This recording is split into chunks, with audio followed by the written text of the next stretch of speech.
Ladies and gentlemen, as a quick disclaimer, yes, I know you can't see my face. As a quick disclaimer for this video, I want to give a quick shout out to my panelists for this video, Eacyy and Frog. I want to say real quick, I apologize about the audio on this one. I still wanted to put this one out, but I want to apologize for the audio on this one. It is going to sound like I'm a jerk. It's going to sound like I'm talking over them, but it's because of the way that I had my audio set up where I would actually hear them quicker than the recording would. So I'm actually in the midst of fixing this right now, but I couldn't fix this for this live recording. Without further ado, let's get into the video. Ladies and gentlemen, I'm not even gonna. All right, you know what? I don't know which energy to give you. All right. So, ladies and gentlemen, welcome. First of all, welcome. I don't know what to say. I don't know how to say this, but I woke up today, Wednesday, September 7th. I woke up today, and I had an idea. Seen it done multiple times through multiple situations, but I had an idea. What I wanted to do, as you can see by the title and everything, what I wanted to do, let me move this mic back a little bit because I just want to chill right now. I just want to. All right. So what I wanted to do was I wanted to recap the 2K23 news. Well, let me back up a little bit. The decision was made, or was requested, I'll put it that way. I was requested to return to 2K for one more year by somebody close to me. I was requested to return. So I went into this basically with little to no expectations.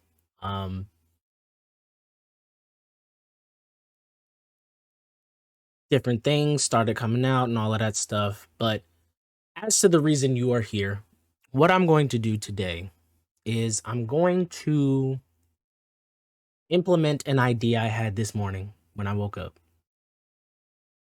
I wanted to get, the plan was to come here, look you in your eye, and give you my honest opinions and thoughts about all of the 2K23 news. So the idea I had, don't know how it's going to turn out in reference to the rest of this video, the rest of the stream.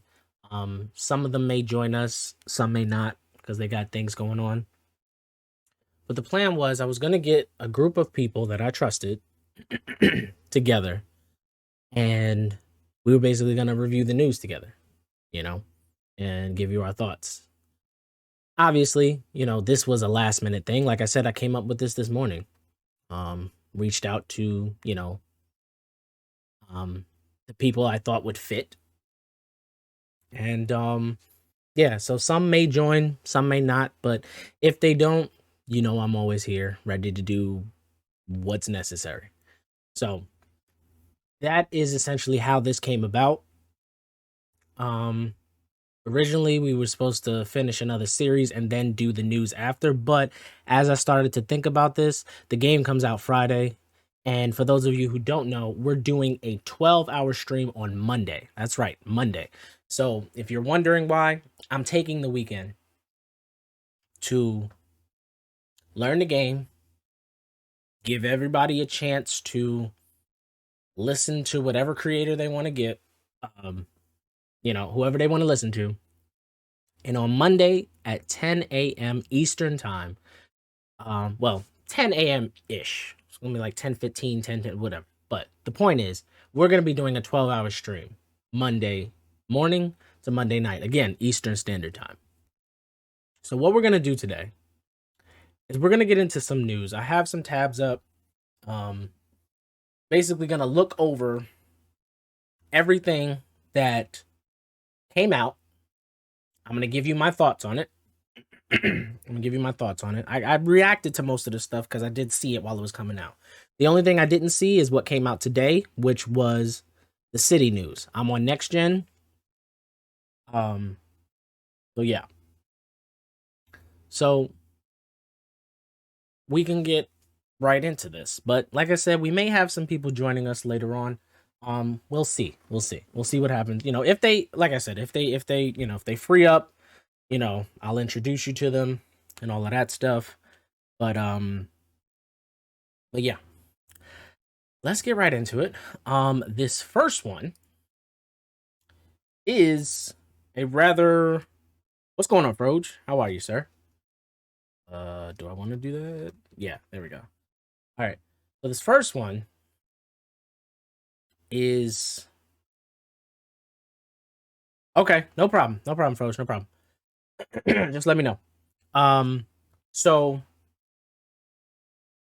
this first one here, let me do this so you guys can see, because this is gonna be the guideline on what we are looking at.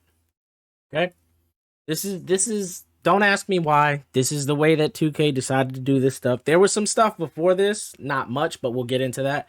But this is the way they did it.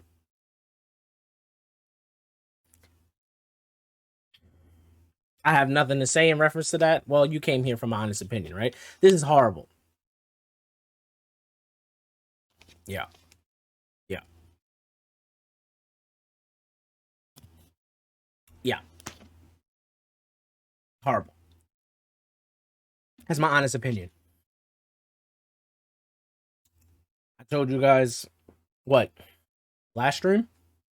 I'm never gonna get into a situation where I can't give my honest opinion about it. This is horrible. They're literally releasing something every day until the game launches. It's not my business. It's not my decisions. But I didn't particularly care for this, whatever this is.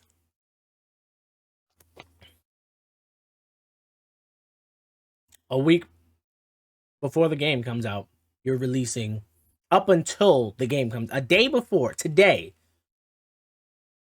they're releasing important information. We'll get to that. They're releasing important information that will help you choose which version of the game, because there is two different versions of the game. There's a current gen version and a next gen version. They do not play the same. The idea is that they would, but they don't. So I am going to cover the important stuff. You've had enough time to look at this screen. I will not. Okay. You know what? I'm not. Let me see. Is there more things? Okay. So I'll do this. Just to be thorough, I'll do this. I'm not going to be covering the special guest announcers. I'm not going to be covering the mocap. I'm not going to be...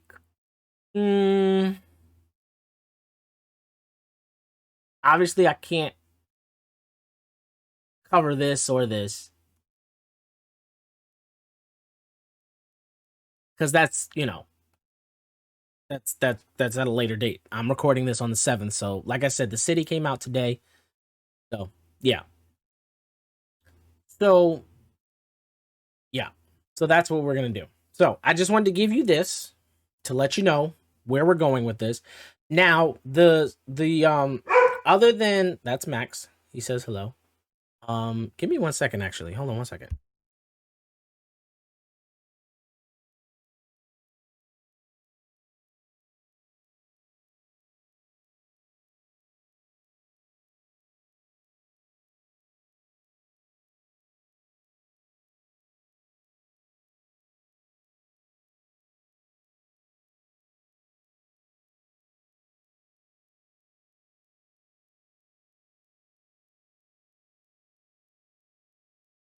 All right. Sorry about that. Okay. So, where was I? Oh, this is just, like I said, to give you a format as to what we will be covering in this video. Why is my camera like that? I swear. Like, for what reason? All of this. Yep, I'm just gonna do it. I'm just gonna do it. I took off the auto. I'm just letting y'all know. I took off the autofocus and it's still.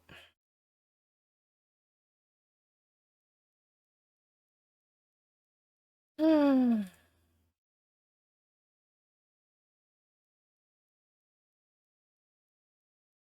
we go. Somehow it reset and the autofocus was back on.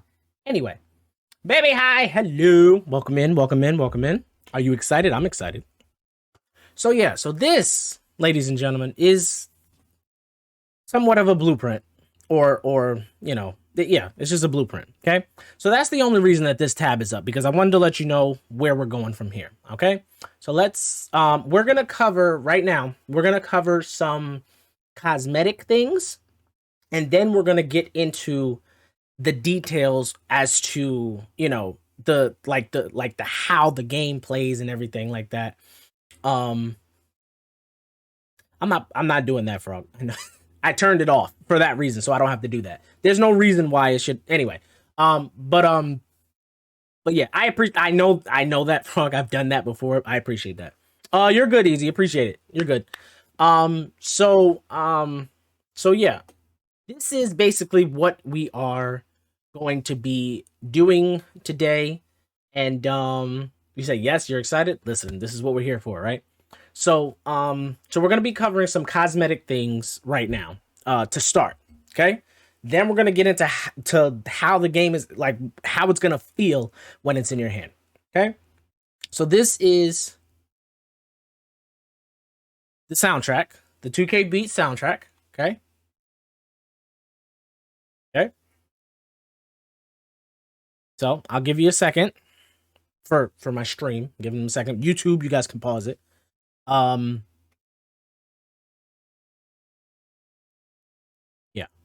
Give my stream a second. By the way, chat, it goes without saying, if you have any questions, anything you see,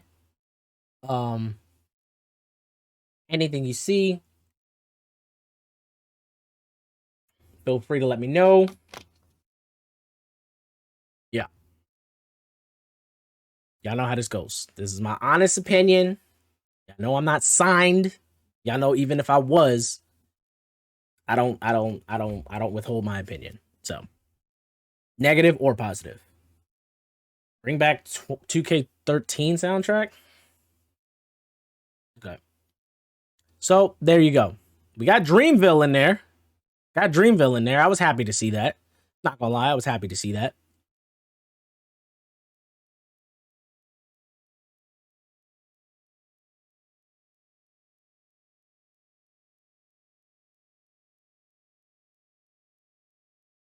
Business chat.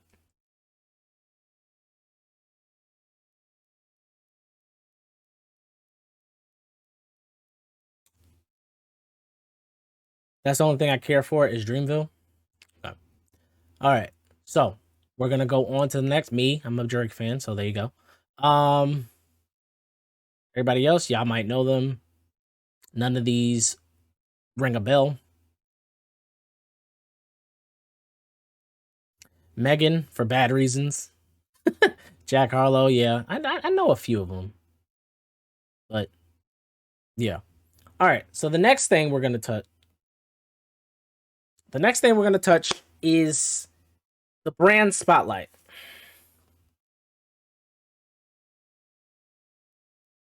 So this is basically the type of, am I covering? I am covering. Okay. So this is the type of clothing you're going to end up seeing in the game. Whether it be hats, jerseys,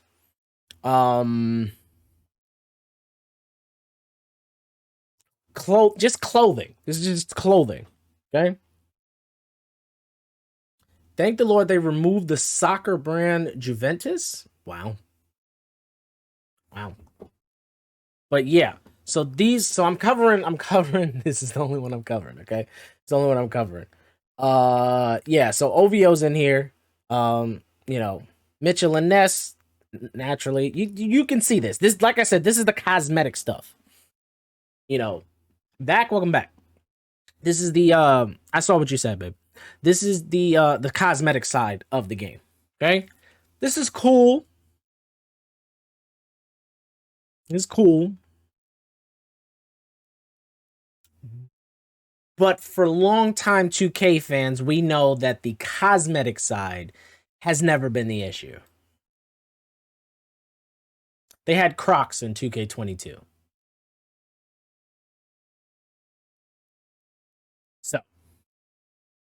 yeah, 100 Thieves is in there as well. I saw that. Yeah, I saw that. Um, yeah, very interesting. But again, cosmetic side has never been the issue with 2K. So this is why I said we're going to cover this first, because this is basically just screenshots, okay? These were the 3 cosmetic things that we were going to go over. Well, there's one more. There's one more. I need to defend Crocs. They're comfy for working out. Oh my god. I call it the UWU. And they have a speed set. You. All right. So, this is why I said this is the cosmetic stuff. Okay? Cosmetic stuff. Player comparisons. Player comparisons. Okay?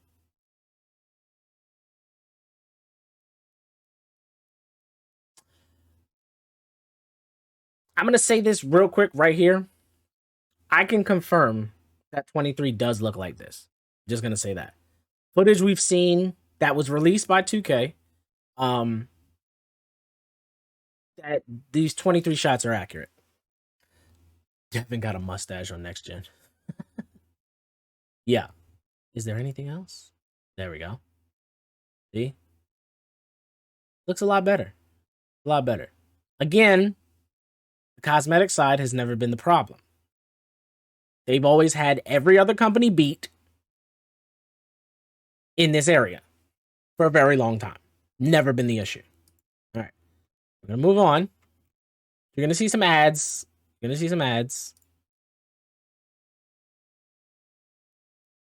He doesn't look that different to me. He really doesn't look that different to me. A little bit darker, yeah, sure. But he doesn't look that different to me. He doesn't. His lips look smaller, but maybe that's, the angle we're looking at. Okay? Mr. Luca.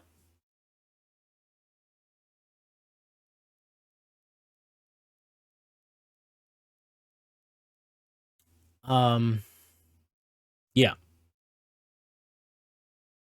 Does look good. Looks better. I mean, this doesn't look bad, but it does look better. It's a little bit more defined, okay? But like I said, cosmetic stuff. Okay? Jaylen Brown. Mr. Jaylen Brown. Okay? It's not blurry because it's a bad picture. He's just out of focus. That's all that's happening. That's why the background is blurred. Eric Spoelstra's right there. I think that's Karan Butler. No, it's not. Maybe it is. I don't know. Don't quote me on that. I don't know. There's Oladipo.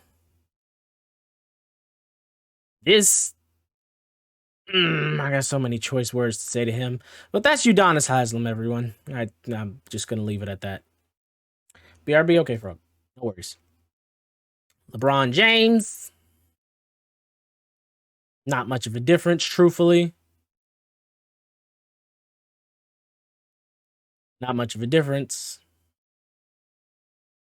I feel like the jerseys hug the bodies more, so it makes the bodies look different. That's what I'm noticing.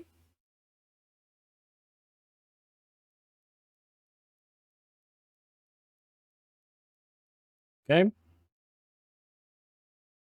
Clay and Curry.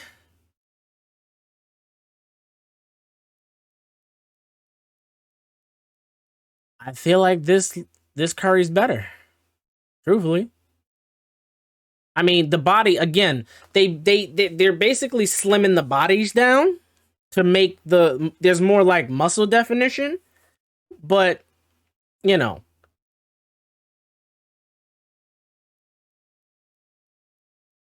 we're gonna talk about this, chat. We're gonna talk about this. We're gonna talk about that. But yeah, I just I don't know. I mean, hairstyle, okay, fine, but graphics wise, I still feeling this one. Truthfully, still feeling 22. Mr. Poole.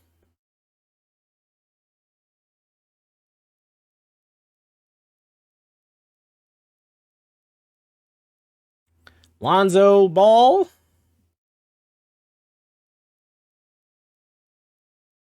The bodies are more defined, so they look a little bit skinnier. But there you go. All right. Now, all right. Now we're going to get into a little bit. A little bit.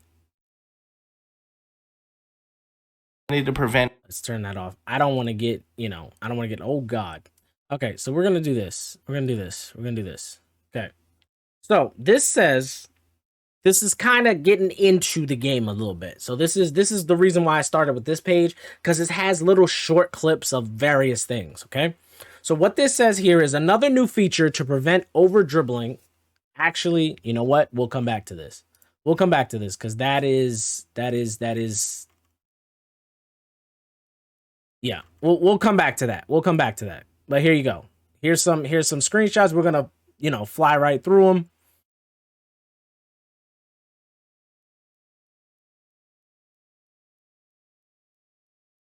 These are ones that we basically already saw. Okay, so this is a clip of, it's a GIF. So we can't like expand it, but it's a GIF. Paint defense, Klay Thompson. Offense, DeAndre Ayton. Okay, they're just showing him getting a block. So basically what they're trying to do here is they're trying to point out paint defense or just defense in general. Okay, so a whole bunch of people had some stuff to say about that, but I didn't see anything realistically wrong with it. Klay Thompson had his hands up. The ball was in an unfortunate, not unfortunate, but the ball was in a, unfortunate animation. Because if he would have tried to dunk it, I feel like it might have been a better result. Or if he would have did one of the skill dunks, I feel like it would have been different. Okay, so the Jordan challenge here. Stop it. Shrugging. Killing our viewers. I am so sorry. Okay, I'm so sorry. All right, so basically what they're doing here is they're comparing 2K11 to 2K23, as you can see, because the Jordan challenges are back. Okay? So this is a very short clip just to show the graphics difference. Okay?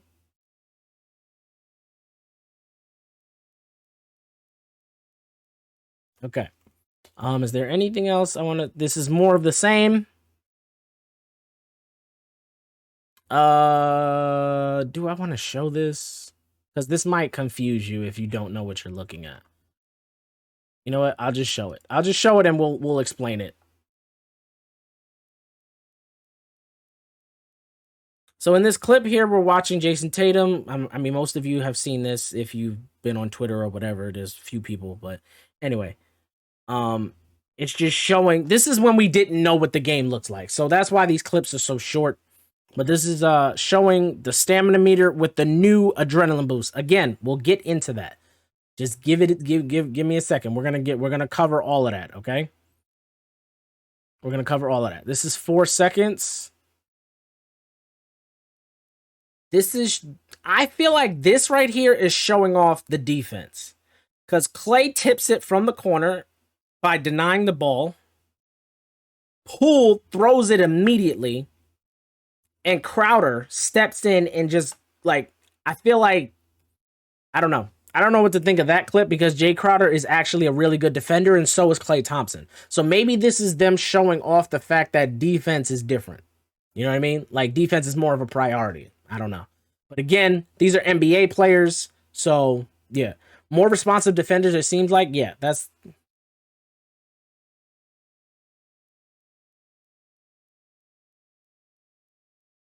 Yeah.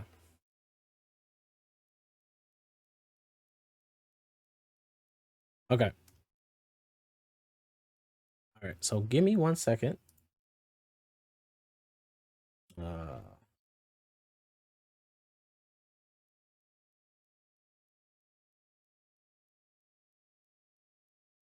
all right. We may have one of our panelists joining us.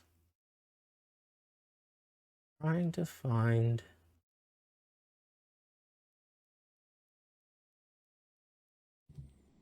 Oh, I heard him. Hey, there he is. There you go. What's going on, man? I'm good, man. I'm good. So, ladies and gentlemen, this is Easyy. Everybody in our community basically knows him, but say hello to the people. Yeah. What's up, There we guys? go. All right. So, yeah, so I invited watch because I can hear myself as an echo. Just letting you know. Now you're good, good. Language. But no, I know, right? But basically, wait, let me see something. Yeah, that's what it is. Okay. All right, cool. We're good. But yeah, so this is one of the people that I invited to kind of give their thoughts on the game. And as you guys know, we're free to, interrupt and we're just reviewing this together. But yeah, we got Easyy, ladies and gentlemen. Mhm. All right. So what do you think so far of the stuff we looked at?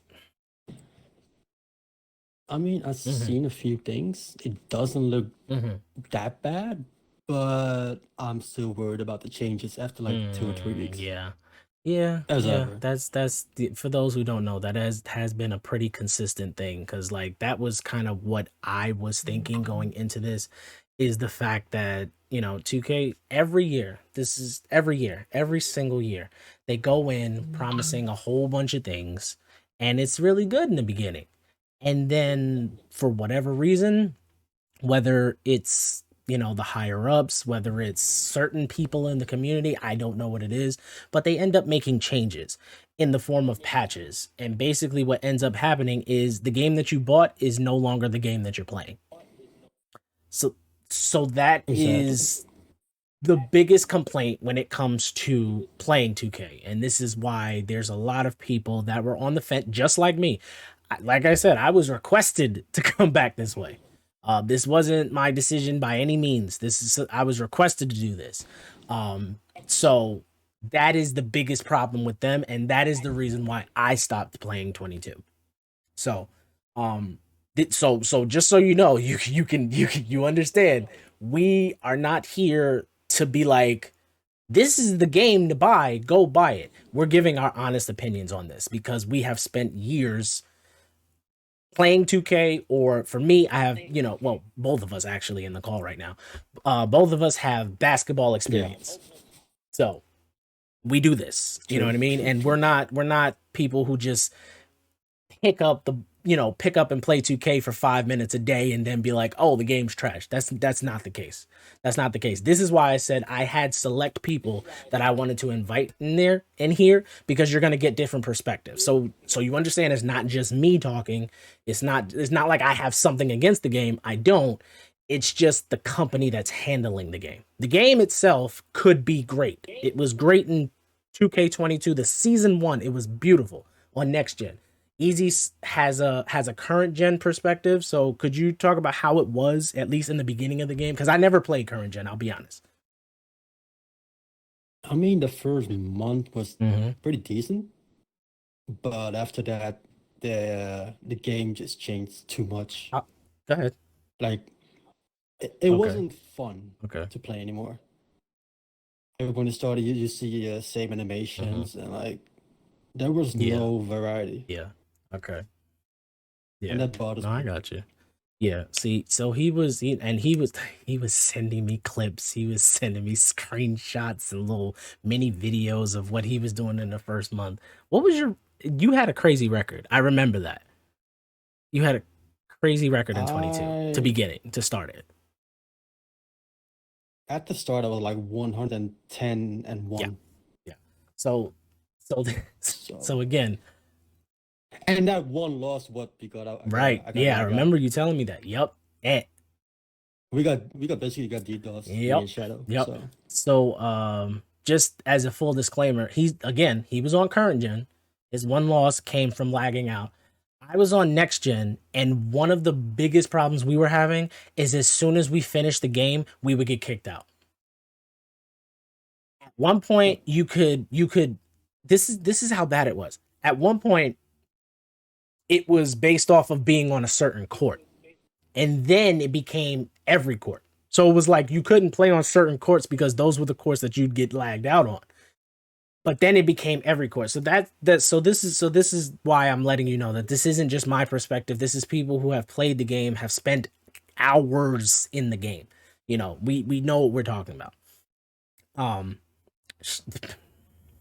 it was the It same on was? current gen. Yeah, later on in the seasons, like there was certain chords that had more delay. Like the random chord was the best one. Like it was almost perfect, but then the chord behind it laggy. Eve said the good old days. I mean, bring them back, please. Yeah. So yeah. So yeah. In reference to your comment, it was saying, you know, you were saying more responsive defenders. It seems like now the problem that I've always had with looking at clips like this, where you see Klay Thompson and then Jay Crowder getting the steals, is because these are NBA players, and when you make your my player, I'm not playing play now. I'm a my part player. I play rec. That's where I enjoy the game the most, right? I'm not playing play now. So when you have these players like this who have the ability to have basically whatever rating they want and however many badges they want to help them do the things that they're doing. Like, for instance, Klay Thompson probably has either gold or Hall of Fame interceptor. Jay Crowder, same exact thing. They both have a similar badge set because they're both defensive players on the defensive side. I'm not talking about offense. I'm talking about in this clip, we're looking at two elite defenders in the league. So it's like, how will that relate to when you play the game? You know what I mean? So that's always been like my concern, is that not that, you know, Shaquille O'Neal can back somebody down and then dunk on him. It's, well, if you make a center similar to that, can you do that? And basically the answer has pretty much been, for the most part, no. It's been random, essentially. It hasn't been in your control when it happens. You could have the badges, you could have the animations. It won't. The consistency was the part for me that would always frustrate me. So exactly. we'll move on to the next clip. So we have. I mean, this is basically just. I mean, he didn't even get a good release off in this anyway, but. Yeah, it's a bad shot and a bad release anyway, so I don't really know what to say about that. Like I said, again, this is when we had no information. So we're when this came out, we're like, oh my God, because we didn't know what the game looked like. Okay. Looking back now, because we have actual footage, I'm coming from a different perspective, but yeah. So it still looks funky. You said what? Honest. Like the first defender that came to the shooter, he put his hand up and then he walked away, and then the other guy just came in for him. I see what you're saying. I think that might be their center, Bielitsa, I think his name is. I think he backed off to switch back. I think that's what happened. Yeah, but it's bad timing. Yeah, I mean, he was there and then he did back up. Yeah. So I don't know. There's some AI logic that I guess we'll have to exactly. I will never understand. Exactly. Yeah. All right. So this one, true. It's 2K. So this one here, this was very interesting to me for quite a few reasons. All right. Now here's Curry. Sorry. This was interesting to me for quite a few reasons. One, the first thing I noticed is where he actually pulled up from. He did a step back, okay, but he's literally at the logo. Okay? And then the Mhm. second thing I noticed was the defense that was being played by the time the shot went up. He was already into his shooting motion before the hand went up. So the fact that, well, I mean, you know, you can simulate all you want, but there is a bit of gameplay realism to this, meaning that this is potentially something you can do because there's a few factors in it. Like I said, they're not gonna put out gameplay where they turn the sliders up to 99. That's not gonna happen. But they will play on pro and like get clips off of that. That's how they show you stuff. So I enjoyed this clip. I'll be honest, I enjoyed this clip. Because it was a bit on the, you know, more on the realistic side, and it made basketball sense. That's pretty much my issue with 2K, is that it needs to make basketball sense as to the things that happen. So, but And yeah, it's Steph Curry after yeah, all, that's so why I said it made. That's what I'm he can saying. do It wasn't whatever. just some random, you know, person you never heard of just doing a step back into a three, you know. So, you know, I enjoyed that clip. I definitely enjoyed that clip. All right, so here is this. I am gonna get better at this. I promise I will. Try not to kill you guys. So this is part of the Jordan challenge. This is some footage part of the Jordan. We'll get to that in a second. I promise you we'll get to that. But this is some footage from the Jordan challenge. And this is basically our first look at what Takeover looks like. Now, for me, this looks exactly the same in terms of next gen. I know current gen, you still have it like under your feet, like 2K20, right? Or no? Okay. Okay. Yeah. So this is what next gen looked like. Next gen, you had the ability to have two different takeovers. I'm pretty sure current gen was the same, but in terms of building your player, on current gen, once you picked your takeover, that was it. Like you couldn't change it unless you made another player. That's the way I understand it. Is that correct? Okay. So next gen, we had what was called a Mamba mentality badge, which basically it was you went to like a gym where you played against AIs, and you came back every couple of whatever hour. Like you could play a game, and then you could play a My Career game, and then come back and there'll be another game waiting for you. But once you finish those games, you got that Mamba mentality badge, which basically allowed you to switch your takeover whenever you wanted. So that's what it was. Okay. Now, this is what it looked like. Regardless of whether you had two different takeovers, it would still flash and look exactly like this. Now, the quality on this is not great, but again, like I said, don't worry about that. We have more footage. We're gonna get to that. Okay. This is basically them. I enjoyed this. Okay. I've been saying for years that It what actually does worries me. The clip for the takeover. what? It has takeover. They said they make shooting harder, and yet he makes it full white. I'm gonna show you something. Because this is something, and this is why I said I didn't know if I wanted to go here first. I'm gonna show you something. I'm gonna pause it. See that above his head? That's the green animation. He greened it. It's delayed green animations this year. And when I was looking in terms of the like footage that we just received within the last few days, I was looking at it like creators were making, we'll get to that. We'll see it. But there's a delayed green animation above your head now. And there's also, even if like you were me, you had the shot feedback or whatever, that's even delayed. So that's just as delayed as the green animation. So he actually greened that. Now he has, from what I saw in some of the footage, he has MIDI Magician on like gold, which allows you to make those type of shots and stuff like that. So he actually greened that. It just doesn't look like in previous years. So that's the difference there. It was still heavily Yeah. I contested, mean, though. again, badges plays into it. Who's defending you plays into that. Did he have? See, here's what I'm looking at. Again, just like with the Steph Curry clip, by the time he's up there, nobody jumped. They're on the floor, which makes basketball sense. Who's missing this shot?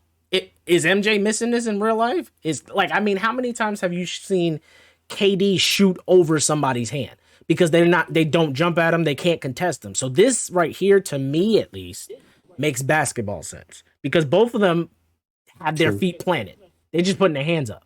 Okay, fine. But if you have somebody with the capability, again, this is MJ. So this is why I said we're watching these, but we want to know how it's going to relate to us. So I'm not saying, you know, he should have made the shot. He shouldn't have made the shot.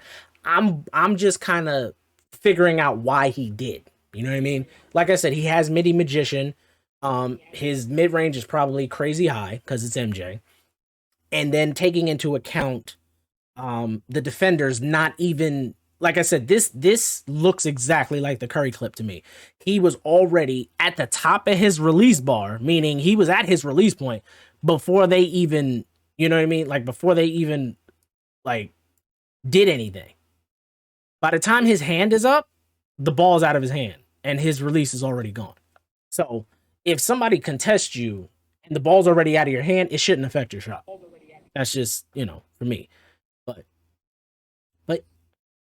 I got you. I got you. Like, you talking about like the contest system or just? Yeah, it's gonna get changed. Okay. People are gonna talk about it. All right. Well, like I said, we'll get into some things because there are some new things that affect the game. All right. So we have these two clips here. And like I was saying, I only stay in my career long enough to test my player. That's it. You know, there's some people that enjoy my career. There's some people that enjoy this. I don't remember the last time I finished a full season, I'll be honest. Not that I couldn't, but I just didn't enjoy it. Like, this is something I feel like the interactions between teammates, and look, this one here, I'm going to make sure it's not that loud, but look. So the crowd is saying airball and the announcers are talking about it. So this is basically like more like the issue I had with it was that the crowd wouldn't even be situationally aware, meaning that if you're about to shoot the last shot in this case, they wouldn't really react to everything that was happening like a real crowd would. You know what I mean? So to me, I feel like they're trying to improve on this. But and this is just showing the little cold thing. There's no need to go really into that. They're just showing what it looks like in cold. Aspect, you said, how are some people playing already? Some people have early copies of it. Most people though will be, well, I'm not gonna say most people. There's a lot of people that's gonna be playing tomorrow because of the time difference. Like people in like Australia and over there, the Netherlands and stuff like that. So that the time, basically. Some people have their copy early and they just don't have access to the online portion of it. But for people who are playing like online, the servers don't go live until a certain point. So here, this is what we were talking about. The difference between 22 and 23 is that the green animations are severely delayed, which, I mean, at first I was like, well, what's the point of the jump shot landing? But I guess for me, again, thinking about it in what just happened? Aspect, appreciate that follow. Thank you, man. Welcome in. Appreciate you. But for me, I don't know about you, Easyy, but for me, I was like, having a delayed green animation, it makes basketball sense. It kind of takes you back to the street ball courts. You know what I mean? Like where you didn't know what was going to happen. I feel like it's more of a basketball experience. I'm not going to sit here and say that I loved it, but I understood it. But how do you feel about that? I understand it. At the same time, if you hop into rec with like 4 other friends and you basically wide a shot, you can say like I missed a wide or something for the big. I get what you're saying. So I might be a disadvantage, but at the same time, I get what you're saying. So it's like, okay, so I get what Easy's saying. He's basically saying like from a communication point. Like if you like in real life, I know when my shot's off. Like I'll call it as soon as I release it. But in 2K, you can't necessarily do that because you don't know. You know what I mean? Like I get what you're saying from a communication. I get that. I didn't even think of that. I get that. Okay. Okay. But yeah, like I said, for me, looking at like the what's happening now? What just I mean, people are gonna play without meter that's what anyway, I'm but saying. still, It's book. Appreciate that follow. Thank you, man. That you still get that green animation even when so you for have no me, meter what on. I'm saying is like me, my question in my mind immediately when I saw this, I'm like, okay, so then no more jump shot landings? Because I didn't have a green animation for 22. I was playing on next gen for Xbox. But for a good deal of time, I didn't like I just didn't have it on. I would have the jump shot landing because I've been using mic drop since 2K15. I'm not gonna lie to you, but so it's like what is the point of the jump shot landings now? If you like, Exactly. I don't know, Like we'll get into that because there's something I saw. I don't. For those of you who saw the official 2K trailer, we're gonna get into that. We're gonna mute it, but we're gonna get into that. There's something I saw that there's like new animations for when people shoot, and it doesn't necessarily mean that it went in. We'll talk about that in a second. But yeah, so the delayed, I don't know what I don't know where. Like again, it does add suspense. It does add excitement, like they were talking about. I just heard them. What was it, yesterday or the day before they were talking about it? It does add that, but I get where Easy's coming from a communication point. Um, Especially if your jump shot meter's off. Like, I mean, if you know your shot, I guess maybe but I get it. I get it. Okay, so here, these pitches are horrible. Please don't worry about it. We're going to get into it. I promise you, we're going to get into it. This is me. This is just a timeline. I'm just, this is how it looked. This was at a community day event, by the way, where they invited basically 2K content creators. And again, we'll get into this. But they invited them out for a community day event, and they had a whole bunch of PS5s in a room, and they had access to the Jordan challenges, the My Player Builder, and I want to say something else. There were four things on that list. I can't remember the other two, but we'll get into that. We'll talk about that in a second. This is just okay. So the Curry slide's still in there. Nobody's shocked about that. I wonder how they're gonna do that because for 22, play now they did have play now. Thank you. That was the third one, so I'm still missing one. But in 22 they had this gated behind a certain signature because in 21 people were abusing the crap out of this. So we'll see what happens there. This is the dunk meter. Okay, so Like, I don't mind the Curry slide, but it depends how much energy it takes for it to pull off. Okay. Well, doesn't that depend on your badges though, or no? I'm not sure. Okay. It was only 3? Was it? Okay. Well, we're gonna see it anyway. So maybe it was only 3. Okay. So 22 is on the left, 23 is on the right. It's showing the difference between the dunk meters. I did not enjoy 22's dunk meter. I just didn't. I'm sorry. I stayed away from doing meter dunks. I am not joking. I did not enjoy it. Yeah, current gen doesn't even have the meter dunks. They don't even, yeah, because they made us in next gen. They made us time our alley oops too. So that was a thing too. So I mean, this reminds me very much of 2K18 and 19. This meter right here, because 18 was just like this, and 19 was yeah. 18 was. That reminds me of an 18-19 thing. It was trash, made me not want to lob. It was a learning curve aspect. It was definitely a learning curve. Definitely a learning curve. I didn't mind it. It was just rough for me because I'd be on the randoms core all the time. And I'd have to basically my strategy, because I'm like, okay, not everybody's going to know how to do this. Not everybody's going to expect this.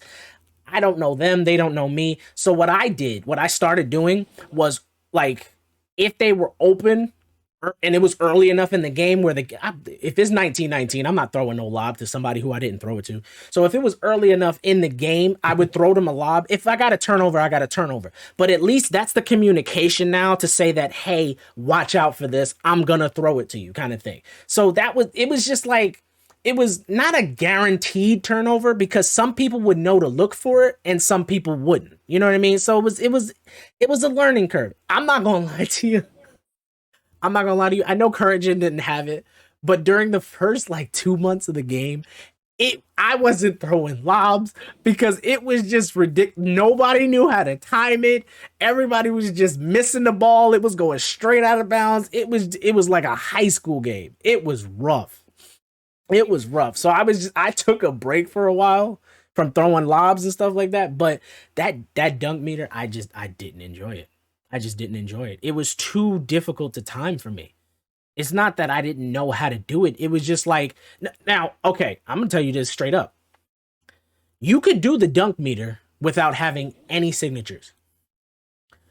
How do I know that? In my career, when you do that posterizer thing, actually, I think it was the acrobat drill or it was the tough shot. What is it called? I can't remember. It's the one where you basically have to do a euro or you have to do under the basket or something like that. So that might be what it is. So there was a drill where you had to do that and you get finishing badge progress, right? What I would do after I got, the top, 3 stars or whatever, I would start to do the meter dunks. They would give me such a fast animation off of a basic dunk that the timing for that dunk was completely different than every other dunk. So it was inconsistent. So it was hard to get good at something that's so random. It was situation specific. For example, these 2 dunks right here could, in my example, they would have different timings. So how would you know? You know what I mean? Like, how would you know? You said season 1 meter was good. I don't know what happened after that. I haven't greened a meter since then. I didn't enjoy it. But okay, so that's the end of this. Okay, so now what we're gonna do, like I said, they did have stuff prior to that calendar I showed you. I'm not going to play the audio for this. This is all out there. I'm just gonna show you this. I'm just gonna show you these things and we're gonna kind of go through it. They do have some graphics that come up on the screen to tell the different types of game. See, so they got different things here. Okay, I know I'm covering too. It says new agenda tracker and it says over 75 collector levels. Do you play my team at all, Easyy? Okay, I did a little bit. I got you. Not that much. Okay. Yeah, I used to play. See, now this one right here has me interested. Play co-op with friends in my team. BRB, okay, man. That's a very interesting concept. That's very interesting because in previous years you could only play against them. So that was just interesting. The seasons are making their return. Everybody knew that. Everybody knew that. What did you think of the seasons? Because last year was the first time we had it. What did you think of those? Okay. Not my thing. Not at all. I mean, I like Yeah. the extra badge points, but the awards were pretty bad. Yeah, it was pretty consistent. Yeah. I mean, that's Yeah, okay. I then, mean, though. we got the same. And like the final season of 2K22, they added Yep. all the prizes Yep. into one season. So So what's the point of grinding your it season? was no longer if you get it anyway? exclusive. Yep. Yeah. So all you play for are the extra badge points. So this is just, that's what I mean about KD shooting over people. But yeah, well, I mean, he's KD. tall. That's kind of my point. Like there's a lot, I'm just saying, there's a lot of people in the league right now without their height being the main source of their talent, they would not be able to do the same things that they could do. Cuz like it doesn't, we're going to watch this trailer out, but we're going to talk through it. I can't wait for that animation. I can't wait for the Curry animation. Oh my god. But it doesn't impress me to see Giannis dunk on somebody. It just doesn't. I'm sorry. I'm No. sorry. It doesn't. You know, he's literally a freak of nature. You know, so like he barely has to jump when he dunks. Like, you know, it just it's just not. I don't know. Maybe that's just me. If I see him shoot, that's a different story. Okay. But yeah, so this is the. Didn't he have like a 79 3-point shots? For him? I don't know. Giannis, yeah. I don't know. I'll be honest. I think he did. He had a pretty high 3-point rating. I don't know. No more contracts. That's huge. That's huge for my team. That's huge. Yeah. That's huge. That's huge. So there they go. Announcing, you know, new game, championship edition, all of that stuff. This right here includes a 12-month subscription to NBA League Pass. That's the only thing different about the championship edition versus the $100 where you get VC and stuff like that. That's basically the biggest thing about it. One thing they isn't that $150? 150. 150. That one's 150. And they did tell you in that with the whole League Pass thing that if you don't cancel it, you'll get charged for it. Like they tell you that. Yeah. Mm-hmm. Okay. So this one, I mean, this is nothing really special here. This is when we got this literally came out August 30th. So there's a few little things here, but like I said, this is mostly cosmetic stuff we're looking at right now. And yeah, we saw this already. Saw that. J. Cole got his own cover, which is interesting. What I saw when I looked this up, because I'm like, okay, there's no information as to what it comes with or when it comes out.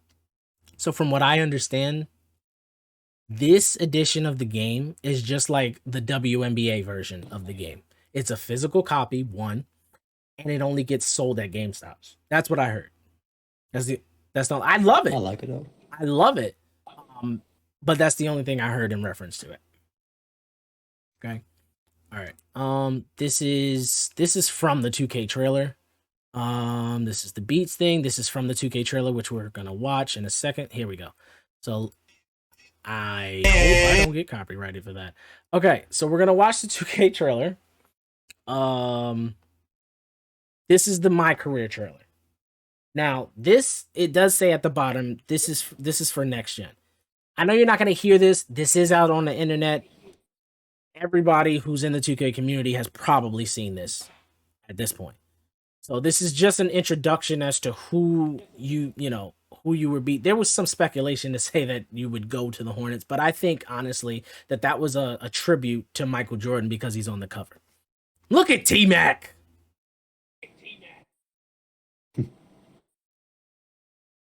But yeah. So from what I understand, this is the dude. You have a rival pretty much every year. Jackson Ellis. From what I understand, that's going to be the guy. They brought back so many old 2K faces. Like this dude right here was your agent in 2K14 when it went from 360 to like the Xbox One. This was your agent. They brought back so many old 2K faces. It's crazy. But apparently, like I said, this dude is going to be the dude you're going to basically have a story with, essentially. There's JJ Redick. This dude was your GM from 2K22 Next Gen. I don't know if it was... Did you guys have a story? No, right? Okay. So they only had... Yeah. So this one... I mean, it was a small story. I got you. I got you. Okay. So this guy was the one from the Next Gen My Career. He was the general manager of your team. Kendrick Perkins, everybody knows him. Carry on. I think that was the same for Carmen. Okay. Yeah. All right. This guy was like your dev coach. He was like he would run the practices and stuff. So they brought back a lot of familiar faces. Don't know who that is. See, there he is again. Look at the clothes. What do you think? Interesting. Court design is very, I just noticed he had on shades. Devin Booker got on shades. I didn't even notice that in the first time I watched it. But yeah, this has got to be that. Oh, y'all know who this is. Y'all know who this is. Yeah, yeah. And he got on his merch in the thing too. Mm-hmm.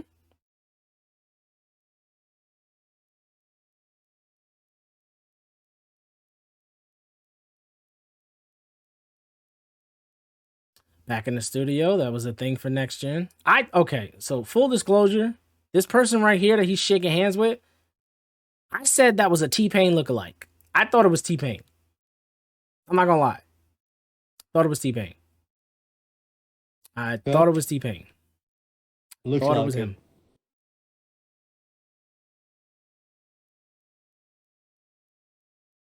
But yeah, there's more J. Cole. That's crazy. Crazy. KG.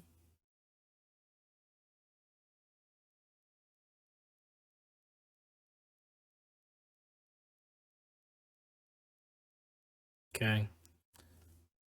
So, did you see this trailer before? There goes Ricky again. That's the next gen manager. Okay, you did. Okay. Yeah, I did. So I'm gonna ask a question. So here's that screenshot that came from here.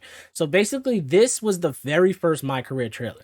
This basically confirmed to me the four corners. They brought affiliations back. There was going to be a new city layout, of course.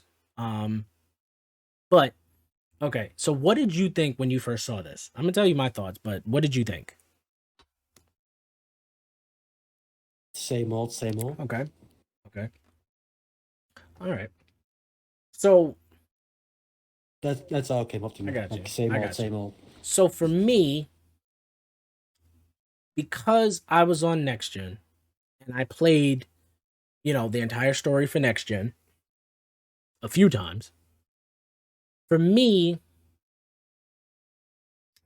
it seemed like they replaced the game with J. Cole, and then everything else was the same. That's what I got from this trailer. Like I said, they brought back old faces. Jackson Ellis still there, okay? But it seems like, based off of what he was wearing in the beginning when he was going up the steps, right here. You're still MP? It's still, yeah, he's still MP. It seems like this was the fashion part. And also where they were arguing.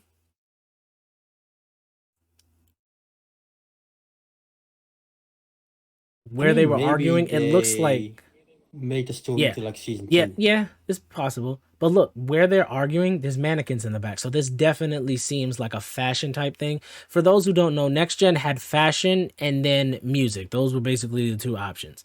So like I said, it looked like they just replaced the game with J. Cole and everything else was the same. That's what I thought when I first saw it, truthfully. I didn't see anything, particularly, yeah. So, yeah. New. So here is the current gen, the GOAT boat. How did you feel about this? Same old, okay. same old. So they have supposedly they confirmed that there's a different layout. There's different things. How do you feel about the designs of the course? It's just... don't like them, just look kind of boring. But at the same time, on 22, they developed the courts season from season. Right. So they did change them with see, this is a 1v1 current gen court that's on the ship. Yeah, okay, I get what you're saying. So yeah, so here's the information for the GOAT boat.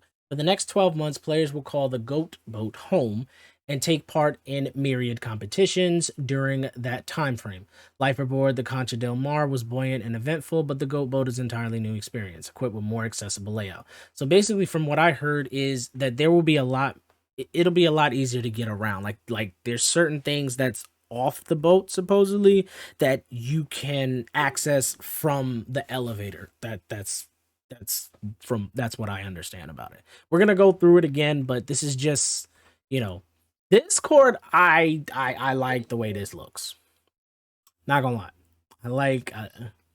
Yeah, It's just simple, yeah. clean. I like that. Cages. We don't have that in next gen. I don't remember.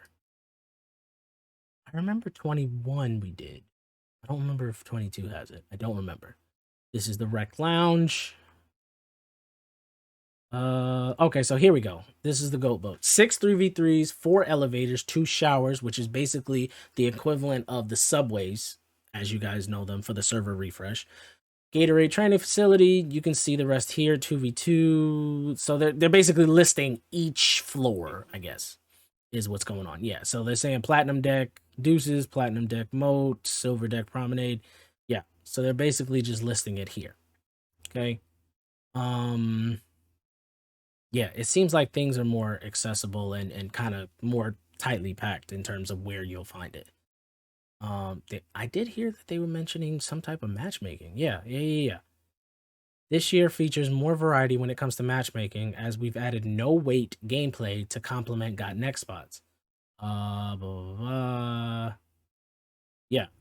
So it looks like similar to the rec, when you go to join a game, you'll be automatically matched up with fellow players, cutting down on wait time. So, I mean, wasn't that the way it was before, or no? No? Okay. No. Okay. All right. So then they're adding like a lobby system, it sounds like? It sounds Okay. like it, So yeah. this right here is a little clip of how the Goat Boat looks.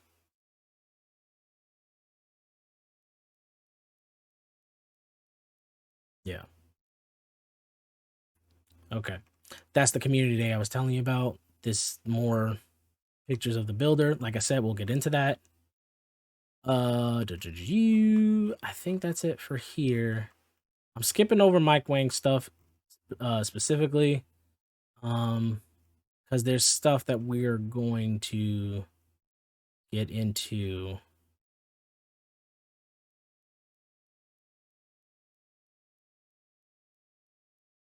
Okay, and this was from today. Okay, so that's it. That's it for that. Okay, so this was right here was the first official trailer we got from 2K. This was the very first thing that they gave us.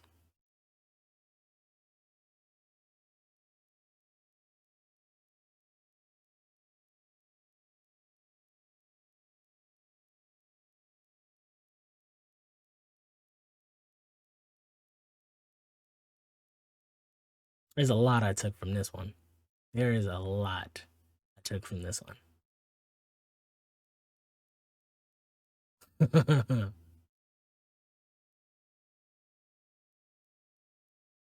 There was a lot I took from this.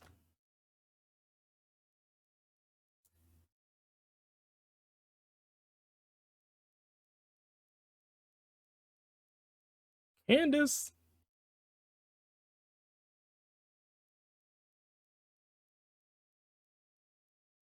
Yeah. Had to get booking some type of game winner because he's on the cover.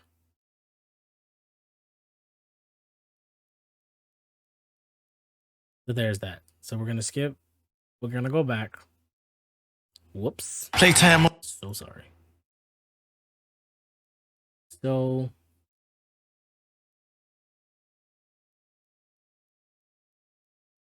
first thing I noticed, I mean, it didn't look like, I don't know, maybe I'm crazy, but it didn't look like James Harden's shot was authentic. No. That's the first thing I noticed. It didn't look authentic to me. It just didn't look like his form. But yeah, It looked like Steph that's Curry. why I said it didn't look like him for me. You got some new celebrations with Jordan Poole there. You've seen that screenshot there. Got the W. This right here is gonna be game changing.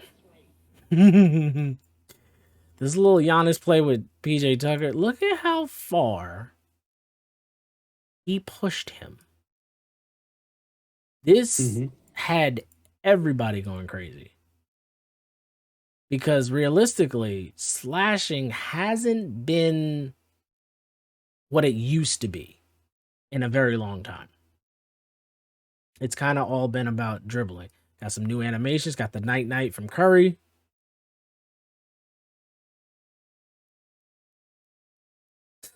Dances and stuff. All right, so here's what I wanted to. Let me go up. Here's what I wanted to talk about. Watch this animation right here. This one right here. Diana Taurasi. Watch this animation right here. See how she starts to backpedal? I've seen that animation in current gameplay, and that doesn't necessarily mean you made the shot. True. So there's that. So there's a lot more of those animations where you get animations like it's going to go in, but it doesn't. We're not going to talk about the fact that AD's guarding him here. And when the clip goes, there's LeBron. We're not going to talk about it. We're not going to talk about it. Yeah, I noticed that too. But yeah, so there's that.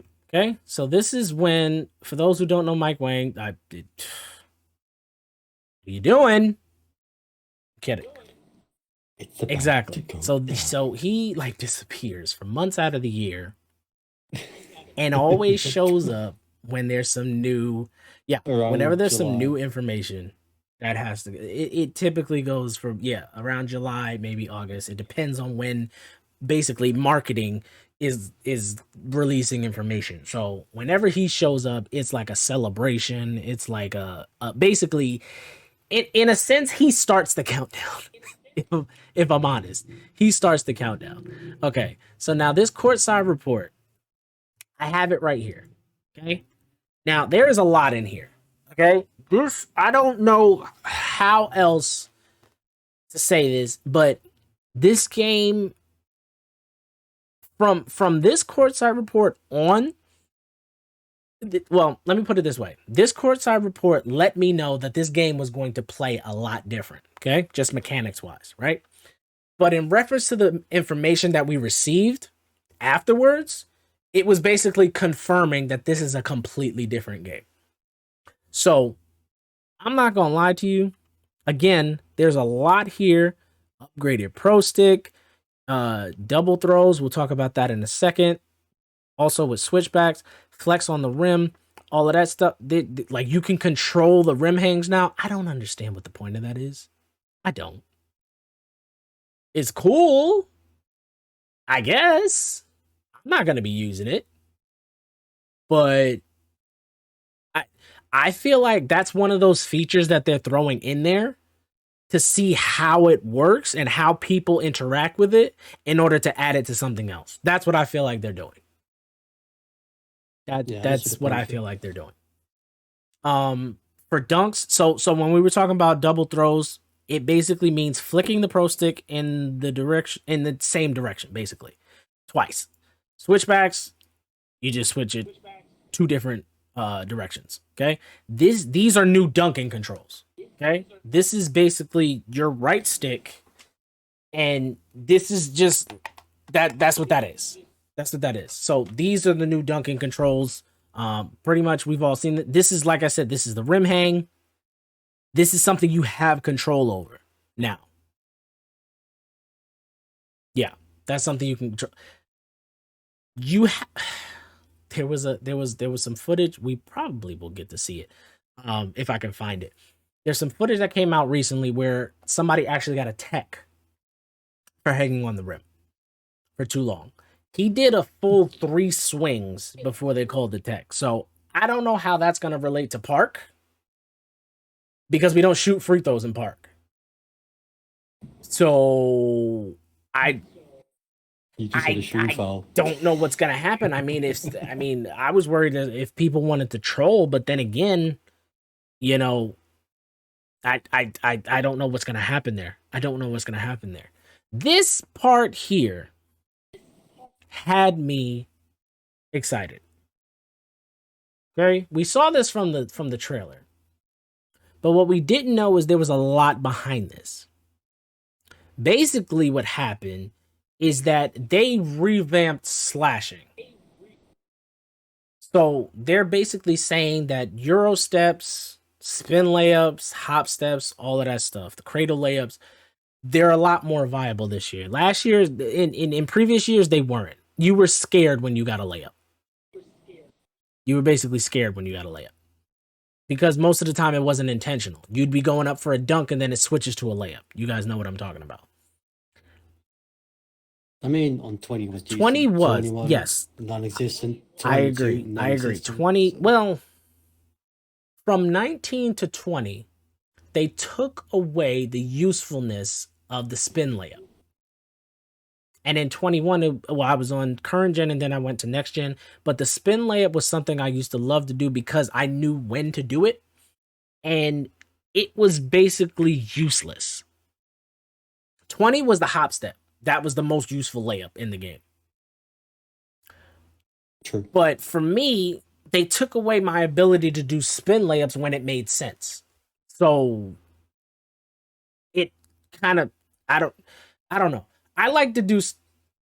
I mean, the hop steps weren't really a layup. Yeah, it was more yeah. a dunk. Most people did the hop did steps and yeah. dunk, Most people did the hop dunk. steps into the dunk. That's true. That's 100% accurate. Yep. Which, but anyway, dribbling going to be different. The sigs and combos and stuff like that. I almost want to read this to you. I'm trying to figure out what. Okay, let's go here because this we're talking about the differences. Okay. Let's see. Hold on. I'm trying to figure out where to start for you guys.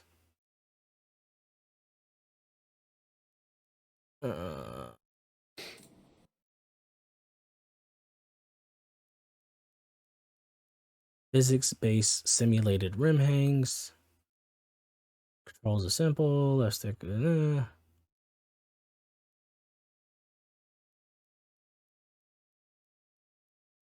Okay, so also next gen and current gen have new layup packages.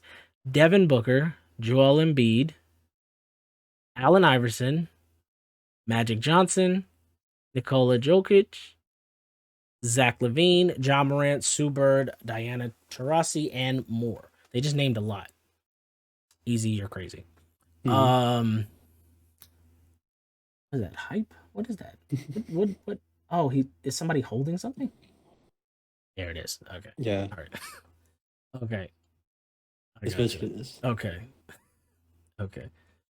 So post players, for those who are out there, hit me up.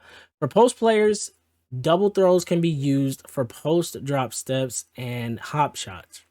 Switchback gestures will give you shimmy shots and hooks. There are a bunch of new signature post shots and hooks to choose from this year as well. All right, so dribbling here. Dribbling in NBA 2K has taken on a life of its own, become sort of game within the game. Ball handlers are going to enjoy comboing up. Okay, here we go. Switchback gestures will now perform dedicated signature double cross and hezi. Cross combo moves that you can assign as part of the moving crossover signature package, which has grown from 15 options to 28. Are they talking about like moving sig packages? That's what they mean? Probably just more animations in the store. Instead of just taking out an animation each season. I got you. Yeah. It hurt. I'm not gonna lie. It hurt when I it was a couple seasons. It might have been what are we on? Season 9? So it might have been season 7, season 8. I went in and tried to buy something that I had on another build.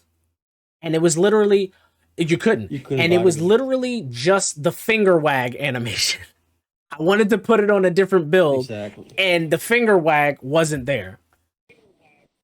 Whatever. I had that with jump shot. You had that for jump landings. shot landing? They had. It made me mad. That sucks. Aspects that you think this game's gonna be good off what you're seeing. What do you think, Easyy? I'm gonna let you take that one first. It depends on what your interest is in What do you 2K. mean? If you're a shooter, you might have a hard time. If you love slashing, it might be fun. And big men, they're gonna have a good time at the start of the game. So 21 current gen then. Basically, Okay. There's Max, he says hello. So for me,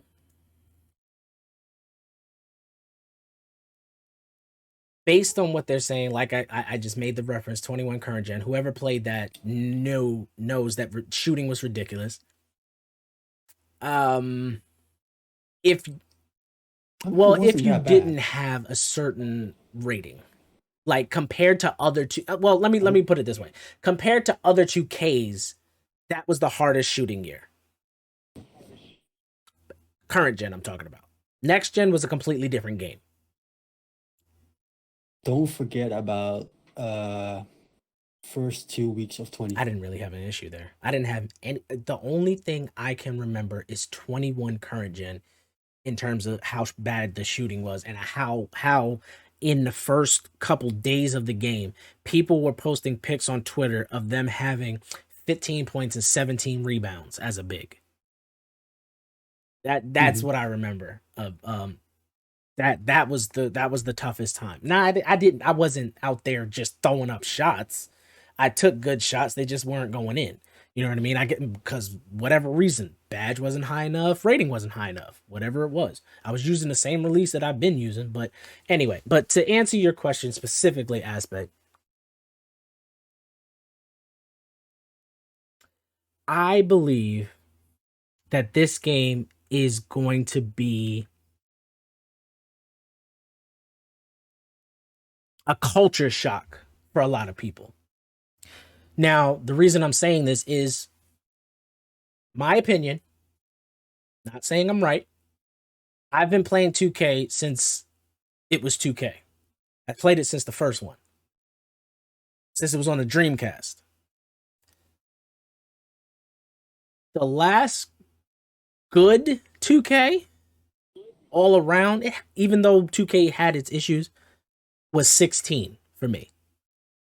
Since then, I feel at the end of 2K15, this happened a little bit, but 2K17 and on, there has been a community that developed within this community where people are just looking to cheese the game and not learn how to play the game. So in 2K15, at the end of that life cycle, there were 7-foot bigs doing Kyrie dribbles. Never forget that. That was 2K15. 16 wasn't as bad. I didn't enjoy the way, and this is what I mean. 2K16, my problem with it, it had park cards. So if you were shooting bad all game and it was 1919, you had a card that you could activate that would immediately, basically, in a sense, give you takeover. So it was like arcade. So that's the only problem I had with it, truthfully. After that, pretty much every 2K after 17, the first question that people would ask, it would annoy the crap out of me. The first question people would ask is, can we speed boost? This is how I knew that it was time for me to look for other options. I play basketball in real life. People out here making hand cam videos showing you how to do 15 dribble moves in 12 seconds. That's not basketball. Not even close. I am a basketball purist. And the funny thing is, I got some clips coming out from 22, but that's later. That we'll talk about that later. There's people that go back and forth, back and forth, back and forth. I come down the court, do one dribble move, and I'm at the rim. When did basketball become all of this extra stuff? But again, I'm a basketball purist. I've been playing and coaching the game for 20 plus years. So this game is going to be a culture shock. Like they talked about here, the adrenaline boost. If you look, this is going to change the game right here. There's 3 adrenaline boosts. Essentially, what I've been looking at is that, if what I've been looking at is that whenever stop and go would trigger, the adrenaline boost triggers. That's what I've been seeing. Okay, so for people who know about the stop and go badge, it was a big problem in 22. They had to nerf it. That's why they nerfed the left, right, and stuff like that. This is what I'm saying. These are the type of patches that 2K has to make, because this is the type of community that it has built by allowing these things to happen years on years on years. What's up, AJ? So having the ability to have 3 adrenaline boosts while dribbling, we'll get into some footage where it shows a couple of different situations. This is going to be a culture shock for a lot of people. They already confirmed, and this is, like I said, this is in the Mike Wang tweets. We'll get into that. See, already giving out details. We'll get into that. It's already been confirmed that, shooting is going to be more difficult. Dribbling already is going to be more difficult, because they're showing you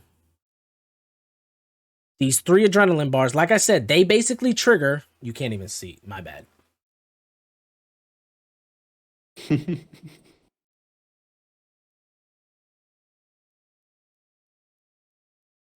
These 3 adrenaline bars would basically trigger whenever stop and go would typically trigger, which means you've got 3 chances to get by somebody. Most people, and I kid you not, I've been on the randoms court, ran into squads. That's just what the community is at this point. But I have ran into people who would be wide open. I left them open on purpose, and they would keep dribbling before they shot. Yep. And the funny thing is, that's all muscle memory for them. So it throws them completely off if I leave them open. Because they're not playing the game to play the game. They're playing another mini game inside the game. So this is going to be a culture shock. Am I going to recommend this game? I'll give you the same advice I was going to give myself. Let the first weekend play out. Watch streamers, watch YouTubers. I would recommend watching streamers versus YouTubers. Am I doing YouTube on the side? Yes, but I'm taking my streams and putting them on YouTube. I'm not editing them. I don't like YouTube because most YouTubers only show you the positive stuff. They only show you winning games. I'm not trying to be funny. My community knows this was a one-time thing. I have a clip of it happening, but anyway. I played against Shakedown 2012 on Xbox in the rec. I had people on my team. I was a random. I just went into the rec by myself. I was a random, and basically the randoms I had were basically trying to get on his video. But the moral of that story is I made the last pass so we could win the game. You're not going to see that in the YouTube's video. They're not going to show you the losses.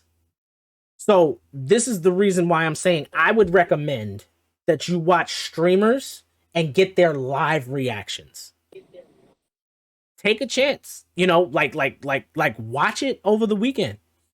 If you want to, honestly, Monday. I'm taking the weekend to learn the game. Y'all call me what you want. If you find somebody else to watch and you enjoy being there, I wish you well. But I'm going to give my honest thoughts on the game.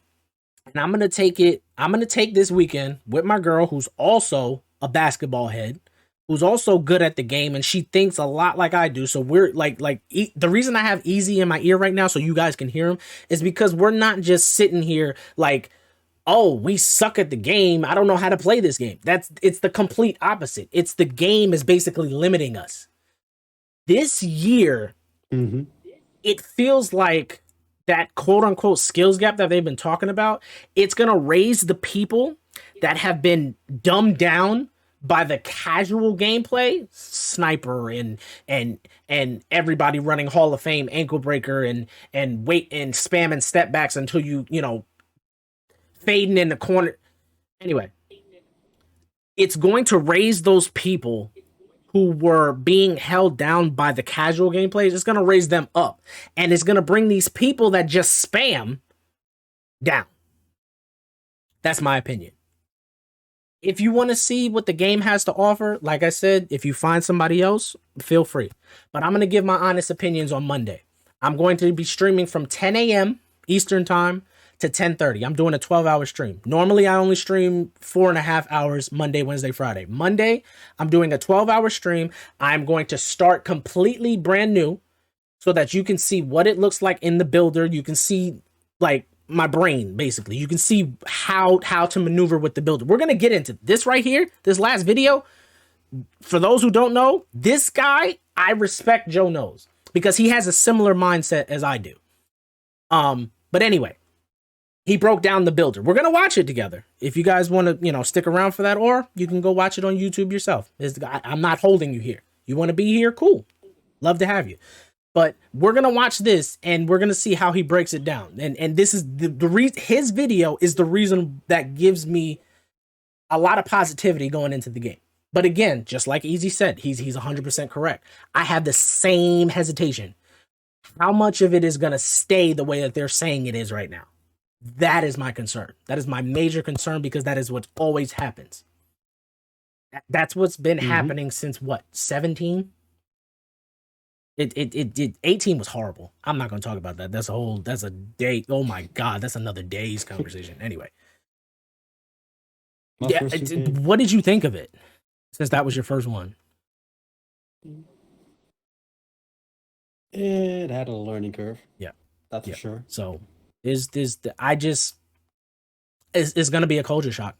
I'm letting you know now. Take your time with it. It's going to be a culture shock. But see, this is what they were saying about the adrenaline boost in reference to dribbling. Boosts are, I hope I answered your question, Aspect. If you have any more, feel free. Z playing 2K20, dude, Rich, it literally says no gameplay in the title. I hate you so much. Boosts are consumed every time you perform a hard go or explosive sprint launch. So basically every time stop and go would launch, that's when those adrenaline bars, when it starts to go down one at a time. Once your 3 boosts are gone, you'll notice that your speed and acceleration decrease significantly for the remainder of the possession. As with dribble combos, it's important to play smart basketball and be efficient with your movement rather than zigzagging back and forth, aimlessly trying to get around the defense. This is what I was talking about. More authentic shooting. There's going to be these 4 categories that relate to the jump shot that you pick. Now, from what I understand, again, we're going to see it because we're going to go back to Mike Wang's tweaks, but there are no more numbered jump shots in the game. They have all been converted to names. That's the way I understand it. So I was using base 98, release 1 and 2, Curry. I'm going to tell you right now. That was my jumper since 2K20. I've been using that every year. Base 98, Curry. That was on the fastest release speed. I had a 6'6" shooting guard. In 21 Next Gen, I had a 6'7" shooting guard. And then 2K22, I played around with a little bit of both. And then I started playing on my 6'6". Now, the reason I'm telling you that is because from 6'6" to 6'7", the 6'7" has a slightly slower release speed. Same jumper, but a slightly slower release speed. So I'm just letting you know that. I'm hurt. I didn't get a call to the Discord. My feelings hurt. Well, we're not in Discord, so Anyway, but yeah, shot speed, release height, defensive immunity, timing, impact. All 4 of these are going to go into any jumper that you find yourself using. So we'll talk about that in a second. Shot meters and feedback. We already talked about this. Late greens. Okay. Late greens. The heck is that? Oh, they're showing the different shot meters. I'm like, why do they keep replaying the same thing? Now that I think about it, I hope You said Trey Burke what? is still in the game. I hope Yeah, Trey Burke is still in the game. yeah, that's true. I mean, he's That has to be my yeah. I day mean, he's a one named jumper. one, so I don't see why not. And that's, I mean, I'm not trying to be funny, but I think you'll be okay because Ticino uses it, so I don't think they're gonna take it out. Yeah. I mean, you never know. They took out jumps at 11 from, what was it, 19? That was Yeah. popular. Like, All right. So, okay, this one, I mean, well, this is just some AI controlling type stuff. I feel like this was already in the game. Easy, you played a lot of My Career, right? Did back to you 99, play yeah. in current gen on 22? Okay, so help me out here. yeah. Like I said, this is what I use to control my teammates in next gen when they quit. So it's saying the lead to basket makes its return to next gen so that it works the same way as current gen, allowing you to simply press and hold triangle to get your receiver to cut to the basket. And then, yeah, like that worked the same way for you, right? Okay. Yeah. I never used it. So but it now works this for me. one is a little bit different. Another alternative is the new spot up pass mechanic. If you press and hold B or circle, the receiver you're pointing at with the left stick will perform a quick V or flare cut to get open on the perimeter. This was like a handoff. This was a handoff. Mhm. So if you have all AI teammates and you can't call them to the ball, are you just now throwing a steal now? Like how? Probably. I don't know. Just kidding. Just glad you're back on 2K. He said, I needed my PG. Dude, I am a shooting guard. What are you talking about? You I mean, I'm a plays as combo guard. PG. That's So it's he has a point. somewhat He has a correct. point. It's half right. I do have a PG mindset. I am a PG in real life, but I am a combo guard. So, yeah, you're not wrong. You're a PG in my heart. You are just, oh, that's disgusting. All right. I mean, he's That not is wrong. disgusting. All right. Okay, so defensive gameplay. This has 3 sections to it. On-ball defense, shot blocking, steals, and ball strips. Now, the biggest thing right here is this part right here. They have a new shading system. They had this before, and if I'm not mistaken, Live has this as well. They have a shading kind of thing. So what's supposed to happen right here, the zone the defender's in is shown in red. If the ball handler attempts to attack a red lane, they'll get cut off, lose their dribble, or fumble the ball. In theory, I guess that's what's supposed to happen. I don't know why it took adding shading to make this a reality. I mean, makes basketball sense to me. You're dribbling into somebody, you should lose the ball, right? That don't deny it, this guy here. But I don't know. That's the part that irritated me. Like I said, culture shock for a lot of people. Not bump steals. This is different. This right here. This right here has me worried. It's a positive statement and it has me worried. Great defenders can anticipate where the ball handler is attacking and will now be more clearly rewarded for it. I've been told this before. I know there's a lot of new people in chat. I'm a defensive-minded person. I love defense. Have fun on offense, good at it, gifted at it, but my pride is in defense. Yeah, we're different in that shit. I'm offense. So he's an offensive-minded person. He enjoys the offensive side of things. I enjoy the defensive side of things. So it irritates the daylights out of me when I know what somebody's going to do as a defender. That's what you're supposed to do. I know what. I mean, Yeah, I'm a good defender. I but know still. where he's going. He dribbles into me, doesn't lose the ball, and then just goes the other way. That's irritating. Hopefully that is. Hopefully that's different. All right. So shot blocking, they're saying, has been refined quite a bit this year as well. Huge effort to improve block targeting. You'll also notice a distinct improvement in ball security for good dunkers. Okay. Also, this right here, I wanna point this out here. This sentence right here. For NBA 2K23, blocks have been tuned to a more realistic level, leading to much more predictable outcomes, with the right players making appropriate stops when timing their blocks well. No more small guards pulling off LeBron James level chase down blocks like last year. So hopefully that is accurate. Hopefully that is accurate. But then again, what about Yemirt, who jumped high and blocked the ball? Well, I agree. He's a small But guard. here's the thing. That goes back to my original comment saying that in my career, you're not really able to make an NBA style player. You're very much more limited than an NBA counterpart. You want to make like that whole, shades of this person, shades of that person. That's not really accurate. I saw in this video right here, okay? In this video right here, he makes a 6'8" LeBron James build. I will tell you, a little spoiler. That build had a 70 ball handle. Is that accurate to LeBron? No. So, my favorite player is D Wade. I can't actually make a player like him because there's not enough badge points that I'm given. There's not enough attribute points that I'm given. So it's not realistic to mirror, what happens in the NBA to your my player, and that's a problem. That's a problem.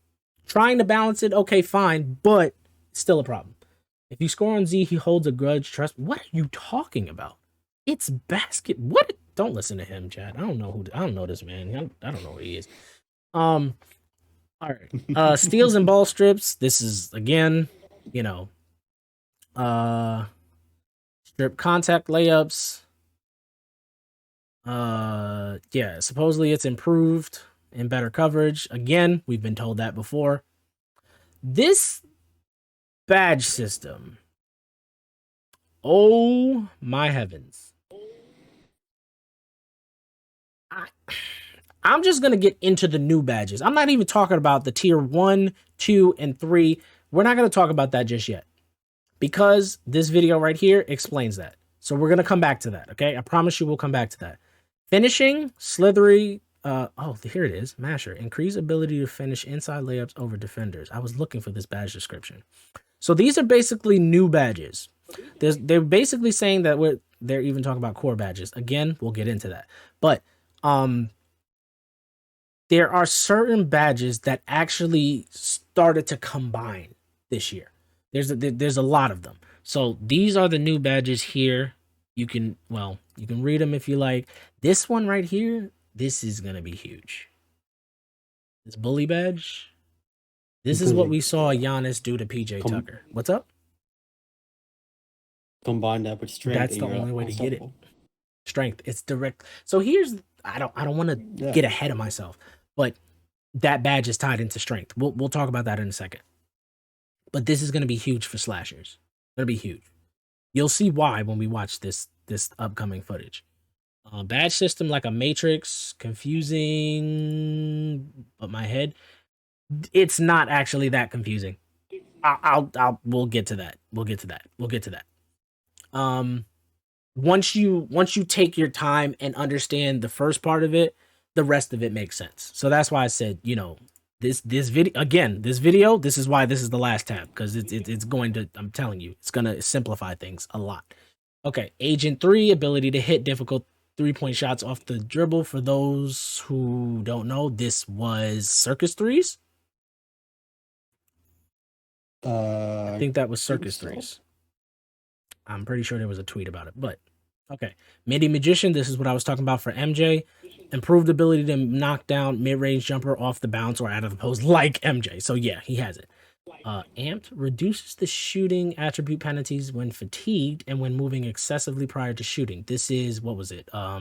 Tireless. Thank you. Thank you. Tireless Yep. shooter.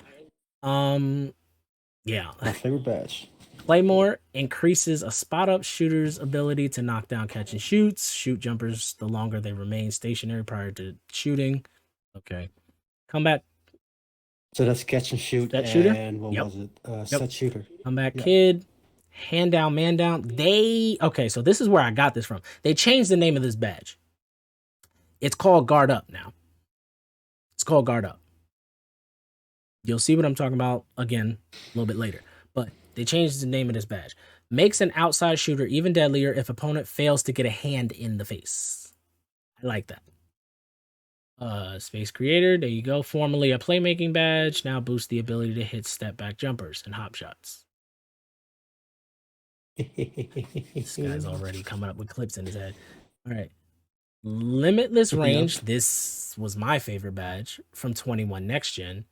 21 Next Gen was the first game where it literally turned me as a player into my player. I could shoot from half in real life. This badge allowed me to do it in 21 Next Gen. I had so much fun. I could count on one hand how many people I ran into that actually had the range that I did.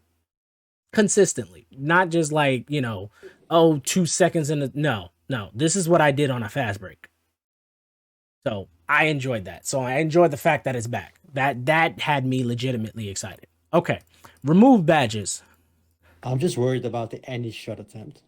An old favorite returns, making shooters more effective with any shot attempt from deep 3-point range. So you mean like what, fading? Because Agent 3's combined with Agent 3. Yeah. And Limitless Range. It could be a problem, but again, yes, I agree, but I'm going to show you.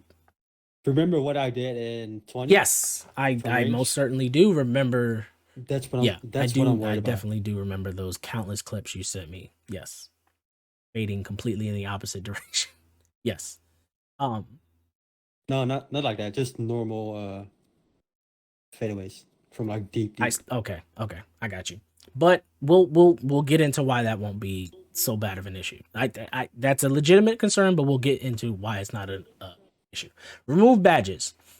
Chef, Hot Zone Hunter, Lucky 7, Mismatch Expert, Move to Playmaking, Set Shooter, Sniper.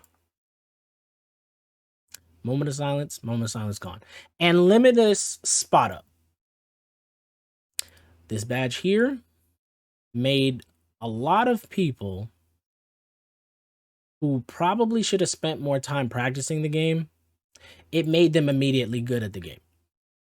Or at least decent at the game. My favorite word of 22. Yep. White. This badge was specifically meant for slightly lates and slightly earlies. I heard one person say, I heard them say it. I'm not going to say who it was. I'm not going to say where it was from. I heard one person say they were playing rec. I was listening to somebody in a party, and they said, I was wide open, slightly late. Why didn't I make that, 2K?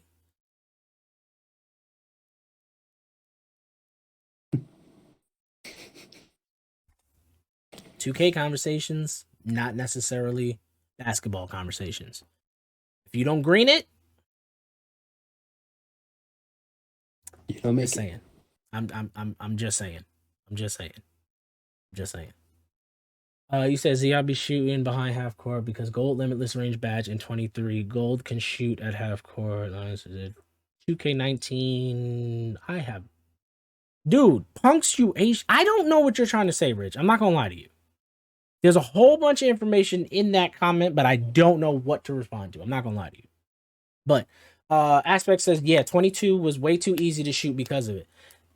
There was another thing that, and I'll be honest, I'm late on the news. I am extremely late on the news, meaning I found out like a week ago that there was a setting that people used in 22 where they didn't have to time it at all. They used real player percentage. Now, That's been a thing Yeah, in 22 so- current gen. I knew, here's the thing. I knew that was a thing for free throws. I didn't know that was a thing that you could use in a park game for your regular shot. I had no idea. So people just literally hitting the X button, not having to time a thing. As long as they had Sniper Hall of Fame, which it wasn't hard to get, and they had a high enough three-pointer, you know how frustrating it is to have somebody send you a message Mhm. after they win the game and they hit 6 whites in the game? Mm-hmm. Let that sink in for a second.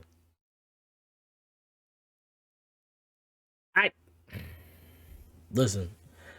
It was not fun. This is the reason why I said this. It was time for me to move on from 2K because this was the type of community it was breeding. So, for me, I was no longer interested in participating in this nonsense. I'm a competitor. That's one. If I was a casual and didn't care, then just play the game, play it to play, right? You win, you lose, who cares, right? But I'm a competitor, which means I like to win. I enjoy winning. I'm not all about winning. I like to have fun, but the goal is to win, right? So if you are dumbing me down and putting them above me with some settings that they don't even necessarily need to control, then what's the message?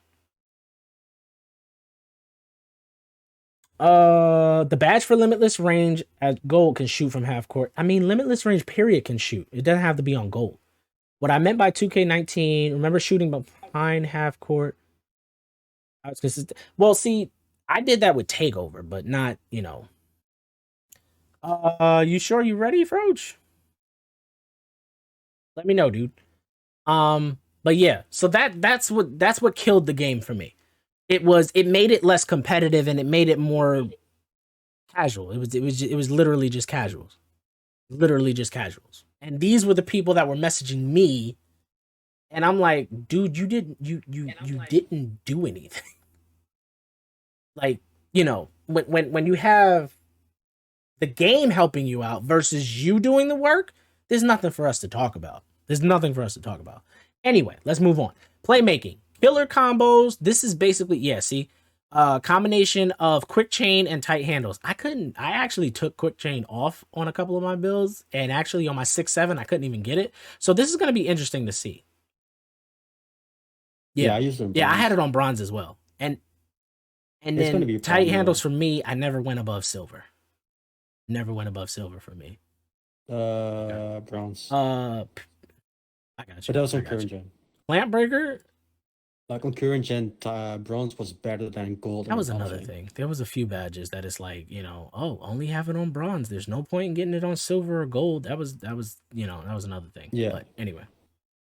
I know quick chain was one of them. Tight handles. Ankle breaker was on bronze. Yeah. Or silver. Yeah. Didn't make sense. Clamp breaker. This one has me. I have a few questions in reference to this one. Helps ball handler with more one-on-one body bump confrontations. The counter to clamps. That one has me a little worried. And the only reason I say that, and again, I'm coming from a different standpoint because I already have knowledge on how the game is being built in my head. That worries me a little bit.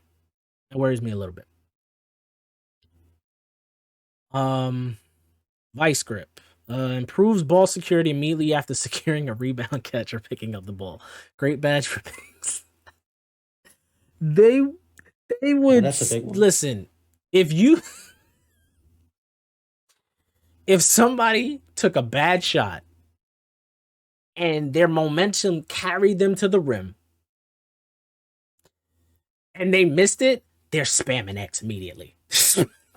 They are spamming X immediately, whether it be to try to get the steal or whether it to be to slow down. I'm talking from a park perspective. Well, rec too. Correct too. Yeah. Whether it be to get the steal or to slow down the play or completely cancel your fast break. Crazy. Make it build in 23 with 99 3-ball reason they brought back 2K19. I don't know what that means. I don't know what that means, Rich. What are you trying to say?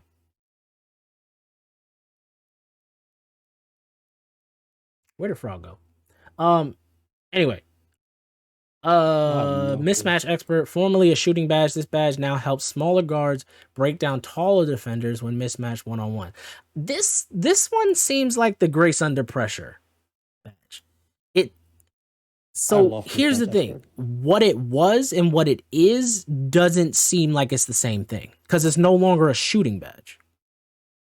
So, like, for me, it seems like Grace Under Pressure, most bigs didn't run it.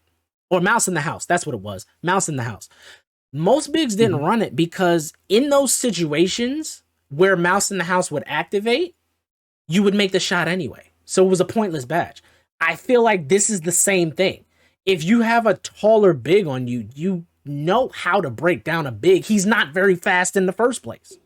So it's still, I don't know. You know, that's just how I'm thinking. That's just how I'm thinking. It just seems like a pointless badge.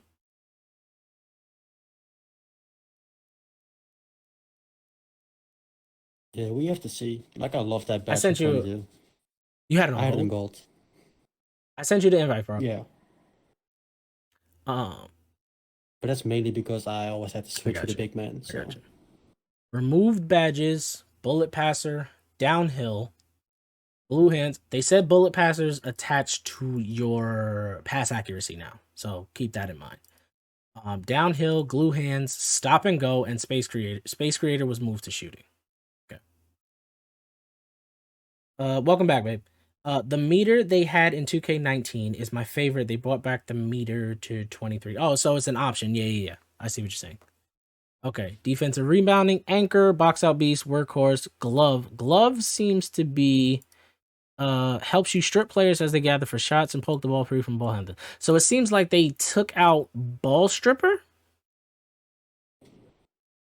And this is now ball stripper and pickpocket in one badge. That's what it seems like to me. This is Hustler, basically. Challenger improves the effectiveness of perimeter shot contest. I don't know. So yeah, but didn't Intimidator work for the post and perimeter?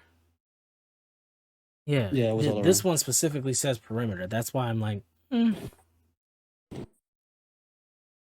All right. Anyway, team takeover design. Basically, what happens is one person, the whole team has to contribute to the takeover meter. That's the short of it. One person can't get the entire takeover bar. Everyone has to contribute. Same thing with AIs. It doesn't. It's the same thing. Same thing. This is like AI stuff. If you want to read this again, it's the courtside report. You guys can see the link there. If this goes up on YouTube, which I'm trying to make sure that it does, that's why you see me muting the stuff. I'll link this in the description. But yeah, this is the courtside report, gameplay enhancement. This was the first one. All right, so now we're gonna go to Mike Wang's tweets. Okay, so here's where the good stuff happens. Signature jumpers have attributes and rating requirements in 2K23. I'm not gonna go through everything because I know it was a lot. It will be here till the game comes out. He said work in progress. That's what WIP means. Work in progress. Examples here. Make sure to check the available jumpers with the test build feature to make sure you can get the shot you want before locking in your build. Smalls equal under 6'5", not 6'5". It's under 6'5". So 6'4", under. There you go. Swings 6'5" to 6'9". Bigs 6'10" plus. So here you guys go. Here's a list of jumpers and their rating requirement. Now, one thing that was cleared up was they were saying that, to unlock these jumpers, your mid-range or your 3-point had to be this. I know that's not the updated one. This is just the first one. We're just going in order, but we're showing because we're just showing an example of how it works. We're just showing the how this looks. This isn't necessarily accurate. Again, there's more stuff that's been released into here. I'm just showing this in order of which it came out. So just giving examples as to, how this worked. I'll give everybody a second. Frog, are you here? No. Say hello to the people, Frog.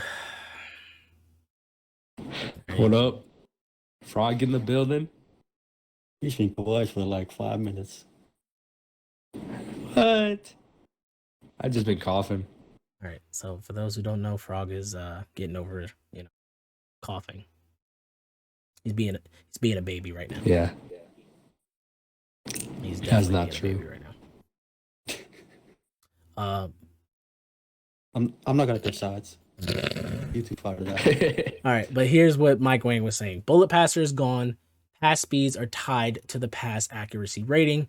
Must have for playmakers. The thing that concerns me about this is that an 85 for next gen, at least, an 85 pass accuracy is what you needed for gold bullet passer. They don't say what the rating is. So that has me a little worried because I don't know what it is. Not this one. I mean, I never used bullet pass. Yeah, I definitely did because it made a difference. It definitely made a difference. There was a whole thing going around where point guards, towards the end of 2K, there was a thing going around where point guards had no pass accuracy. I checked people's builds and hopped off immediately seeing that. Because, yeah, for me it wasn't. because when they had zero pass accuracy, their threes were 99 and their ball handling was 99, which basically means they weren't passing the ball. And if they were passing it at a point where the defense could recover. So they were basically useless. But not this one, Rich. This one is a specific. If it's open to the community, I let the community know. But this one was very specific. Current gen pie charts are gone. And he said also double takeovers for current gen. So basically, the build system for current gen is going to be more like what next gen has. Okay, there you go. Driving dunk rating dictates how easy it is to block dunk attempts.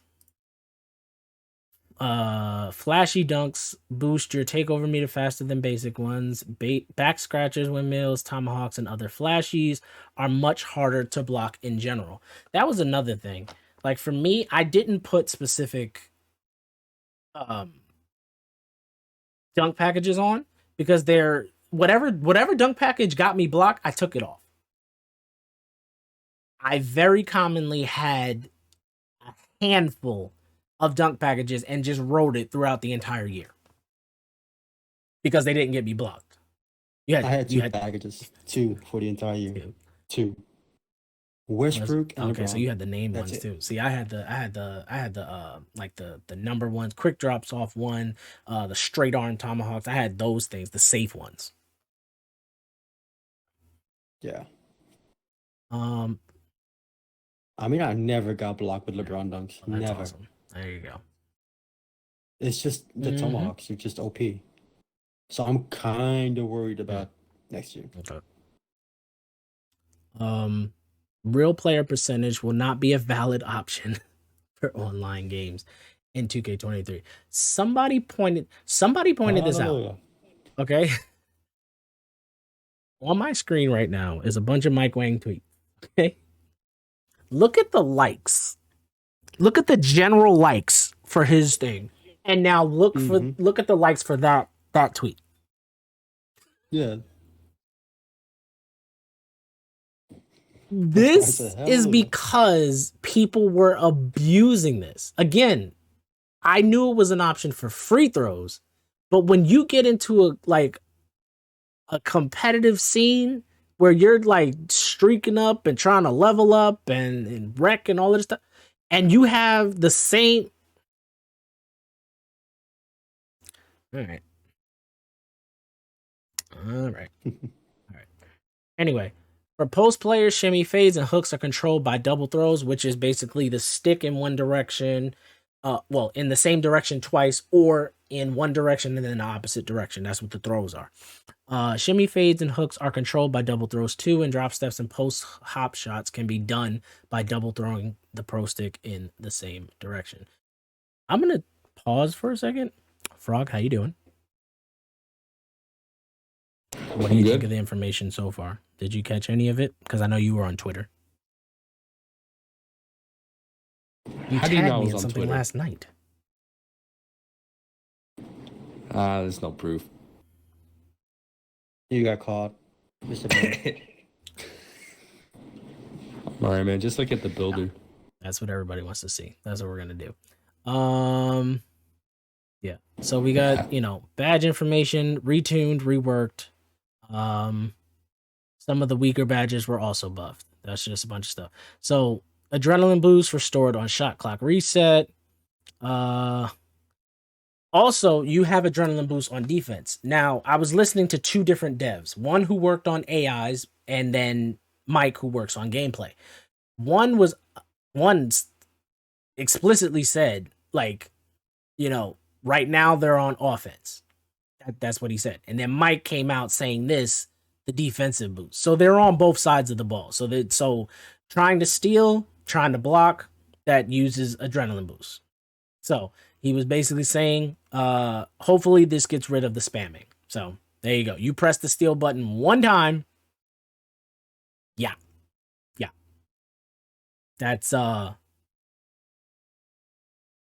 adrenaline thing. So here is the contact dunk packages for those who are interested. The vertical part of it, he said it in a tweet. The vertical part of it, this is specific to next gen. This isn't they don't have the requirements on current gen. This is specific to next gen.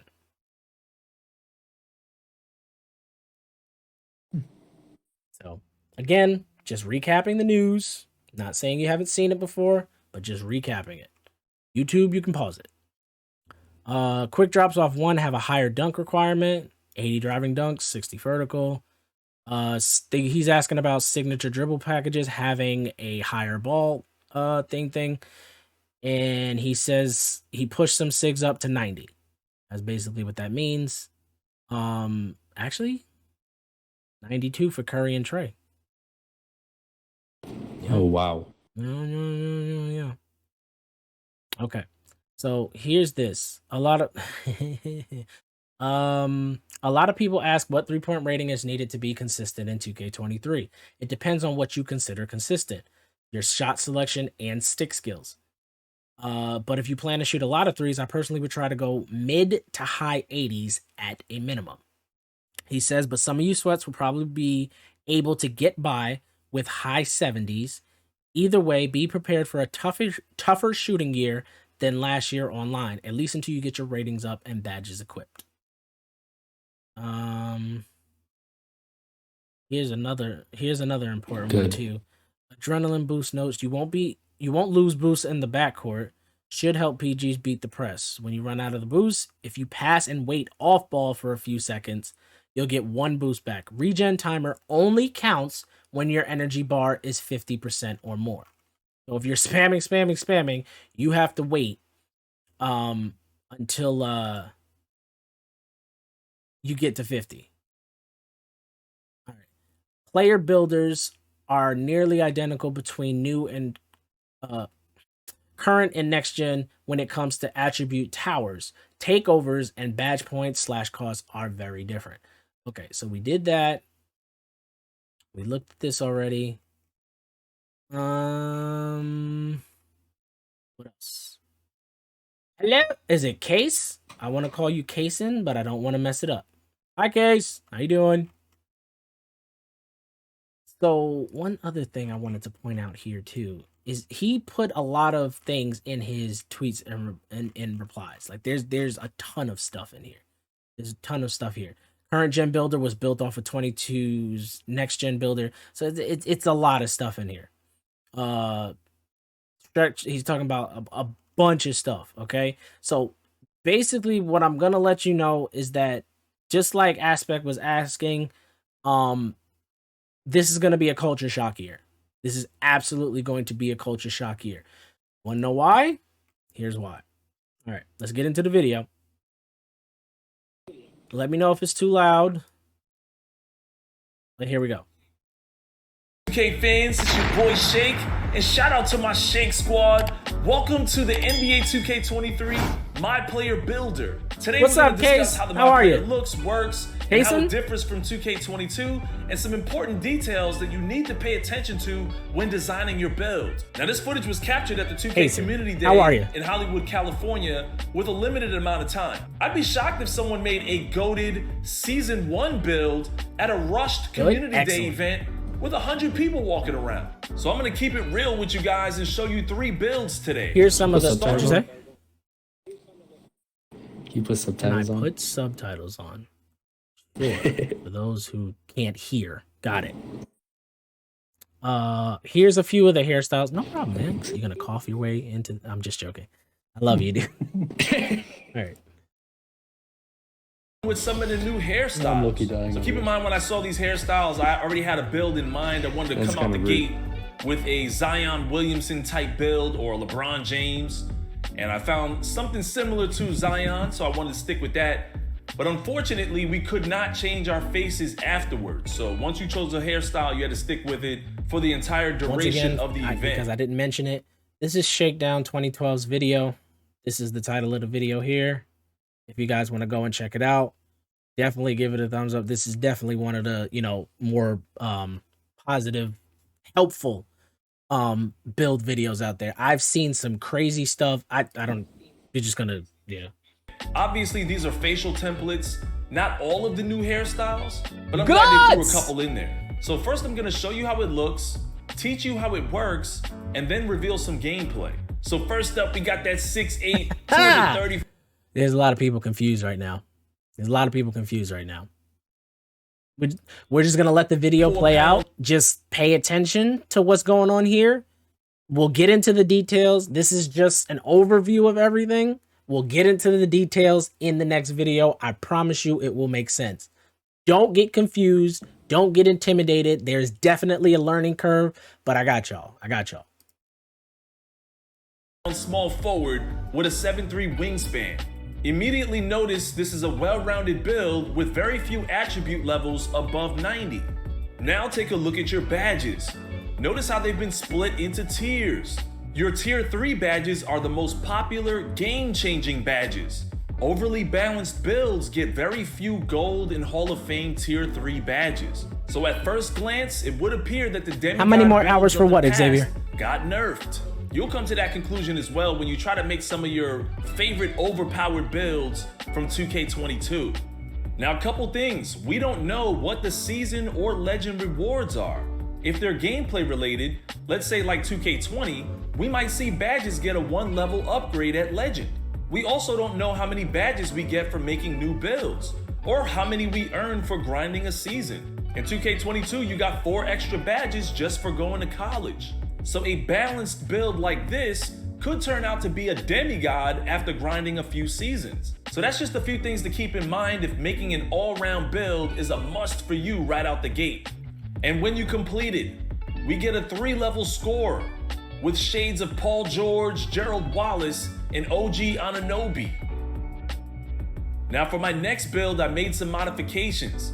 Same height, weight, and wingspan, but notice the amount of attribute points I gave to the finishing category.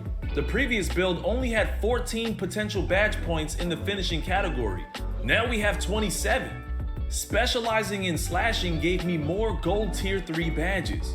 Completing this build gets you an inside-out scorer with shades of LeBron James. So if you want to make a LeBron-like build, this is definitely how you do it. Now let's expand the category and show you the attribute requirements for a couple tier LeBron-like build. You know what I mean? 3 badges. Also, take a look at the 4 badges in tier 3 versus the badges in tier 1 and 2. That seems These will legit. be your best overall badges for slashing and finishing. The requirement for gold slithery is an 89 driving layup or a 92 just for this part, because this is important. There's a lot of different things going on here. driving dunk. I only have an 85 lay, but I do have a 93 dunk, so I do meet the requirement. For a 6'8" small forward, you need a 99 driving dunk to get Posterizer Hall of Fame. And look at the amount of This strength badge you right need here. for Pay attention, chat. Trying to tell you, pay attention. Gold or Hall of Fame bully. Making a bully breed build on that level would require a lot more sacrifice. Now take a look at my tier 3 shooting badges. With an 83 ball, you only get bronze limitless. This is why I said catch and shoot will be way more useful. You only need an 81 ball handle for Hall of Fame ankle breaker. There's gonna be a lot of big guys snapping ankles this year. So you might need that 86 perimeter defense for Hall of Fame ankle braces. So when you complete this build, we get another inside out scorer with shades of RJ Barrett and Andrew Wiggins. Now it's time to get in That there might have and been a test the different build. build. There's a lot to learn here, so Nope, take that was notes. the same build. Never mind. So first things first, to equip your tier 3 badges, you have to equip 10 badge points between tiers 1 and 2. So it's either or, you do not need 10 badge points in each tier. As I equip badges, there's a counter in tier 3 showing you how many you need until it opens up. Side note, there are challenges to unlock your tier 3 badges, so expect to complete those first in the full game. Now let's take a look at the far right where you have your 4 core badges. These badges cost We'll get into 0 this in a badge second, points. chat. Since your tier 3 badges are the most game changing and they require the most badge points to select, it's best practice to core one of your tier 3 badges. Keep in mind, a badge must be equipped to earn progress towards its core badge challenge, and completing that challenge makes it eligible to become a free core badge. Now I want you to get this down. The bare minimum to get a tier 3 badge is 15 badge points in any given attribute category. This is because a bronze tier 3 badge will cost you 5 badge points. So 10 badges between tier 1 and 2, and 5 for a bronze tier 3. If you don't have 15 badges in a certain attribute category, but you're close to it, your build will get better with time, as long as 2K is still giving out extra badges for grinding throughout the season. So take a look at my badge selection. I was able to select 3 tier 3 badges with 23 total finishing badges, 10 between tier 1 and 2, 13 in tier 3. Making Posterizer a core badge was free. Limitless and Bully cost me 13 badge points. So always take advantage of a free tier 3 badge when you can. With 15 or more badge points, you should always have enough to equip 2 or more tier 3 badges. So now that you know this, decide on what kind of build you want to make and then go from there. Choose 2 categories you must have maxed out. Do the math on the badges you want for tier 3. Once you get the game and max out all of your badges by completing challenges, this thought process will become second nature.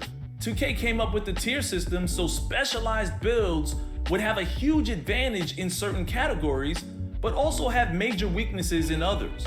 So I hope I simplified this for you. Save this video and come back to use it as a reference if you get confused when the game drops.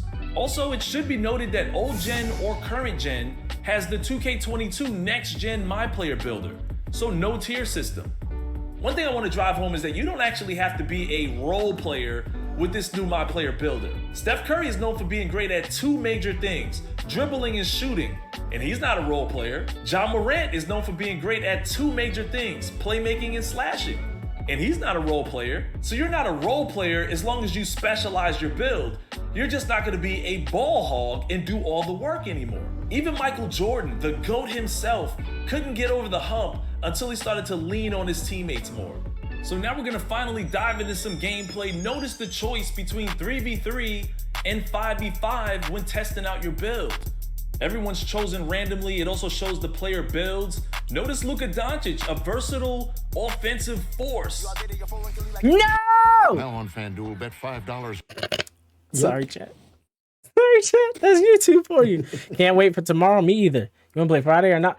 I'm gonna be streaming it on Monday. But I'm gonna be going through the My Career, so you know. So this is the location for the 3v3 You want to come in and test. hang out? That's fine. Notice but you don't see any of my what stats system or are any you on though? badges I'm on popping up. Xbox next gen And though. don't be alarmed. 2K removed one Keep of that the in mind. adrenaline boosts for this demo. It shouldn't be like I that. do in have real current game. gen. See, And here are your PS5. camera It options. sucks. Some of them you remember Friggin- or didn't even use. Oh my A lot of God. them you can modify really nicely. Cross-platform, dude. I'm gonna try out this new Cross-platform. on-court cam because it kind of reminds me of that old arcade basketball Dang it, game, 2K. Run and Gun I 2. appreciate you being here, though, Personally, Case. I wish this Jesus. 3v3 setting was I play with actually everybody, so I outside, mean, some kind of like that sucks. outdoor court, maybe something like the PS4 version? blacktop. That way it'll feel more like you're at the Yeah, I got park. both this year. But at this point, I decided to change the camera and go back to 2K low and modify it to look like the standard 2K cam, but a little bit closer. So, you know, if I like this cam, I can use it for thumbnails and things like that.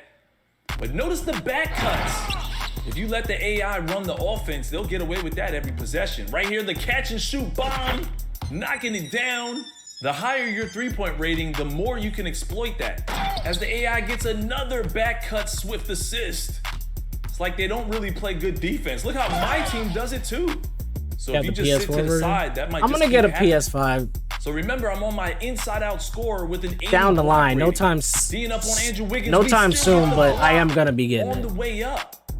So you guys that play interior defense, if you time it correctly, you can still block a lot of shots. This build is well-rounded, so you should be able to do a lot of that. And look at Andrew Wiggins. This man is Can't out wait here to get doing into the park builder, dunk though. styling Same. on me. Right here, I It's try gonna to be get awesome. the screen and pop, but I mistime it. Jared Allen with the rebound and the lob, dunking on him. That was a pretty nice possession. As you guys Check can see, this you still out, gotta what he time points those out. Check lobs. this out. But look at this right here. I want you guys to pay close attention. I tried to use the right stick when I was caught out of position, and 2K does not hold my hand and launch me forward to get a good contest. It's like I wasn't even there, and that's how it should be. So testing out the build again. Jared Allen on the other team. I get another block, but they still score anyway. Next possession. Get the pump fake. I'm gonna use my bully strength, get to the rim and score on 2 defenders. That's with silver bully and high finishing ratings. As I get another block now on Anunoby. That mess out of here. Right here, they ran out of time. They had to shoot it from the checkup. I get the rebound, and I'm gonna try to bully him one more time as I get the dime. My man is always cutting to the rim. You like It's Madden? crazy. Right here, I'm gonna cut to the rim and get a free I mean, dunk. it's all right. I couldn't choose my dunk packages, so I wasn't really going for posterizers and things like that. Right here, we I got used to play it a lot more than I do You now. might have noticed I lost an adrenaline boost when I jumped out on Murray. I don't have 23 yet. Like, I feel like I'm gonna get it at some point, Off him and use but- my bully badge to get to the rim. Easy layup, looking like Zion Williamson out there. Trying to stop this man. Another block. We got a balanced bully still out here doing work. DeJounte Murray with the spin and the brick. Jared Allen with the board. Can't score over Ayton. Dishes it up court. And I'm going to bully my way to the rim again. Easy layups. Can't wait to be able to start going for posterizers as I snag another board up 10-16. I pull up the icons and I'm still able to dribble and get a little bit of a speed burst right to the rim, dunking on him. It's the 10-18. same. It's the same Not sure game why every. Ayton is bringing the ball up like this, I but feel like salvaged the 23 play. is. I'm down to 1 adrenaline boost. Get him with the momentum dribble. Then I'm gonna use my strength regardless. Get I feel to the like rim 23 and would be the buckets one over the to limit, play. man. You know, like I 20 to played the 10 skills pump fake. trainer. I want the ball back. But I'm gonna hit him with 23 a jab is step different. and a That's- spin move. Go right to the rim. Oh no, I stopped first and I still get there and we end the game 22 to 10. That's what it feels like. This concludes my LeBron James My Player Builder test for 2K23. My suggestion is to make specialized builds for Season 1. A balanced build like this one could turn out to be goated with time if we're So allowed real to earn quick, extra chat. badge points. But specialize your build with 90+ attribute ratings so you can dominate right out the gate in Season 1. So that's it for this video. Let me know in the I want to see comment what his section block you guys think from there. block was an 80. So he got 3 blocks in that one game, and his block was an 80. Okay. Okay. And then did it show his defensive badges? What'd you guys think of that?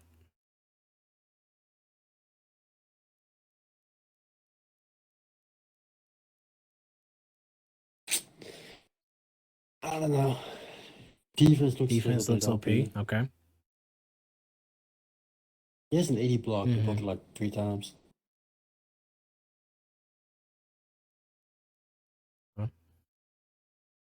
What about you, Mr. Froge? Probably coughing. Oh, what? You want my? All right, all right. Here we go. I'm gonna sit down. Hold up. Hold on. just for the video, man. All right. So anyway, so basically what I felt like, I mean, obviously the defense is definitely going to be different, and I feel like the blocks made more sense. I definitely feel like the blocks made more sense. One thing I did see was that it looks like the alley-oop meter is the same as the 22 dunk meter. But for 23, they're changing the actual dunk meter to like a shot meter type deal.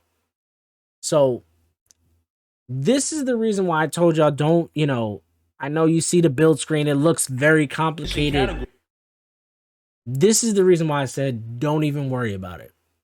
Because this video right here, I love this guy for this. Okay? Love this guy for this.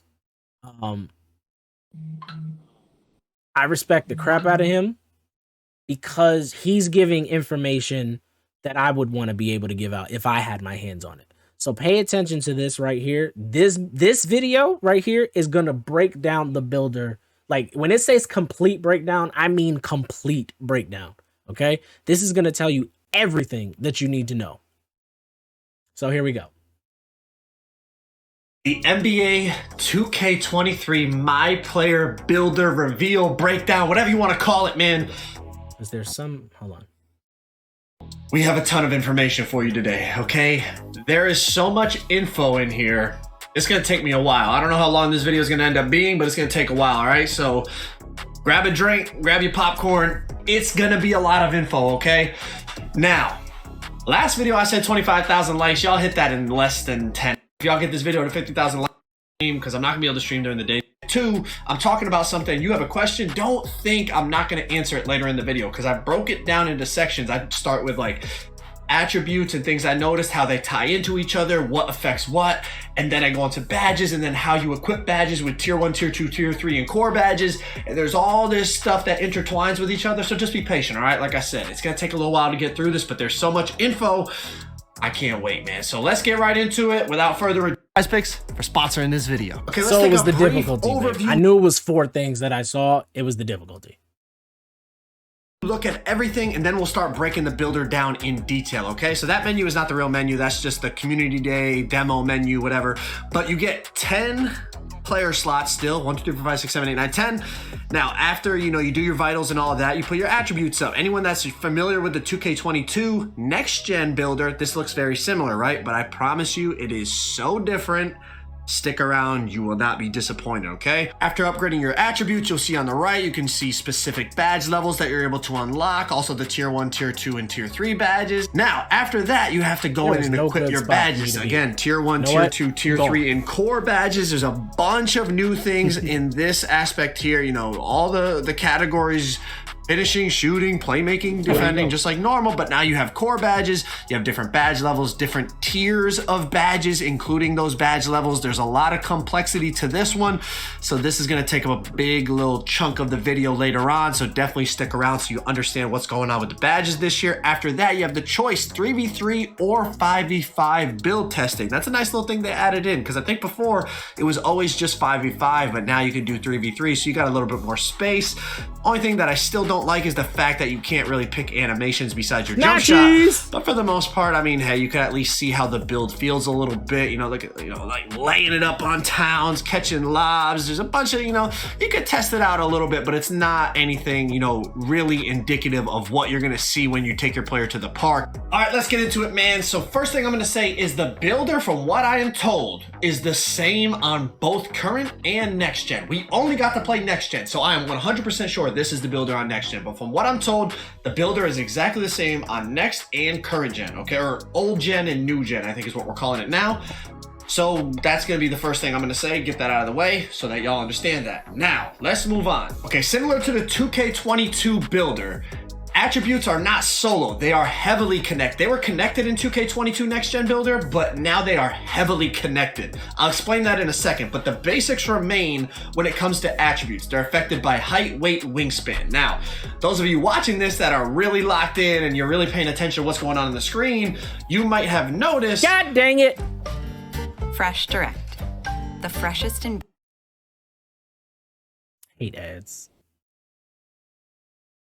What did he just ate a Skittle? I agree.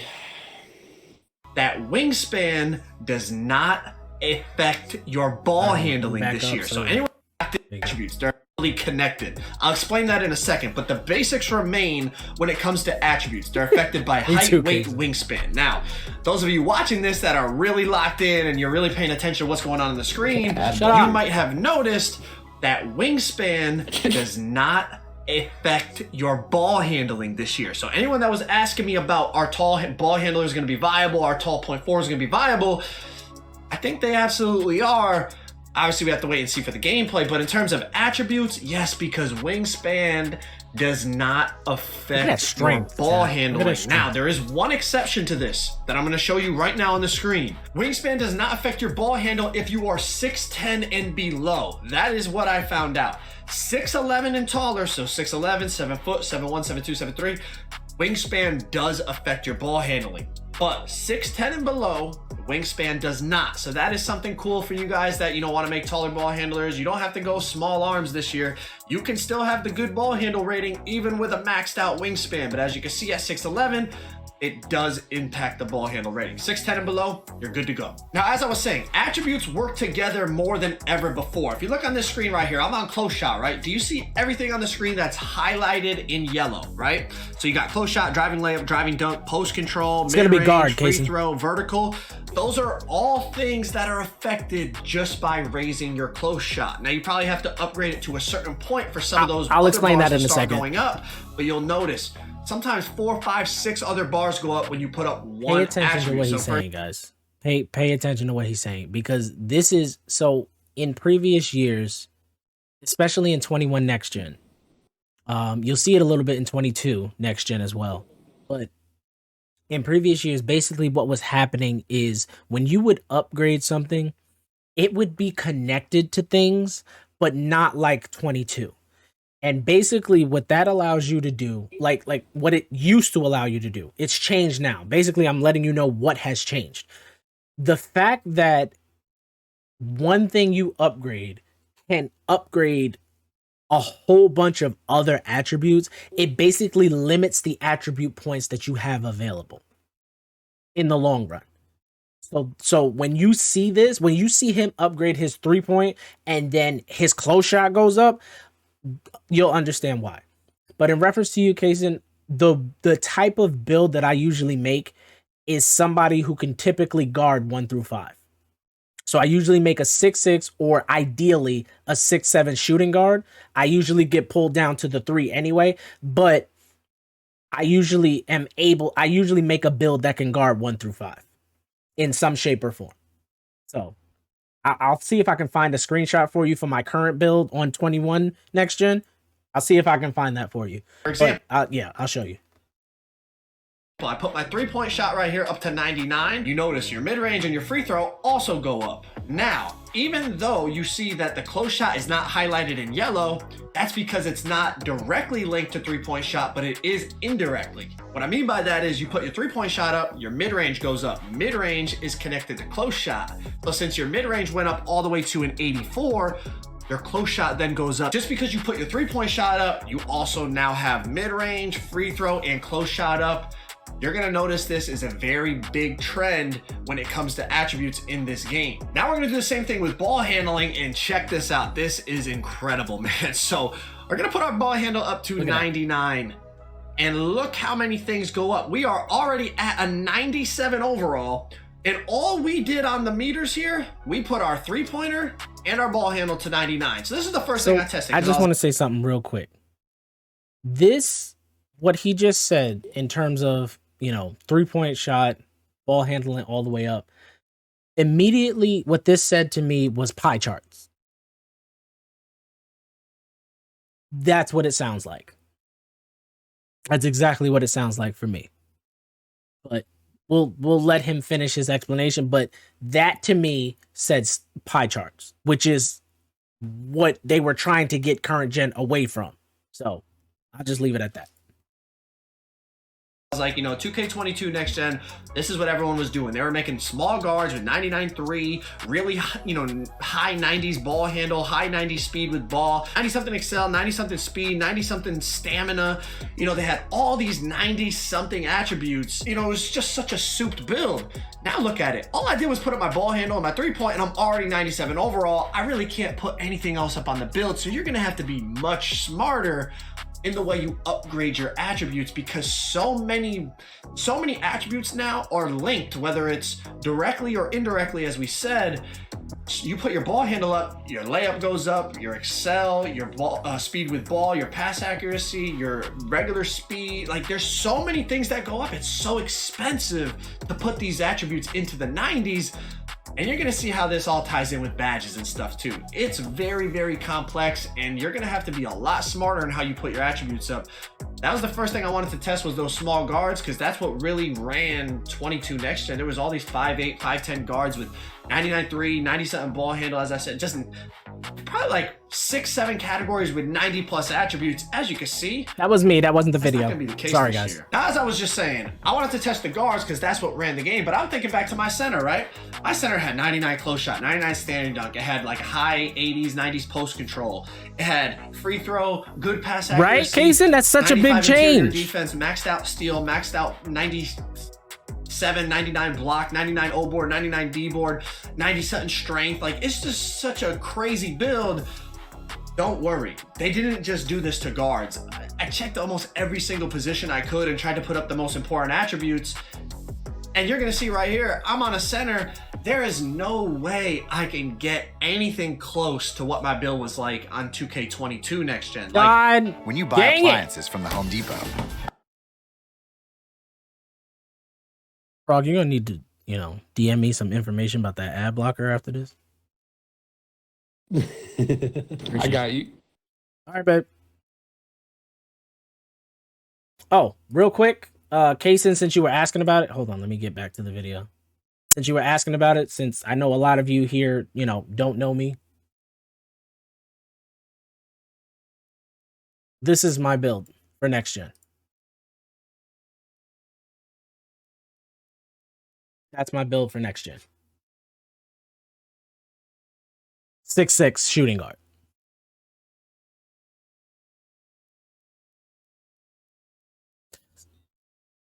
Mid. I don't take middies. Look at how high the slashing is. I don't take middies. A midi and a layup / dunk is the same amount of points. So why would I have a high midi?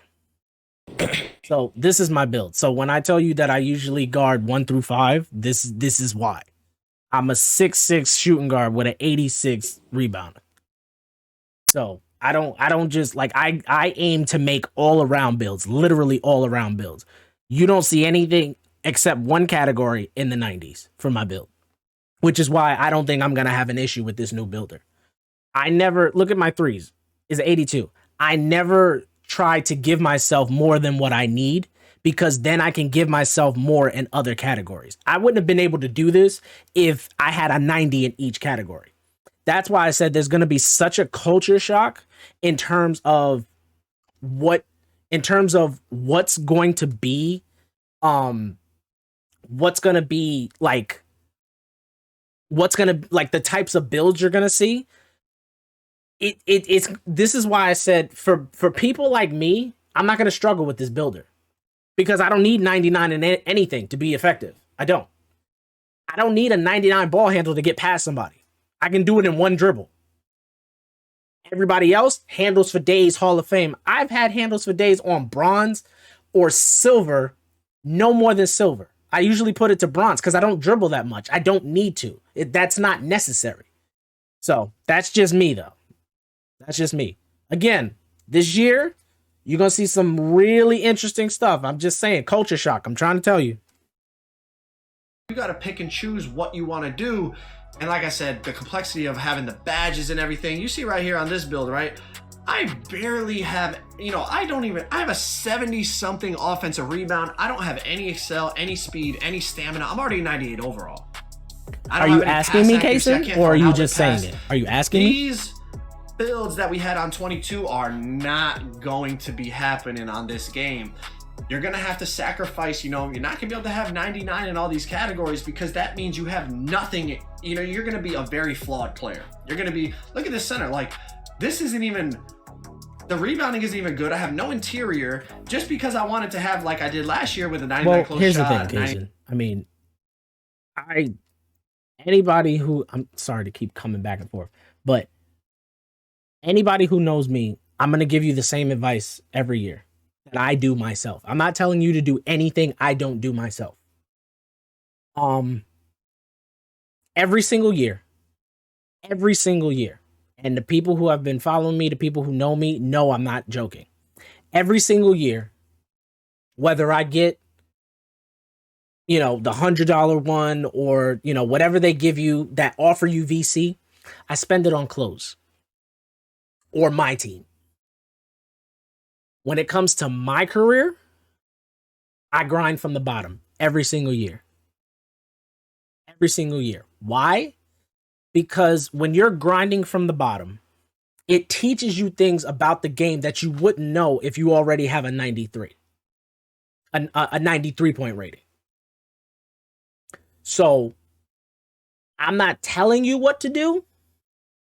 I'm just saying that there's a learning curve in this game. It's going to be frustrating. I'm not going to sit here and say it's going to be the easiest thing. It is going to be frustrating. But on Monday, listen, you want to check what I'm saying? Show up on Monday stream. On Monday, I'm going to be in this builder because over the weekend, I'm going to work out some things and it probably won't even be my final build by Monday. I'm constantly tweaking. Depending on, once this build hits 99, okay, what don't I need? What do I need? What could use a few adjustments? So you want to check what I'm saying? On Monday, I'm going to be grinding from whatever overall you come out with out of the builder. I do it every single year. People don't, the other content creators are like, yo, let's play. No.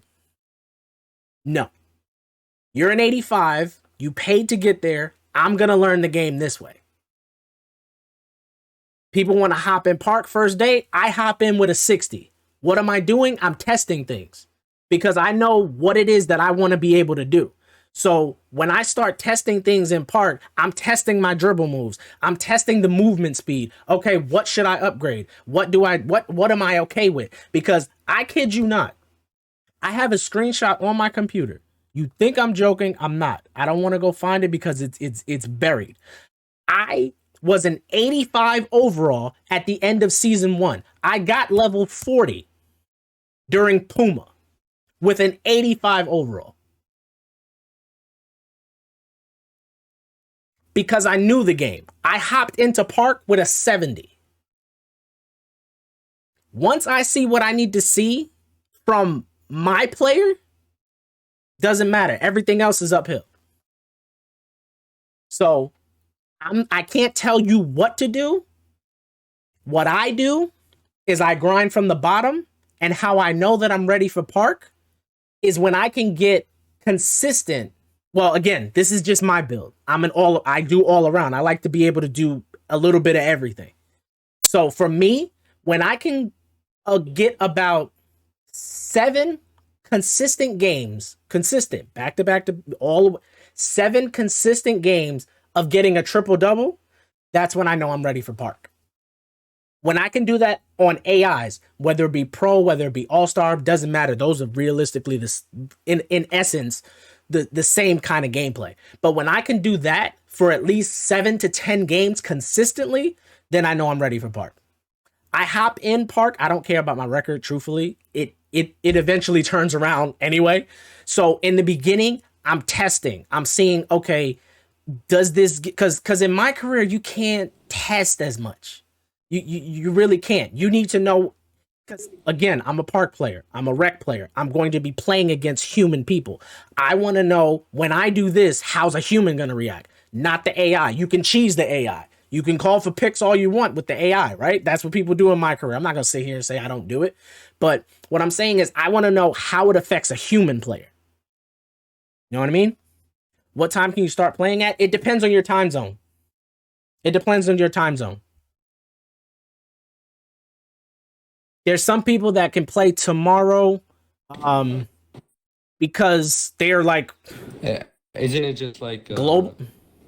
If you're America, it's like 12 It depends on your time zone. Because central people are like 1 to 2 hours behind. So in America it's the same, but it depends on where you're located. Depends on where you're located. So it's a time zone thing. So whatever equals 12 a.m. realistically 12 a.m. on the 9th, it's a time zone thing. So but anyway, like I was saying, just, you know, that's what I can say. That's what I can say, Kaysen. That's what I do every single year. Monday, you're gonna see that. That's just what I do. If you buy VC by mistake, will it be there when you load up the game? What do you mean by mistake? Because the VC that you get right now, if it's in relation to 23, it'll be through one of the pre-orders. Unless somebody correct me if I'm wrong, I don't think you can buy VC for 23 yet. Unless it comes through one of the pre-orders. I think you can on the Xbox app. Well, double check what I'm saying. Let me see. Like, can you buy VC through the Microsoft Store for 23? I figured on PS5 you can. Okay. So if the purchase went through, then yes, Groupie. Yes. All right, let's get back into the video because it's a long one. Y'all can keep asking questions. And a high post control. I was able to get 97 you can? on the defensive rebound, but outside of that, you don't have any pass accuracy. You don't have any steal. You don't have any block. You have a 70 offensive rebound. Groupie with the follow. Thank you so much. Take some time to think about what you want to do with your build. Now, it's not just attributes that are tied into each other. It's also badges. Badges. $50 for 200,000 VC. So it's the same price as always. They got the same prices. Yeah, you can. You can. Yeah, so if you purchase, yeah, $50 for 200,000 VC, $100 for 450,000 VC. Yeah, so you can. See, I wouldn't know. I don't. Yeah. Nope. You don't buy. Sure do. But there you go. So yeah, you're welcome, Groupie. No problem. Glad I could help. What's going on, Trey? Badges are heavily connected to your Stop, attributes. Wango. Anyone that played Next Gen last year, you know, like you have to have, for example, to get Rim Protector last year, that's not in the game anymore, but to get Rim Protector last year, you had to have a block rating. Now, those of you that played Current Gen, that wasn't the case. You could have 25 block and still get Rim Protector chase down. On Next Gen, that's not how it was. Badges were correlated to attributes. Now, that's the same on this game, but they made it a little bit more complex. So let's look into it. Looking at these badges, right? There are some bronze badges that have no requirement. As you can see right there, to get some of these badges on bronze. Really? Feeling healthy. Bye. Frog, I'm gonna need you to DM that stuff right now.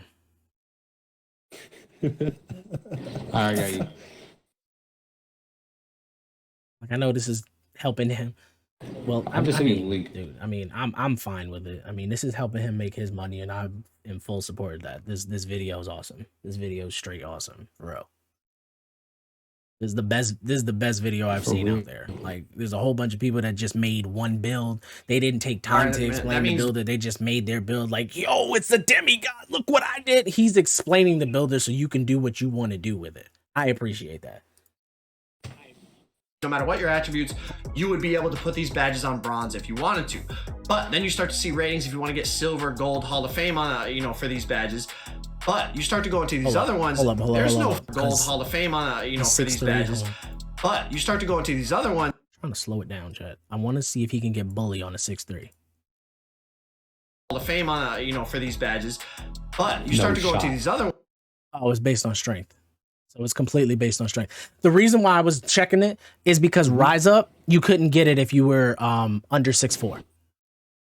That's why I was checking that. So it was completely based. So real quick, one thing I wanted to say, this is why I said it was a little complex in reference to the bully badge. The bully badge is based off of strength, right? That's clear. But it's in the finishing category. You don't get badge points for upgrading your physicals.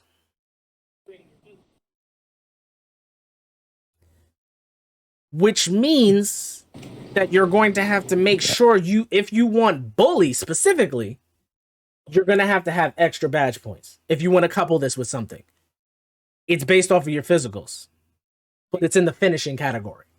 So just wanted to point that out. There's no free bronze badge on these ones. These ones are not only require a rating, but start to look at how many badge points some of these badges cost. I mean, just to get a tier 3 bronze badge, it's five badge upgrades.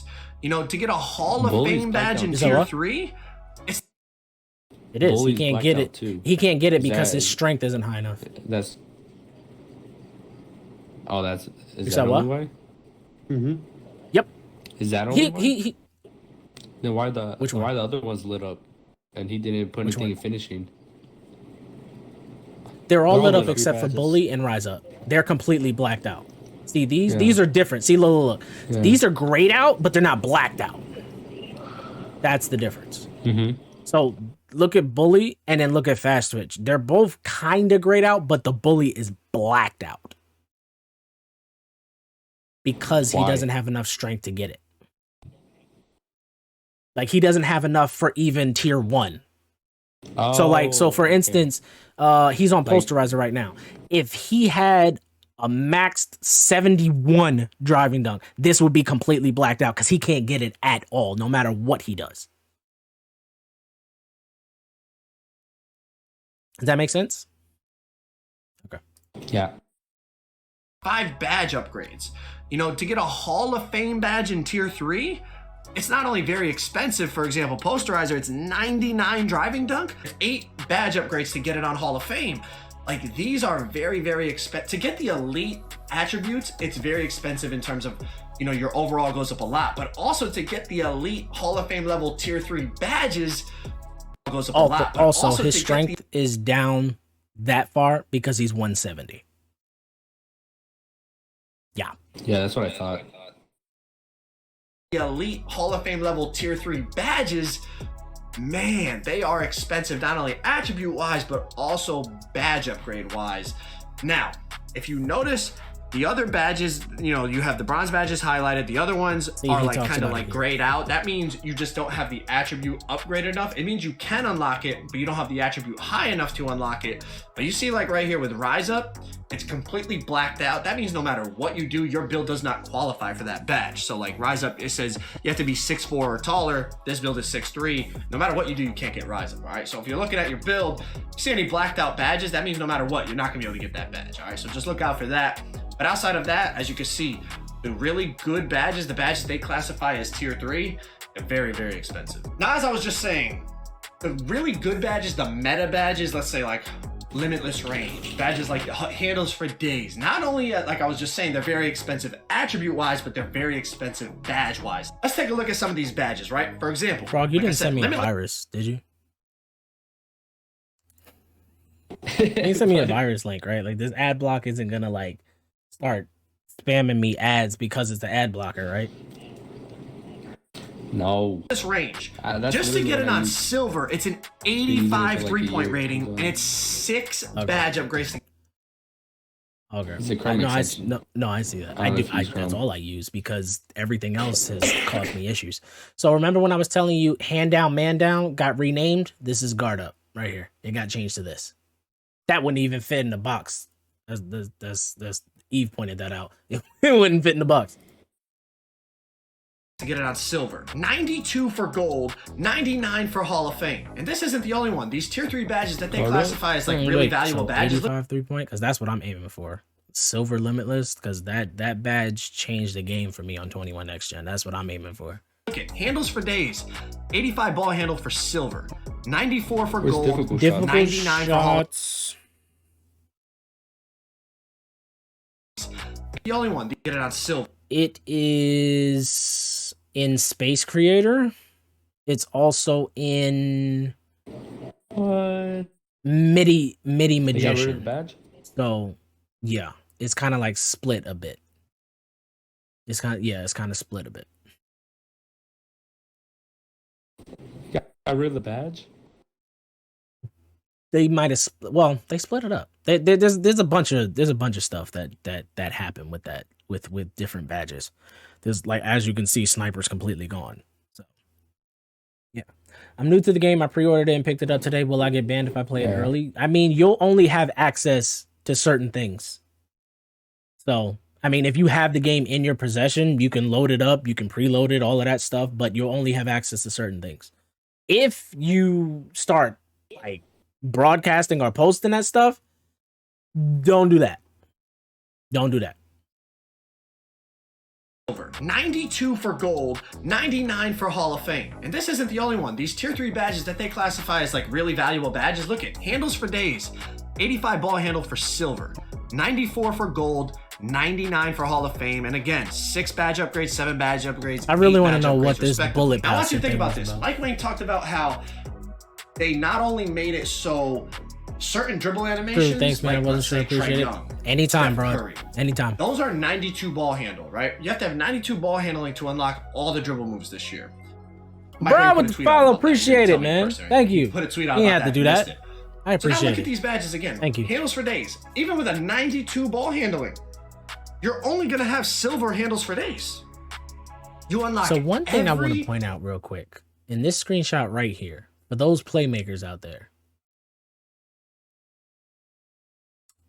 all 4 of these badges are valuable, but you're not going to be able to have them all in tier 3. You're not going to be able to get all 4, as far as I know, because there's not enough I badges. got a question. What's up? So you know how you get like an extra badge point in like the battle pass thing for the seasons? Does that carry over like It around does. all your characters? Mm-hmm. Oh, it does. Is that going to be in this game? Now, if somebody in Most chat likely. wants to either confirm that or not, I'm not entirely sure. The only thing out of all the information that they posted that I didn't look at is the city stuff. I specifically ignored it when it came to like the info and stuff like that. I'm going to react to that live. You're going to see us watch the city trailer and I'm going to react to it live so you can see my thoughts. That's the only thing I have not seen yet. I'm pretty sure that might include that information as to whether they're bringing back, giving you a badge. Because again, like Shake was saying, you might have a build that is you're missing a few badges in each category or whatever. But over the course of time, if they keep the same format where they give you one badge, well, actually, Joe said it. He said it's not going to make that much of a difference. He says it at one point in the video, but he's going to say that giving you one badge at a time each season is not going to make that much of a difference. But what he did say, which I thought was very interesting, is that when you hit Legend, I think it was in 20? I think? What's the game that you hit Legend and you get 10 badges per category? Was that 20? That was 20. And There you go. Legend So one. that, I mean, that's a whole nother problem. Like, being a legend in 22 meant nothing. It meant nothing. But anyway, No. so yeah, so you got a You got a parrot? parrot, Yeah, I'm a bunny with a parrot.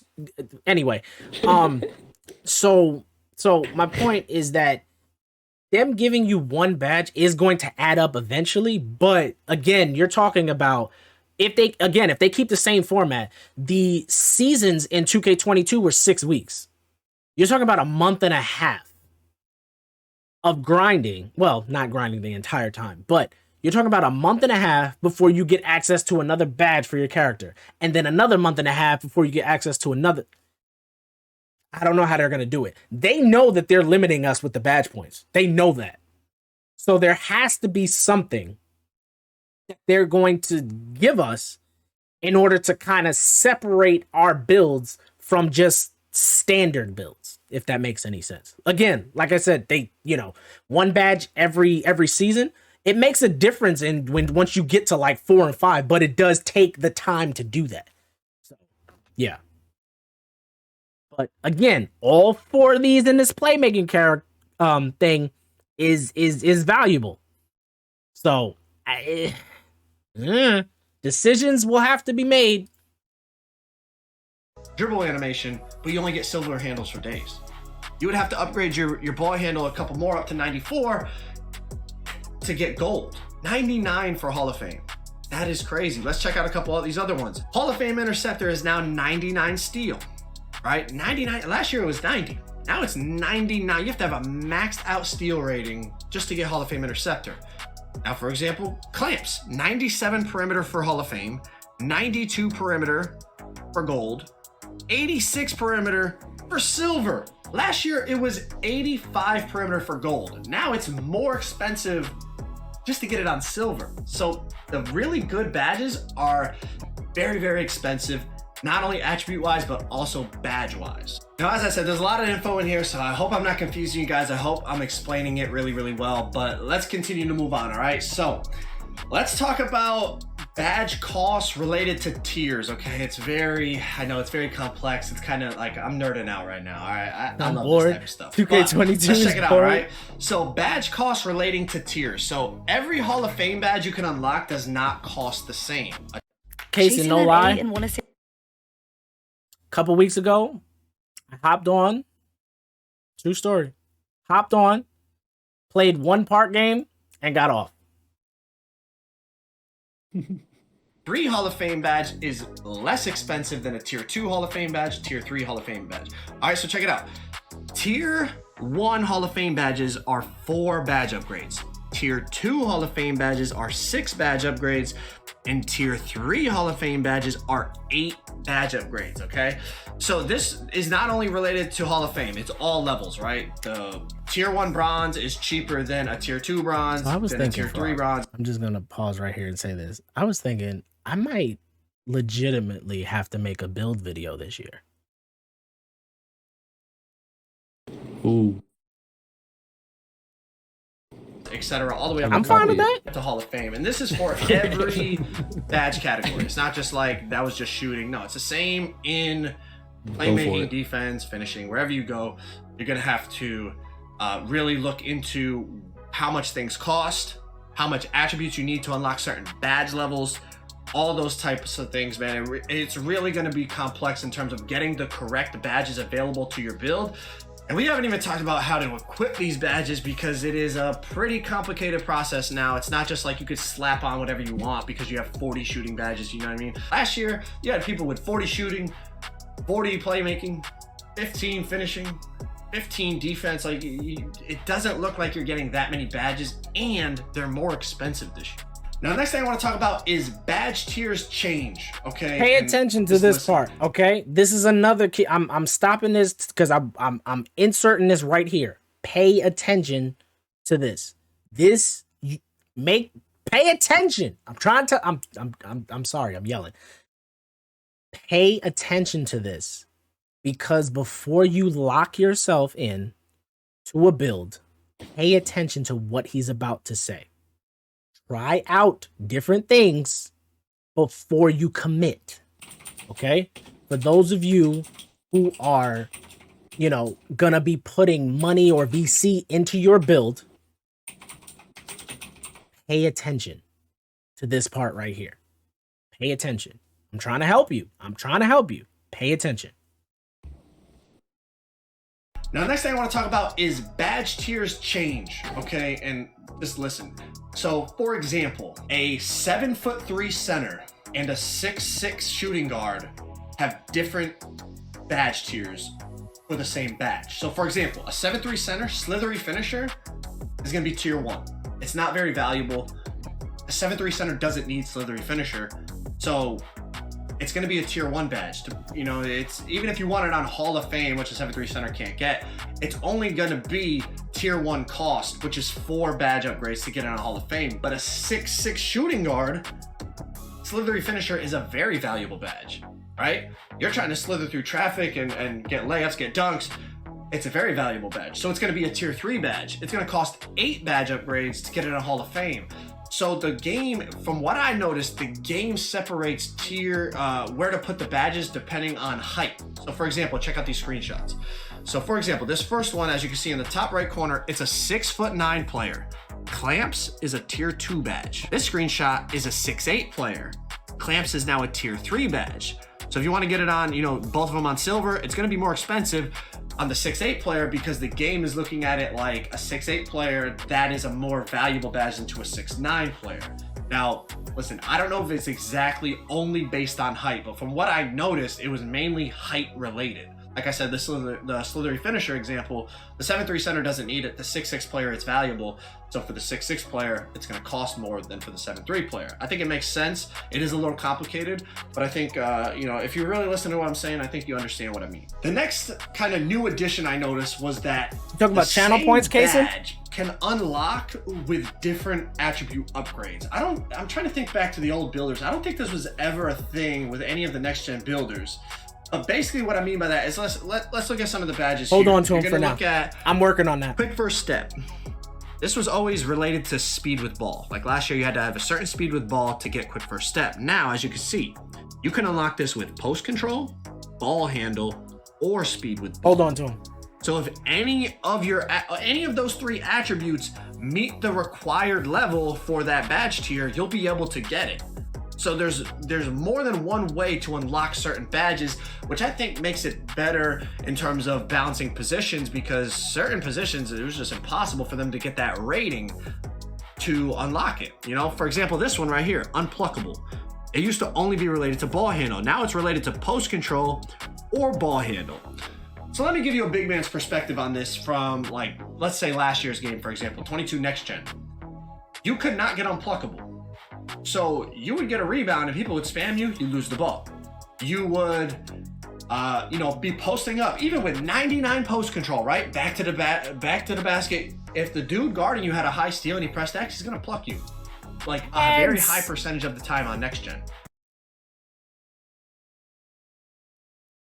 He says 75 more times. At the Dorito chip.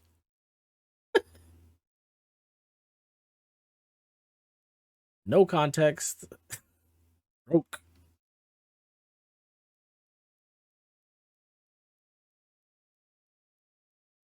Because you have no unpluckable, you have no ball handle rating, that's all that mattered. Now they're saying, okay, a big man with 25 ball handle, I'm sure if you're dribbling up the court with 25 ball handle and a guy with a high steal presses X, probably gonna steal it from you. But if you're in the post, right, and you're backing somebody down, you have high post control, they're not just gonna rip it from you. It's like, think about a great center, like, I don't know, like Kareem Abdul-Jabbar. If the dude's bringing the ball up the court, he's probably not a great ball handler, right? So you can strip him. But if he's in the post, you're not just gonna pluck him. The dude knows how to protect the ball in the post. So I think it's actually smart to add different attributes to unlock the same badge, because it has to fit different positions, if that makes sense. Now I'm sure people are gonna be like, oh, post score is gonna be even more OP, blah, blah, blah, blah. But I think from a realism perspective and even a game perspective, I think it makes sense, but I'm not really here to give my opinion. Let's just keep going over the information, okay? Now let's get into the new badge tiers. We've talked about it a little bit, but also core badges. Mike Wang talked about this. It was kind of confusing. Man's breaking it down, chat. Paper, but now they're about to see the actual footage. footage. Fall guys. I think it's gonna make a lot of sense, okay? It's still a little complicated, but you'll see. All right, so you finish your build, you pick your takeovers. All that is the same for the last couple of years. Right? Gives you your player comparisons. This screen actually looks a lot better than it did last year. But besides the point, okay? This doesn't matter. I'm just showing you we would get to this point. You're gonna test your build. You're gonna look at your badges, and here we go. As you can see, it shows you what's available. You can put your attribute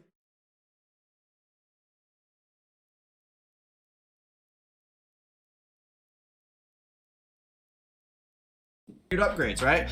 You have tier 1, tier 2, and tier 3. I have 12 badge points available in finishing. Now, we have to decide, obviously, what levels of badges you're gonna put, what badges you want, etc., etc. But if you look all the way down at tier 3, you're gonna notice something.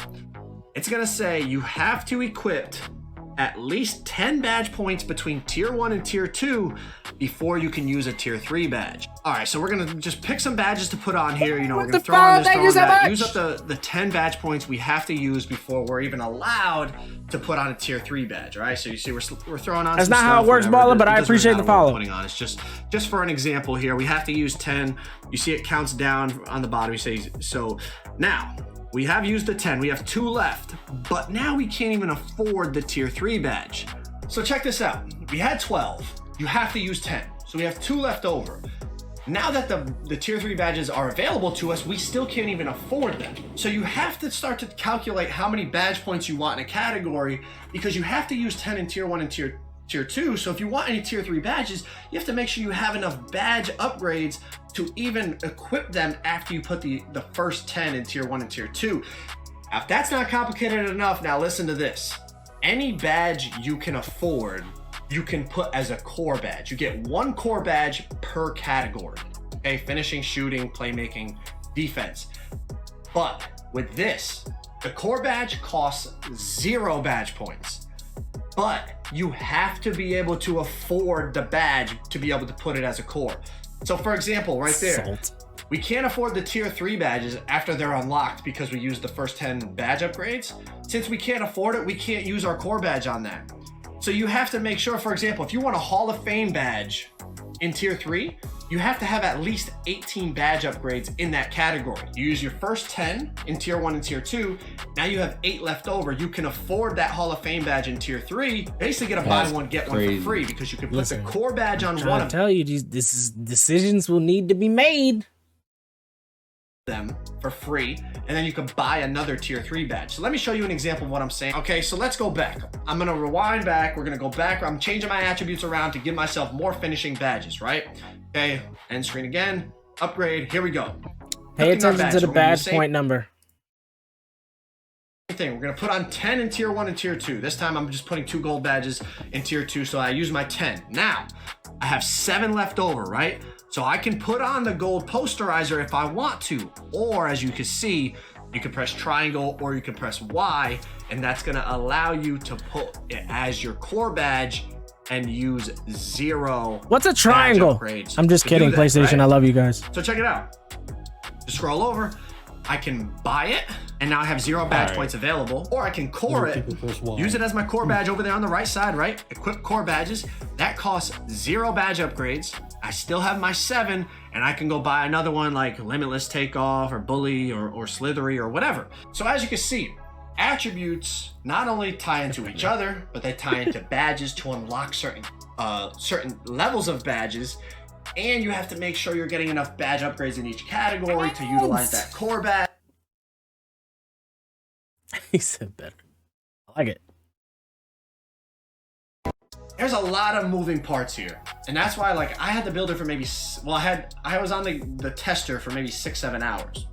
And I spent most of that in the builder, and I still feel like there's so much stuff I can learn. Like, there's so many intricate parts about how things tie into each other, and making sure you get the right level of badge you want, and making sure you have enough badge upgrades to put on that level.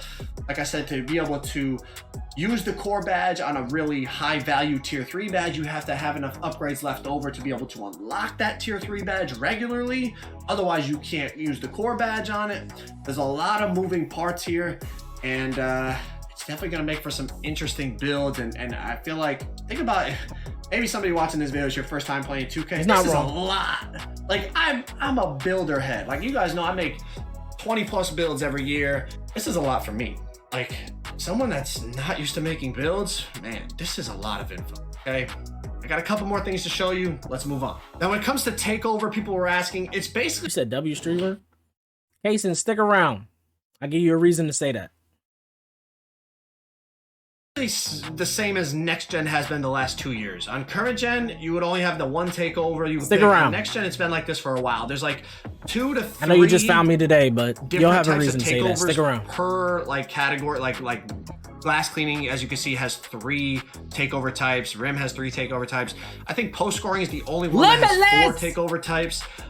You know, Sharp only has 2, etc., etc. You can choose a primary, you can choose a secondary takeover, you can do same exact badge, you can do different badges. On release, my friend. If it is like last year, which I don't know if it is, this is not permanent. So any current gen players watching this video, I know on current gen, once you pick your takeover, that's it. On next gen, you can change your takeovers. It was called Mamba Mentality Badge. You could, once you unlock that, you could change your takeovers to anything that your build is accessible to. So like that build had like, what did it have? Sharp, rim, and glass.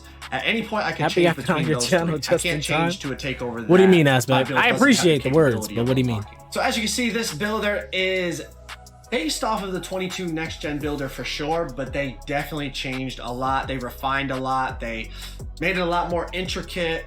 Things are more expensive. You're not able to make as crazy of builds. You're really like, I get a sense that like if you want 99 in a category, you're either going to be terrible at almost everything else, or like you really have to just make a role player. Like if you want a 99 3 ball, as you saw, I went 99 3, 99 ball handling, the build was done. It was a 97 overall. I could barely upgrade anything else. I could put like 20 attributes in one category and that's it. That's with no finishing, no defense, no like 65 pass accuracy. Like that build's garbage. You can't do 99 in like 2, 3, 4, 5 categories like you could last year. You really got to be more balanced. You got to be more smart. You know, if you do want 99 in a category, you're gonna be a specialist. I feel like you're gonna be like a real specialist at just one thing, and then everything else should be kind of average at, which basically makes you a role player. I feel like this year, we'll have to wait and see, I could be wrong, but I feel like this year's silver badges and gold badges are gonna be very, very good. You're gonna see like all around builds that are like kind of like, I don't want to say dominant builds, but like builds that can kind of do a mix of everything. They're going to be rocking with gold and silver badges for the most part, because one, you're not going to put your attributes high enough to get Hall of Fame badges and still have a balanced build for the most part. And two, the Hall of Fame badges are so expensive, especially in tier 3. Like if you have, let's say 20 playmaking badges, and you get a tier 3 Hall of Fame badge, that's 8 badge upgrades. You only have 12 badge upgrades left to put on stuff. Now, some things that did cross my mind that maybe you're thinking about right now, we have to wait and see like what the level 40 rewards were. Last year, you would get 39. 1 extra badge upgrade. If that's the same thing, it will help, but it's not gonna make a huge difference. Maybe the legend reward this year, like in past years, you would get 10 badge upgrades per category. If that's a thing, that would change the game. Like you hit legend, you get 10 per category. Yep. That's game changing. Yep. Now all of a sudden you could put on 3 or 4 tier 3 badges. That's going to change. Like your build's going to be like, I've heard you can, baller. Compared to other I've heard you can. Builds. There's a lot of question marks with this, but I hope this you information did help you, give you an idea of like what you want to make, how to approach it. I know it's a lot of info, man, but I try to get it in the most clear, concise way possible. So if you haven't already, make sure you drop a like. This video took a lot of work, a lot of time to edit, a lot of time to record. It's risky. And I'm glad I can bring it to you guys, man. So like I said, 50,000 likes. I'll stream later, answer any questions you may have. Let me know what y'all think about the builder.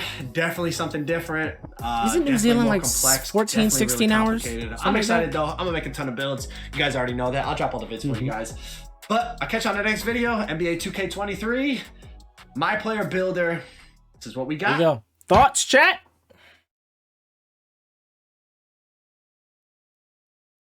I'm not exactly sure on the conversion of that, baller. I think in 10 hours. Oh crap! I think it's like 14. I think. All right, so here's what we're gonna do. I completely blanked out. I'm sorry. I am so sorry. Let's watch the City trailer. No audio. I'll watch that on my own. Here we go. Shut up. But it's popping. Think about. What are you talking about? All right, I have not seen this. I have not seen this. All right, so let's see what we working with here. I have not seen this. God dang it! I turned the audio off and it turned back on.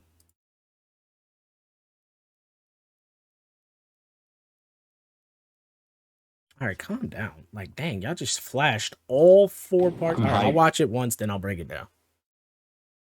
Is this on YouTube? Yeah. It should be. Got. Oh, there's the part layout. It is on loot. Okay, okay. I'm gonna watch it on YouTube so I can slow it down. Only reason I'm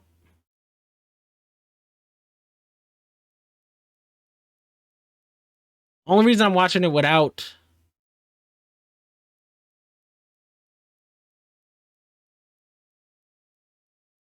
audio is because I'm probably gonna put this little review on YouTube for those who need it.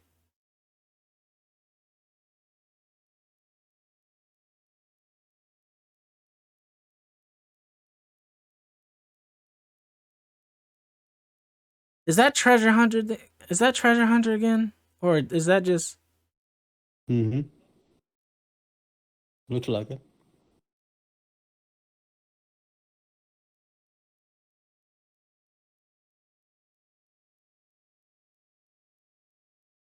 That seems like a lot of walking. Imagine you get tired. I mean, listen, when you're checking up the ball, you go to pick up the ball, you lose stamina. When did picking up the ball make you lose stamina? But hey, I don't know. All right. So this is on YouTube. All right. All right. So let me, okay. So here's what I'm going to do. Okay. So here's, okay. I want to break this. You know what? I'll just cut this out of the video. We'll watch the actual video, chat. We'll watch the video. The map is 30% smaller too. All right, we'll watch the actual video, and I'm gonna. Okay, let's see what we got here. I'll cut this out.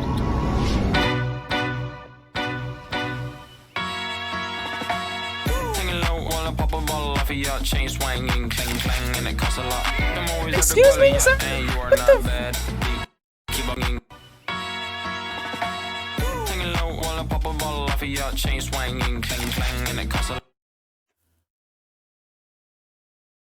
Why does he have a marshmallow? 2 more down. That is drip. That looks the same. Get it. That looks the same. Call that drip. Please. All right, so here's what we're gonna do. We're gonna watch it all the way through one time with audio, and then I'm gonna turn off the audio and I'm gonna slow it down and I'm gonna pick out some stuff. That's what we'll do. Okay. Season 1 rep reward? Question mark? What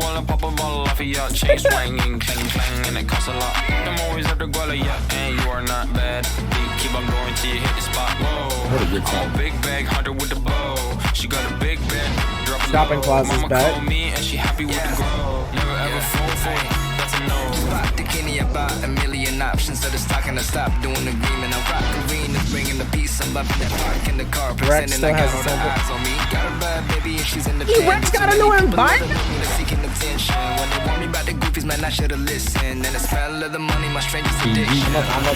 There's so many things I want to pause, but I'm gonna watch it back in slow mo. See what you're talking about. This seems like a whole lot of walking. I don't really ever want to talk. At least this money never really stops. Whoa, I'm a big bag hunter with the bow. She got a big bed, drop a low. Chain link nets. At the Beast Court. At the Beast Court. I saw it. At the Beast Court, it was chain link nets.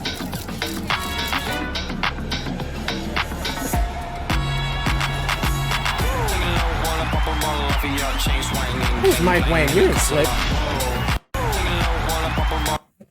Doesn't that look like Mike Wang? It is.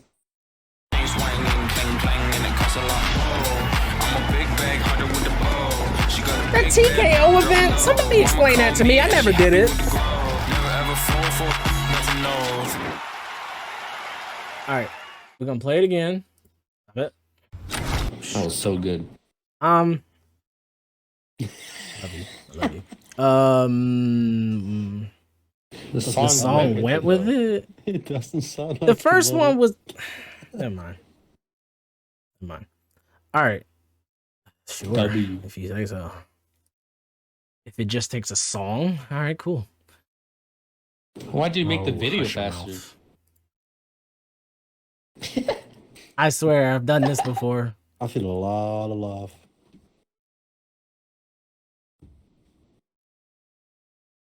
That's the shopping district with that bridge.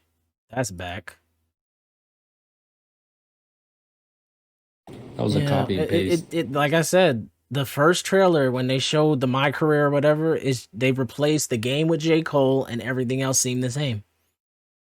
That's basically what they still got the NPC. I'm glad you can run down that, even though you had your, you could reset it at your penthouse. I mean, I use these travel stations maybe 3 times the entire year. This spot right here looks exactly the same. I don't know where it is, but it looks exactly the same.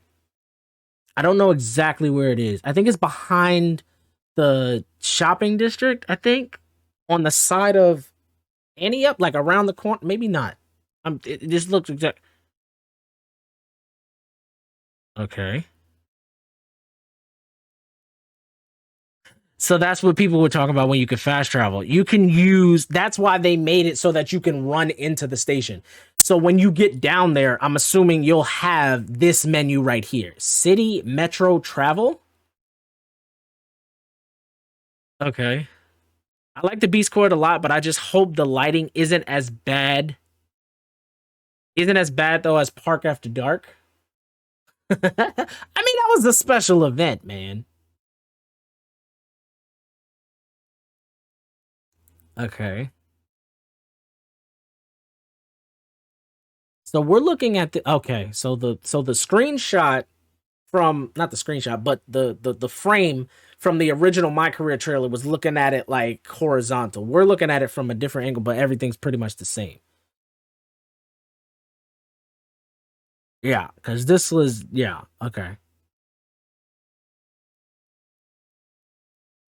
Yep, Event Center is exactly where I thought it was going to be. It's between these two. Okay, so then what's that?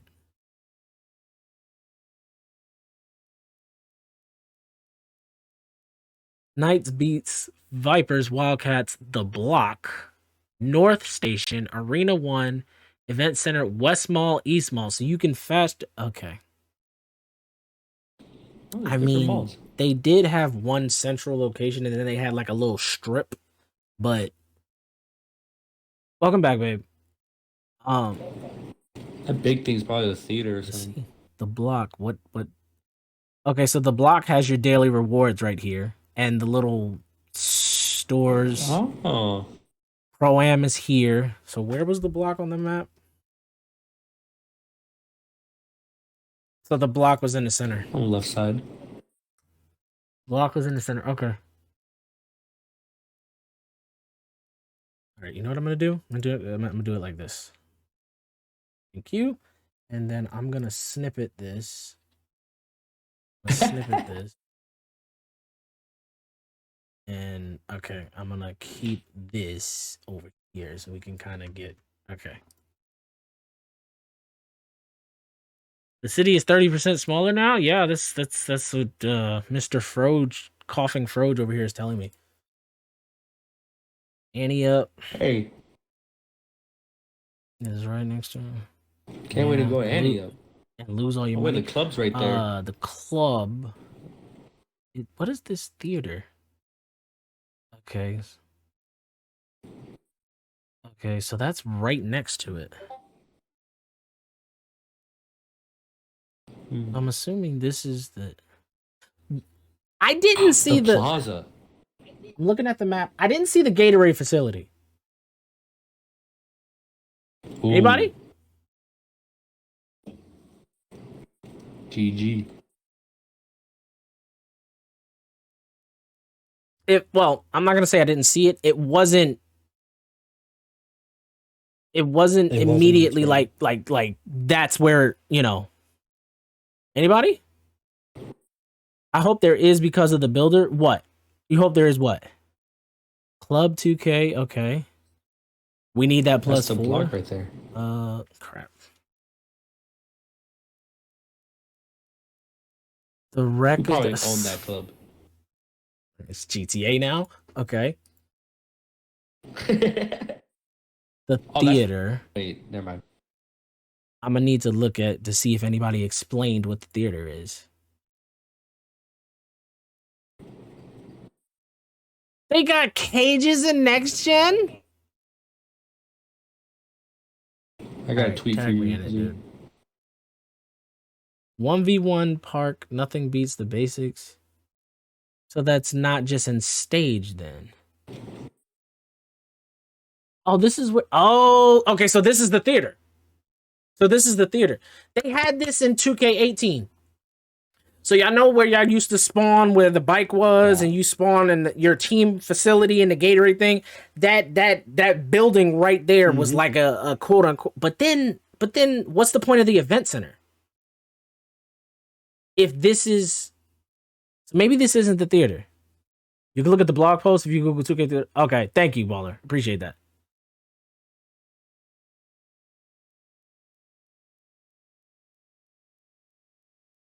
This looks like a theater. They got the rope and everything.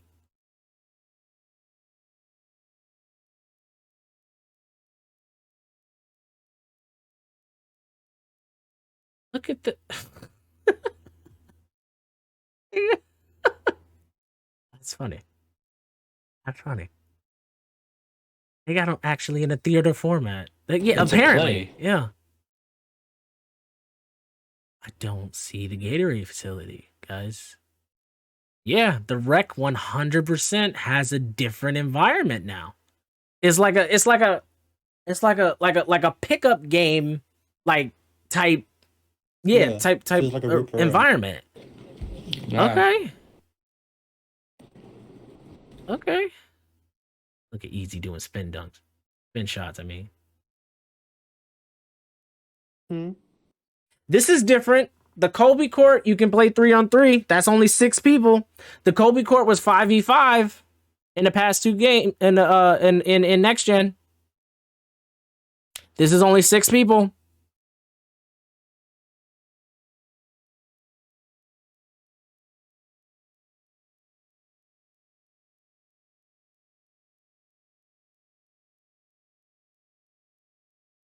What is that in the background?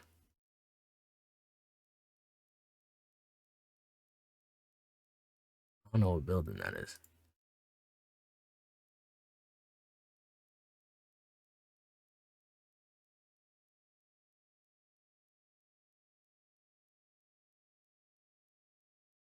I'm so excited to play. 6-9s might be meta. It seems like it might be because of the whole. There's a few contributing factors going into that. I hope it's balanced though. This seems like a whole lot of. I'm just trying to get to this next screen. There. Great! More stairs! Ugh, that's annoying. Well, at least it's not 21 next gen like the Wildcats. Can't fall off. That's a lot of... Dude! That's a lot of running!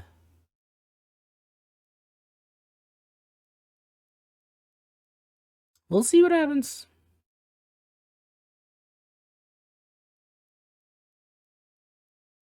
At the Converse building? Where? In the last screen? Yeah. Says at the what? Converse building. Oh, it's just advertisement. Maybe it is the actual, like, you know, because they did have certain locations where you would go for like brand deals and stuff like that. Maybe. Yeah.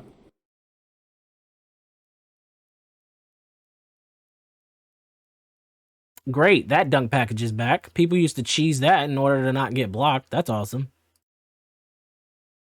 Awesome. Let's go. Don't forget about the fast tomahawks. They have. Oh. This is the second year in a row they did the Wildcats battle. They got a rock in between all their cards. And then they have to run around it. Cowboys.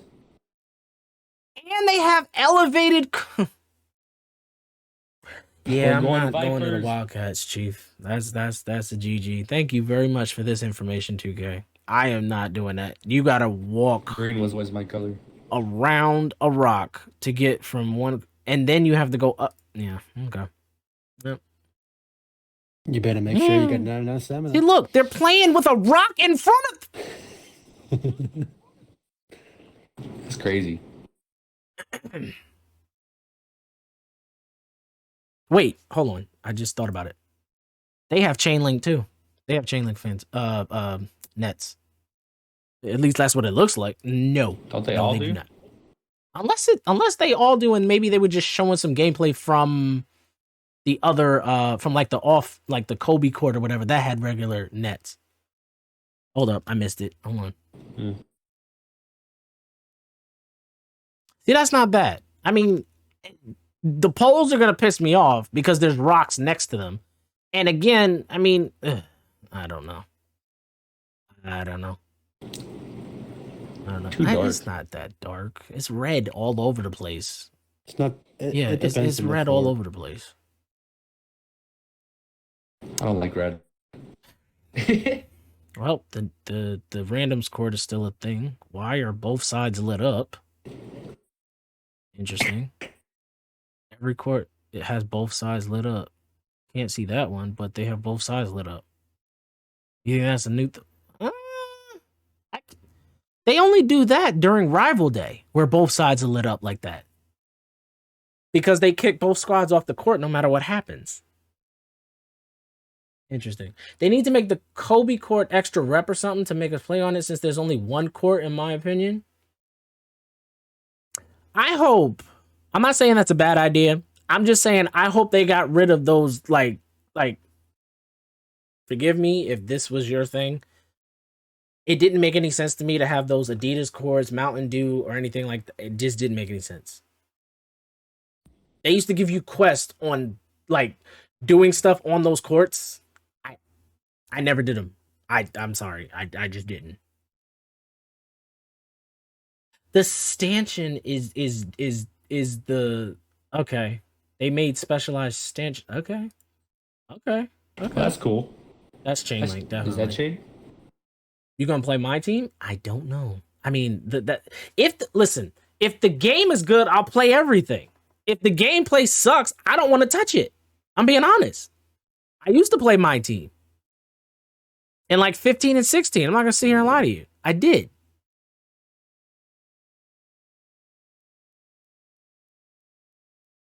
I'm telling y'all, I have all these, like, I always. Is that Luca's base? Is that Luca's base? No, it's not. Okay. Oh, see, Frog, see, Vipers don't have chain link. What? No, they got regular. This my team probably the best. So that building that's over here, that's this building. Because if you look at the walkway, it's a V. It's a V. Yeah. If you look at the walkway, it's a V. What is that for? Area 1 City Plaza. So that's this. That's what I thought. It was a plaza. No one saw. So this must be where you play all your NBA games. Because look, they got a blimp up there with the next game on it. Makes sense. Yeah. You can play twos on my team, which I think is super lit with your friends. Exactly. Co-op my team? That's crazy. It's game changing. Yeah. It's game changing. It is. No way. Yeah. Yeah. I think I'm gonna, honestly, I wanted to play it just for that. Truthfully. I'm telling y'all, this seems like a lot of walking. I'm not. This just seems like a lot of walking. Look, he's walking. He's doing it. Like, okay, the player experience, I'm fine with that. Look, more. So this, okay. Was it 21? No, it was 22, where you had to run around the office to talk to different people. This seems bigger than that. This is definitely bigger than that, because that was like one, maybe two hallways. You can probably run. That's awesome. Just a player running through the backstage is awesome. Yep. Look, they're running. I better be able to run because they can run. The AIs better not be able to only people that. Look, oh, they're going out to the arena. It says arena right there. They're running, jogging, whatever you want to. Definitely Mike or. Oh, look, it's DeRozan coming in late. Think you special. They watching Kendrick Perk.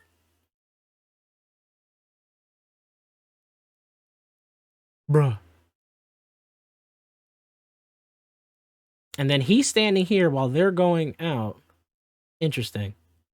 I think that was intentional. I think they showed us this intentionally. This scene right here where you're standing here doing like the regular, you know, I'm standing here not doing anything pose as a my player.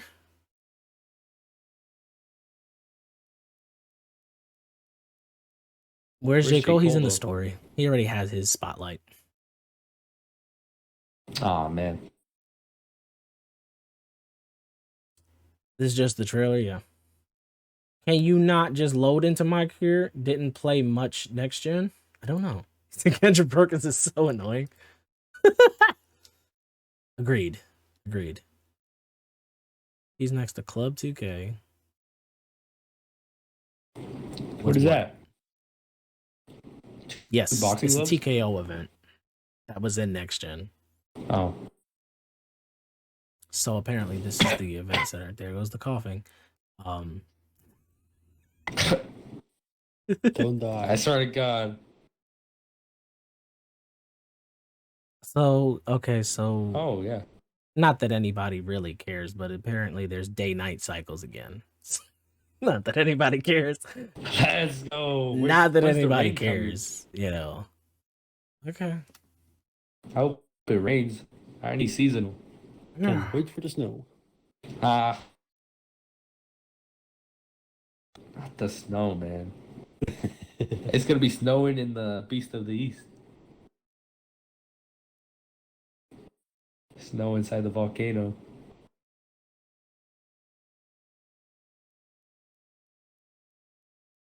This is the one we saw already.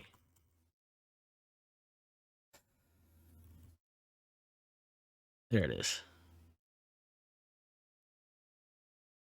The city invites you back to... Sorry for people who, you know, enjoy dark mode like I do. This is a white page. There's nothing I can do.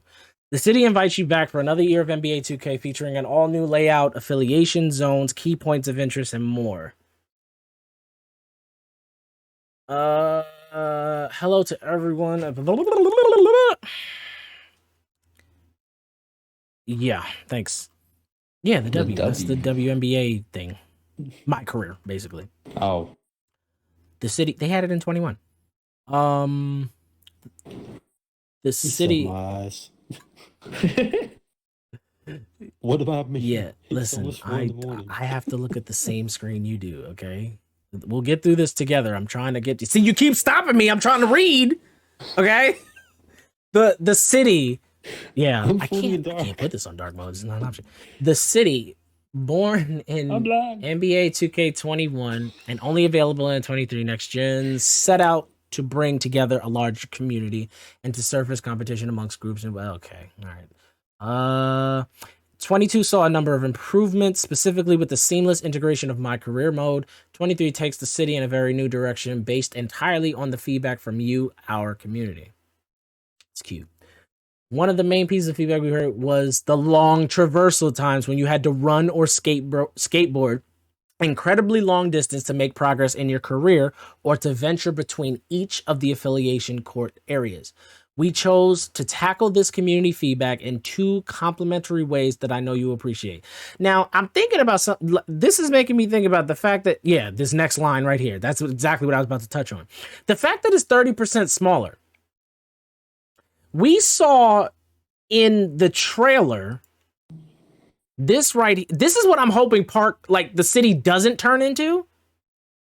Right here. Look at all. I don't want to see this. You see this right here in every park because people have their spawn points set to park. I don't want to just see a whole bunch of people just standing around the city. That doesn't make it, alive. Just because people set their spawn points at different. be right back. Gotta grab some sunglasses. I just hope that it doesn't become too small. I actually got my sunglasses on, I'm not gonna lie. Mean worse? Potentially. I think I did. I think I might have.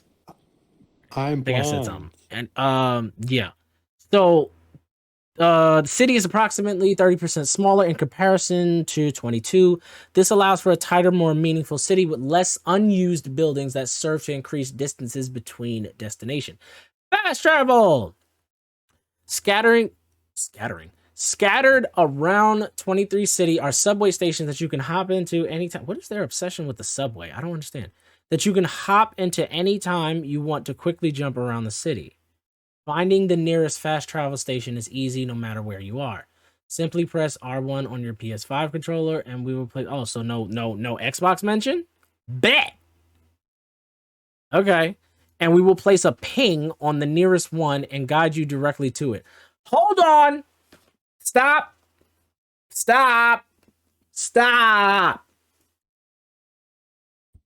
R1, quote unquote, RB, was the way that you fast traveled to your penthouse.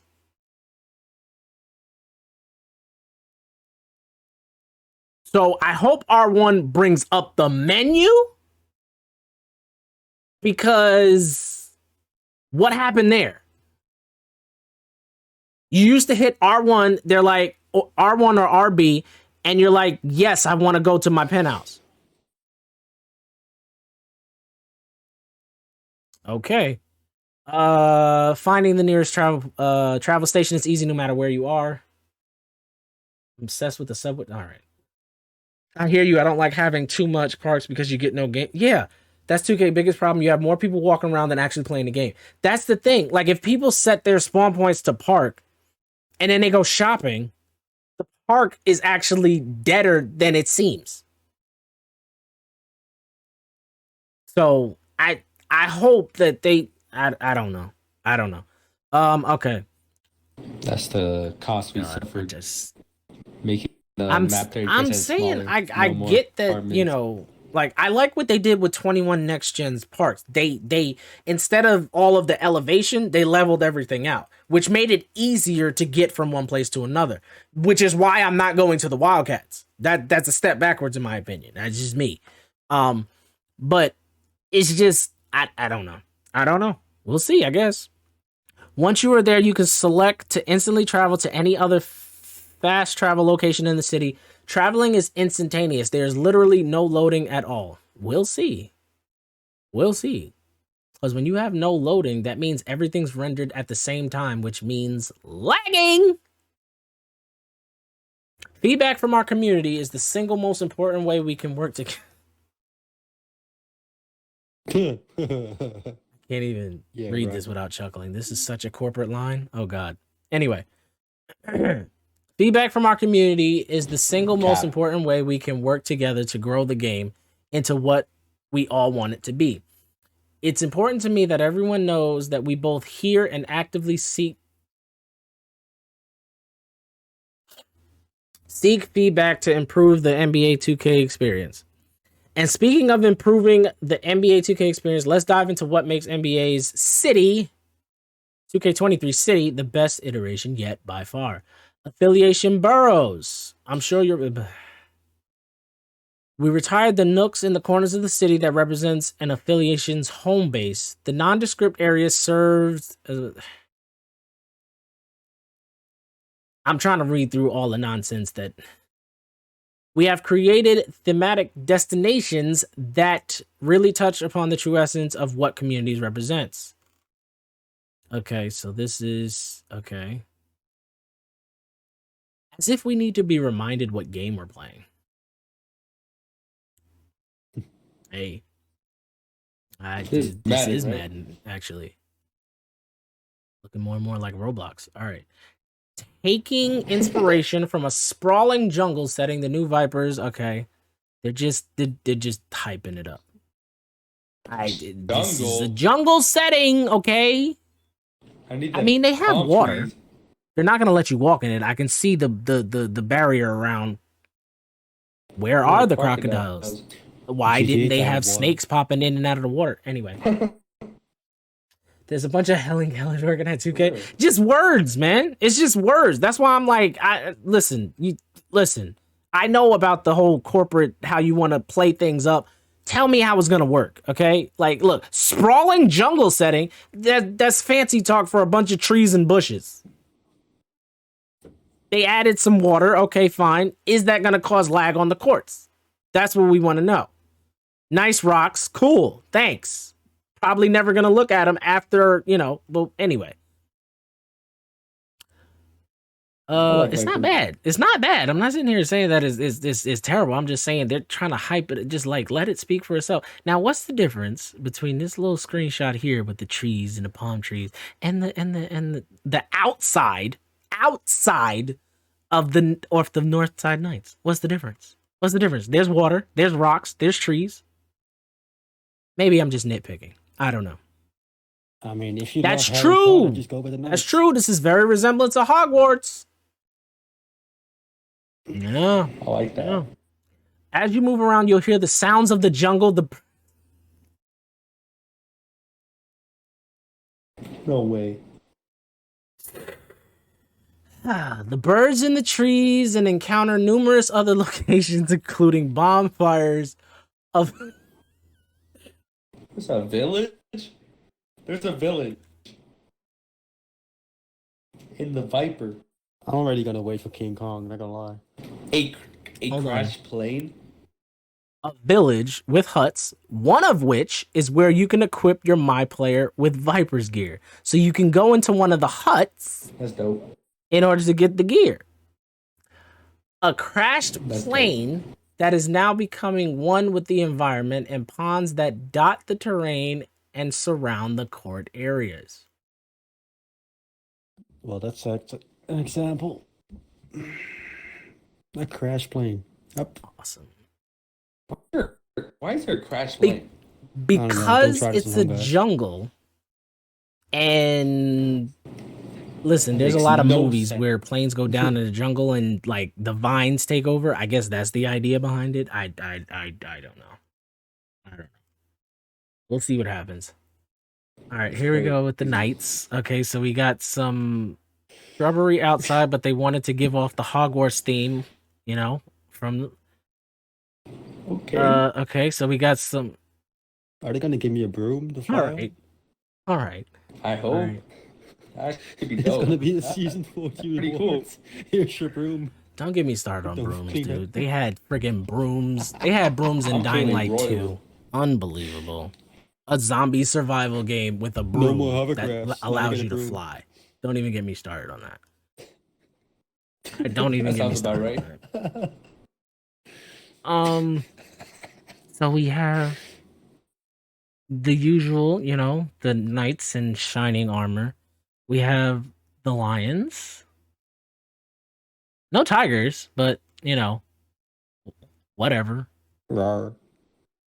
I'll take it over stickers on the court. They are making it come to life a bit. But look, there's elevation. Again, they got rid of it and then put it back in. Help me understand. All right. Prepared.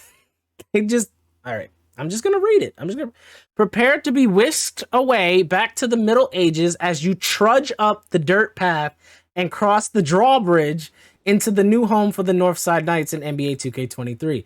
This year, the Knights will be playing in a castle setting complete with everything you would expect in such an environment.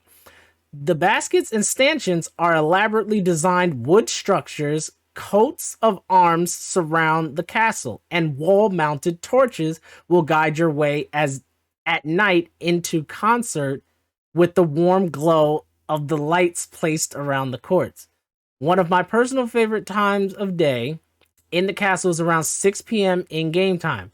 How do we know? Do we have a time on our phone now? Is it like GTA?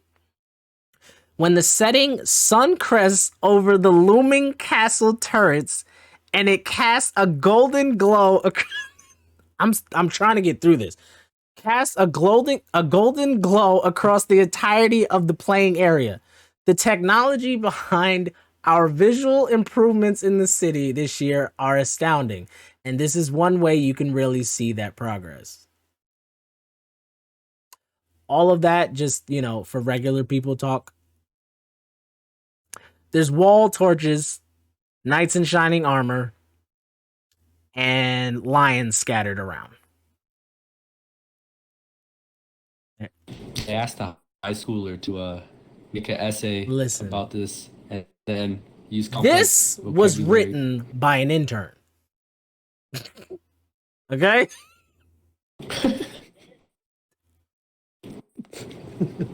That's just my opinion. I'm not anyway. I ain't playing next gen, so can't feel your pain, but I hear it in your voice. Listen, okay? This is interesting. See? A big rock. Is that an RV? I think that's an RV. I think they're going for the broke down desert look. Like McQueen. Because it's Western Wildcats? I think that's what they're going for? Because they got... Are these cactus? Help me out. Anybody? Do these look like cactus to you or just like regular trees? Yeah. Could be both. It's 2K. It could be both. At least they did. At least they didn't give us the same city 3 times in a row. Wait for next year. We might, you know. It's Mexico and Red Dead. And Red Dead. That's pretty accurate. It does look like something that would be on Red Dead. I did. 1, 2, 3, 4, 5, 6, 7. The blue ruins it. The blue is just so out of place. Should have been green or something. The blue would have went well with the water. Like if there was water somewhere, but I understand what they're going for, which is why. But the blue is so. Okay, all right, here we go. Another intern. Here we go. It makes me think of the movie Cars, so I like it. You talking about this core? It really does. It does. You're not wrong. You're not wrong. All right, here we go. All right, here we go. Another intern. Ready? Here we go. Taking the pathway from the city proper and entering the all-new Wildcats Burrow is such a contrast as the landscape quickly changes. All right, I'll give you dramatic effect. Here we go. Here we go. Is that a pig? What was that? All right. Set inside a scenic canyon vista, you will instantly get vibes of being in a semi-desert landscape under the blazing hot sun. Defined by its sparse landscape, the Wildcats Burrows is anchored by a giant pillar right in the middle of the canyon. Surrounding the pillar are plateaus featuring a number of playable courts and any plant life that can survive in this climate, primarily low-lying bushes and succulents. The courts themselves feature rudimentary baskets to fit the environment. Cylindrical posts dug into the ground with aging wooden backboards with chain nets mounted to them, and you need a degree to read this post. Make your way to the highest plateau. That's not what the thing said. I added that. Make your way to the highest plateau in the borough and turn around to be treated to one of the favorite views in the city. Creeping up over the steep canyon walls, you will see the tops of the tallest buildings the city has to offer, including the all-new Pink Diamond Plaza, which looks even better at night. It really helps to understand the scope of the city and the work the team has done this year to make each and every location feel completely 100% unique. So bring water, bring your sunscreen. You're gonna burn. Well, at least we know where that Bill Russell thing was from the trailers, right in front of the Beast. I mean, this looks the Beast? good though. Like, yeah. And why did you guys say it was dark? I have my eyes closed. My bad. Yeah. Said no stutters. You good at reading out loud? No. Listen, I can read out loud. I just can't talk out loud. There's a lot of trees. There is, next to volcanoes. All right, I don't know what this word is. I'm gonna say caldera. Like they did the course like the right way, and with the Wildcats, it's like the Wildcats get no love. I was a Wildcat for 21. The reason I did that was because that was the first year they brought affiliations back, and for me, it was a throwback to the Rivet City Rough Riders that I was in 2K16. That's why I picked it. the court itself sucked. There were like mini cliffs that you had to like run on. You had to run up each court. It was on threes I'm talking about. No, the twos was the same way. Each court, it was 2 courts facing each other, right? Each court was up another flight of steps. Now, when you get to that flight of steps, there's a little lip there. So if you go up to the, y'all know what I'm talking about if y'all play next gen.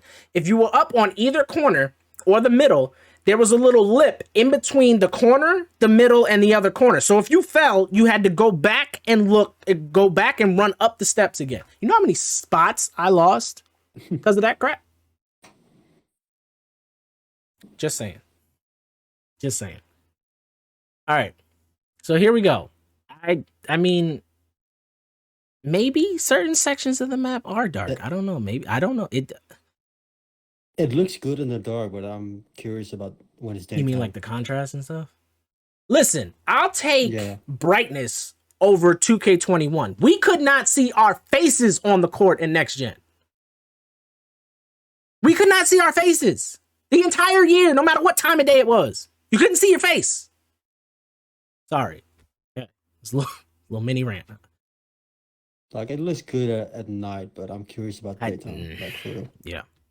All right. So here we go. Set inside the caldera, I don't know that word, I really don't, of a once dormant volcano, the beast will be cranking up the heat in 2K23 in their home grounds. The entrance to the park has hints of being idyllic. What is that word? With its luscious, what is it? Idyllic. Yeah. I don't know. Okay, cool. Yeah. With its luscious grove, this one, IDY. I don't know what that word is. Idyllic.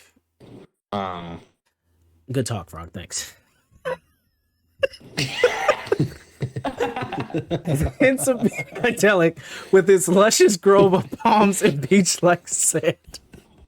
Friggin' Frog. What are you trying to do? All right. This. Long story short. Yeah, right? Like, I'm about to Google the pronunciation of that. This environment quickly gives way to the now active portion of the landscape, where you will find molten lava, dotted walls, cracks, and fissures. Is that fissures? Fissures? I forgot how to say that. Fissures, I don't know. really? Is it fissures or is it fissures? Yeah. I don't know. I've heard it both ways. That's why I forgot how to say that one. Fissures. I'm about to look it up. Not now. The red glow of the lava is unmistakable, particularly at night. So the lava is going to be... Oh boy. Okay. Oh boy. The red glow of the lava is unmistakable, particularly at night when it dominates the color palette of the locale. The baskets on each court have hints of molten in their cores, but are quickly cooling as they enter the igneous state.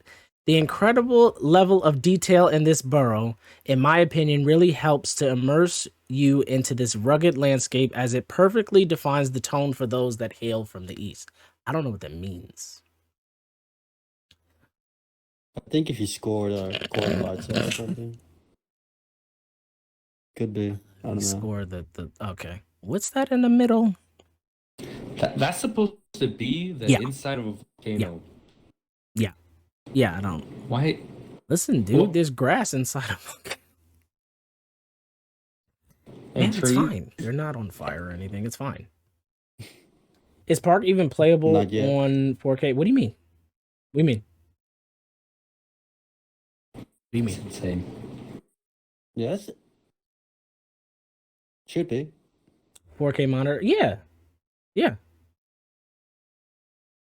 mean, I'm playing on a 4K monitor. Should be fine. And he's on current gen too, so if that helps. Frame rate, yeah.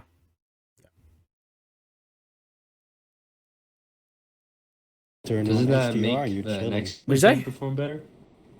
Like, doesn't that like make the next gen actually use? Well, the way that the next gen consoles work is that it either upscales or downscales to whatever you have. If you only have a 1080, TV, it downscales to where it'll still work. Yeah. But if you have, 4K and all of that stuff, then it, Yeah. that's what it was designed for, but it can go backwards. So.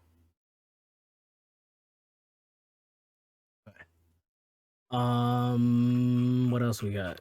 Okay, we got a few more things here. Okay, the block. This is okay.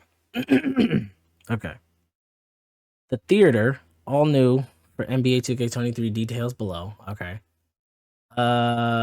This is located exactly center of the city, newly created mecca of competition. Here you will find all your favorite ways to play competitively, encased in one community-driven initiative. Pro-Am, Rec, Theater, Ante Up, Club 2K, Black Lives Matter Court. Didn't see that at all. Kobe Court, new design, and now a 3v3. So they're both 3v3. Did I miss the Black Lives Matter thing? Check Discord. Okay, babe. I didn't see it. Didn't see what? Gatorade either. Yeah. Gatorade. So maybe the Gatorade facility is in your My Career building. That's what I'm thinking.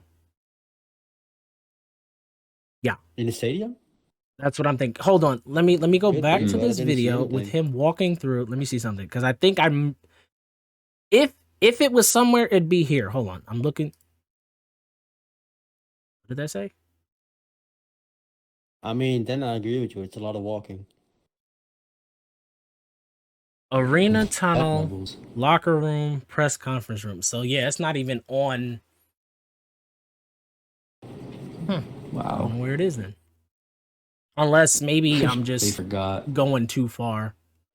I'm getting too ahead of myself, and maybe they listed it. Said they forgot.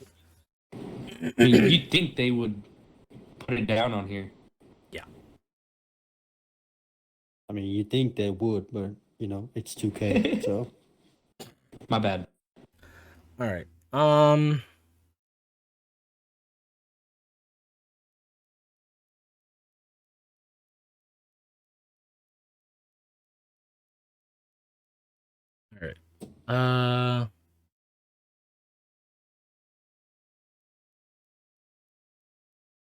Yeah. Okay. So the theater. Here we go. Losers out 2v2? What? What? They had this for a very, very brief moment in 2K17, and that's when I actually played twos. And then they took it out, and I stopped again. Huh. That would be something for me, though. Interesting. Okay, easy. I'm gonna have like 9 or 10 hours gaming sessions on the twos. Interesting. Interesting. Theater is about to become your new favorite place to play in the city. Replacing the warehouse buildings. Okay. Instant matchmaking games. Good. Movie theater on the outside. Oh. The theater. Okay, so I'm just skimming through to give you the important stuff. The exterior of the building are 4 giant movie posters that detail the 4 events that are taking place inside the theater at the current moment. So those events are going to rotate. Okay. Upon entering the theater, you will find yourself in a lobby where you simply enter whichever theater/auditorium you're ready to play in. Quick, easy, seamless way. Okay. Every Friday morning Pacific time, the 4 event playlist will completely swap out for 4. So every Friday.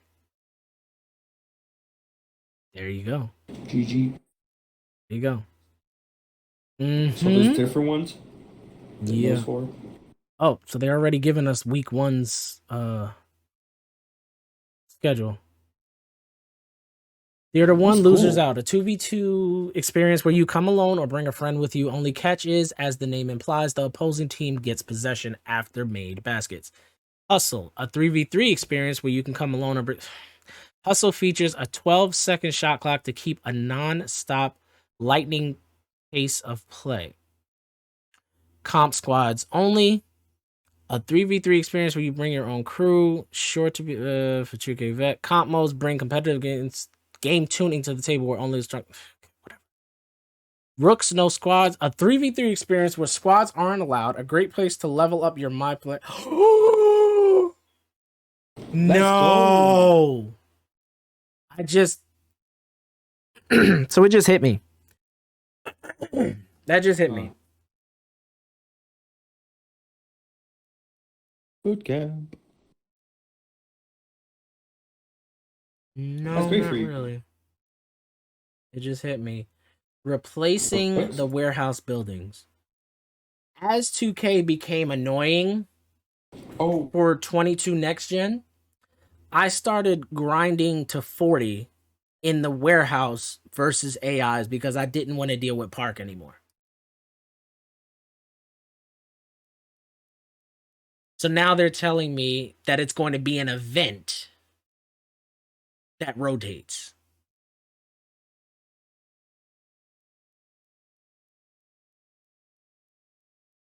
This one specifically is rated 75 and under. I wonder if they're going to... I wonder if they're gonna like... Okay, so there's two different ways to rotate, okay? In terms of events, right? You can have... Well, I'm looking at it already, and I feel like they're gonna completely just... Okay, so let me finish my thought. So... if they had a losers out 2v2 experience, right? When the next Friday comes, they could have another 2v2 event, or they could same thing with the rest of these, another 3v3 event, another, squad only, another no squads.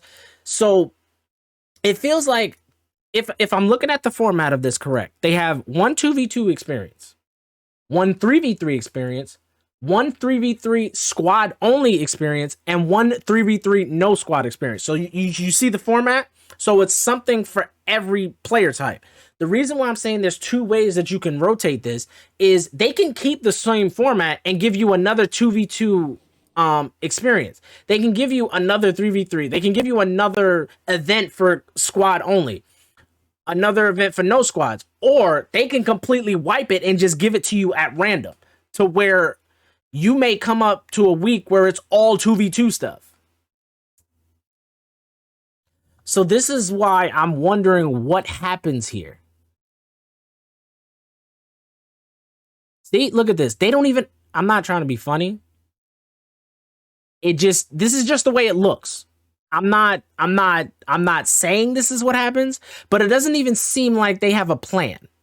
As always, we will be requesting and expecting your feedback all year long on what events you like, dislike, and want to see return in future weeks. So what happens if the 2v2 community all of a sudden goes crazy and now all we have is 2v2 events? Yeah. I'm curious how they're going to rotate it. I mean, there's a lot of questions that's going to be answered within a week of the game being out. Like, we're going to see, like, the timer's on, right? The countdown is on. We're going to see what happens with this particular thing in the theater on next Friday. So, I mean, we'll see.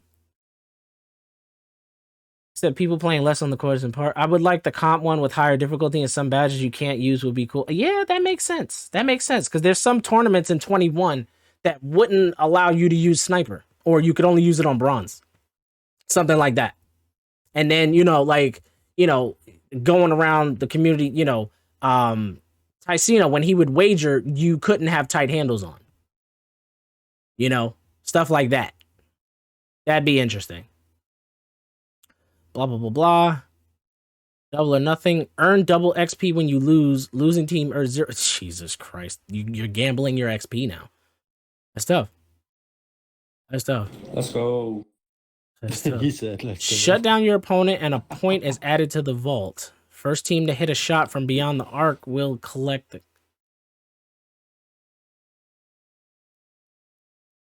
That event doesn't make much sense to me. Not enough information. Sounds a little bit like Ruffles. Yeah.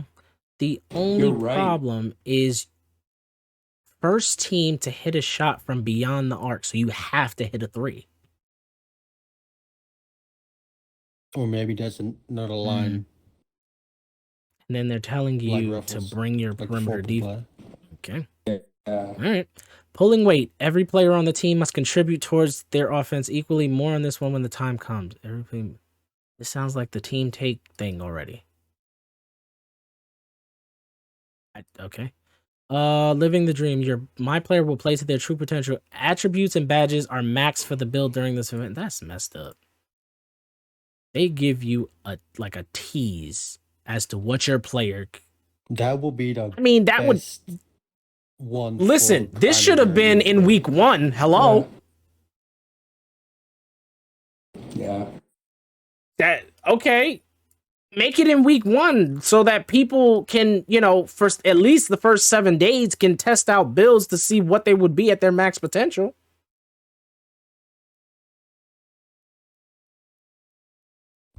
But again, we'll see. Okay, so here we go. These can be configured in different and unique ways. Example, what are they talking about?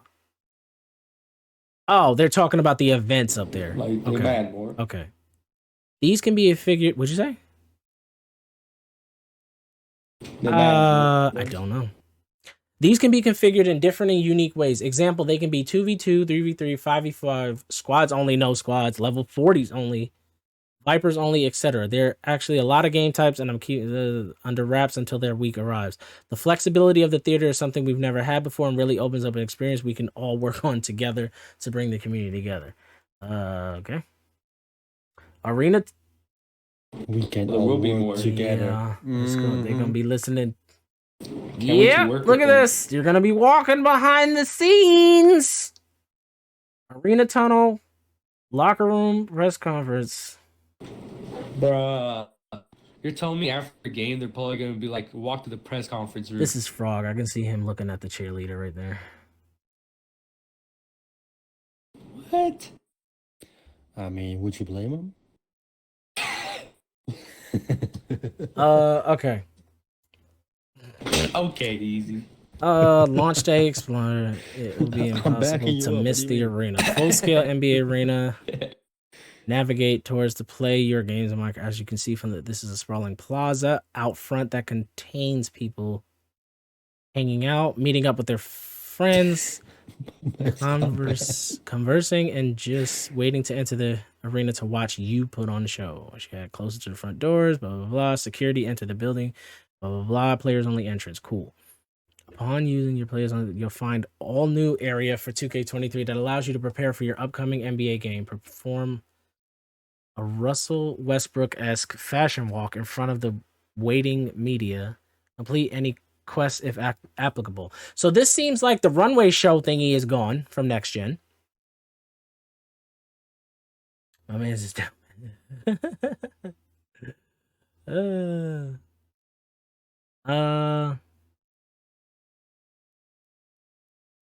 Where else? Okay, where was I? After finished games, you will travel through the underbelly of the arena to meet with the press in the press conference room and more. This dynamic environment seamlessly connects the fabric of the city with your My Career as the arena grounds the entire experience right into the heart of the city. As your star builds in My Career, take a look at the denizens that inhabit the city. Some will be wearing clothing from your arch rival Shep Owens. Others might be wearing your jersey. One of your many quests in My Career this year will be to win over the city and its inhabitants. With a little sweat, they'll all be wearing your jersey in no time. We talked about this already. Why is it that... What's going on, Kaysen? Why is it that we can't get like a little VC kickback once we get to a certain point in My Career? In a few of the games, they have told us that you've hit #1 sales with your jersey, but you never get anything for it. I'm just saying. Dreamville Studio. I mean, of course we're getting robbed. I thought, honestly, this is just me. I mean, it got a little out of hand. But in 2K18, players were allowed to create shirts. I felt like if somebody picked up your shirt, they did that in 20. If somebody picked up your shirt, I'm thinking from when it was first introduced. So in 2K18, if somebody picked up your shirt, why didn't you get a VC kickback for that? Yeah. You can wear other people's shirts. Yeah. It was this thing right at the start. It was like a well, it was a little bit down the line, but it was right there. It got very out of hand. It got very out of hand. Very out of hand. But it was a good concept, poorly executed. But there you go. Located in the southeast, not far from the Beast Burrow, you will find a new studio that has rolled into the city for 2K23. Dreamville Studio. Dreamville Studio is a location your My Player can eventually gain access to, but only if you prove you have what it takes to meet Cole himself. You will meet Dreamville artists. Okay. Cool. Okay. Recognized by J. Cole. Cole himself is a tremendous basketball player. Befriend him and he could perhaps help you in your quest to win over the city. Well, thanks for spoiling the ending. Event Center. Annie up. There's club to... Okay. What is this building right here? Next to the Vipers thingy. What is this? That's the vet. Oh wait, never mind. Sorry. I don't know what that is. It's probably records. It is. Never mind. It's yeah. Yeah, it is. Look at the lights. It is. It says rec down there. Okay. Yeah, it is baller. Yeah, thank you, babe. Yeah. Gonna stream tomorrow? No. Next time I'm streaming is Monday. So enjoy your favorite content creators over the weekend. You'll see me on Monday. Yep. 12-hour stream on Monday. 10 a.m. Eastern to 10:30 p.m. Eastern. That's when you will see me. No. Enjoy the build videos and all. We're gonna get mukbangs. That's potential, maybe. I don't know. Okay. We have some fun content planned for the event center this year, including events planned in partnership with the 2K League. You'll probably be able to watch a game in there or something. Jordan Challenge building. It has a whole building? You could have just made it a mode and used the building for something. All right. He deserves it. I mean, in 2K11, he had his own mode. Whatever. Okay. For real. Yeah, I mean, you're not wrong. I'm just saying, look, there's somebody in front with a quest thing over their head, so that means you're going to have to go to this if you're doing quests. All right. He probably got a bag for that. He probably did. I mean, using his name, he probably requested this. I mean, does it even get a bag though? I don't know, man. I don't know. There you go. Just give some money to charity, like me. I don't know where that came from. I'm just gonna slide past that comment. I don't. Okay, here we go. Blah, blah, blah, blah, blah. Okay, so this is just telling you about the Jordan thing. Complete all 15 challenges, and your rewards are UNC Michael Jordan jersey, gold Jumpman necklace, and receive a number 23 emblazoned calf sleeve that provides a +1 boost to your My Player's dunk rating. You know what this means? Wow. Those calf sleeves are coming back as season rewards. Dang it. I don't know if I like those. So there's... I mean, I didn't like the +1 boost arm sleeves on current gen, but you basically needed them. Yeah. I had one on my shooting guard for blocks, so that it went from a 78 to 79. I didn't need it in any other category realistically, because realistically 1 point isn't going to make a whole lot of difference. So.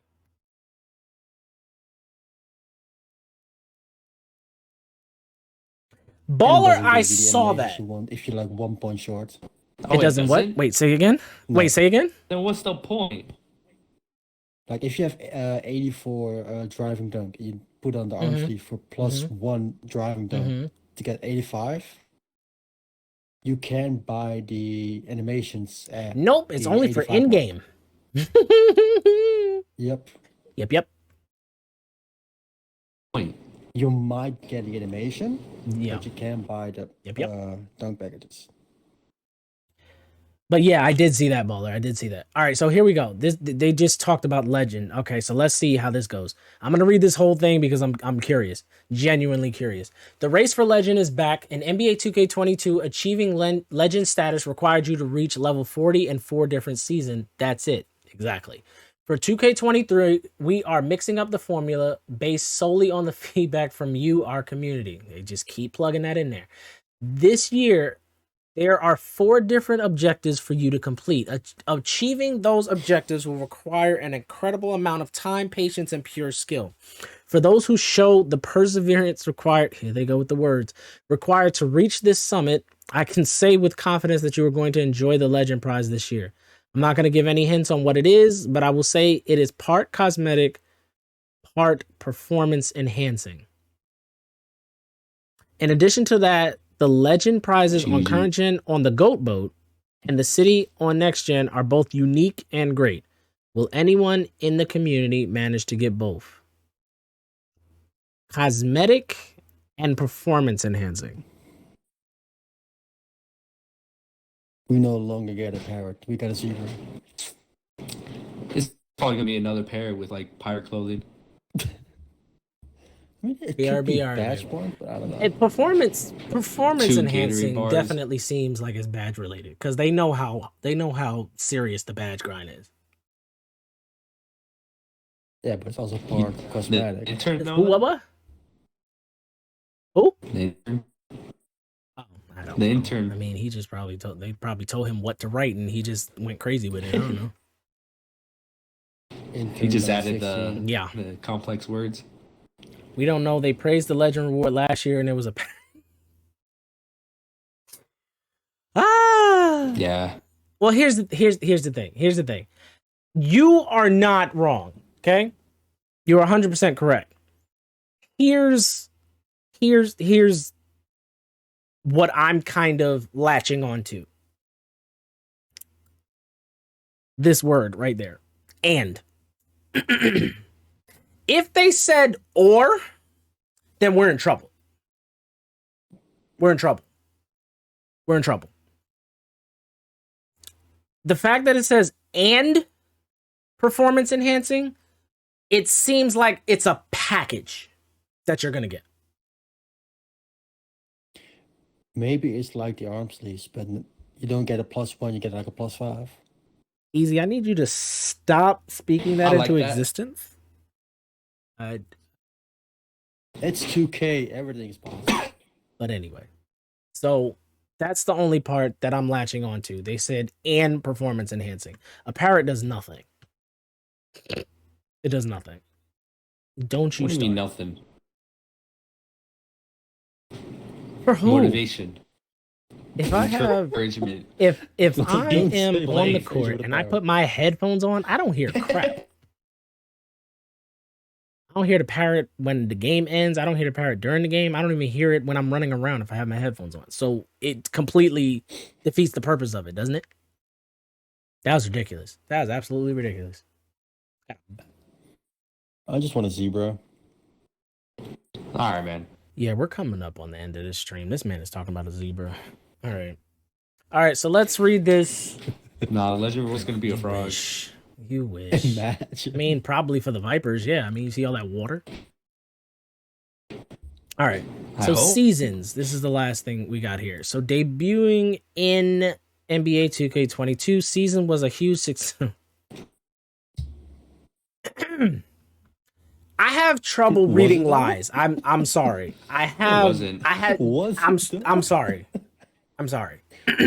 Let's finish. Can't even do it. I mean, season 1 might have been a success because season 1 reward was the go-kart.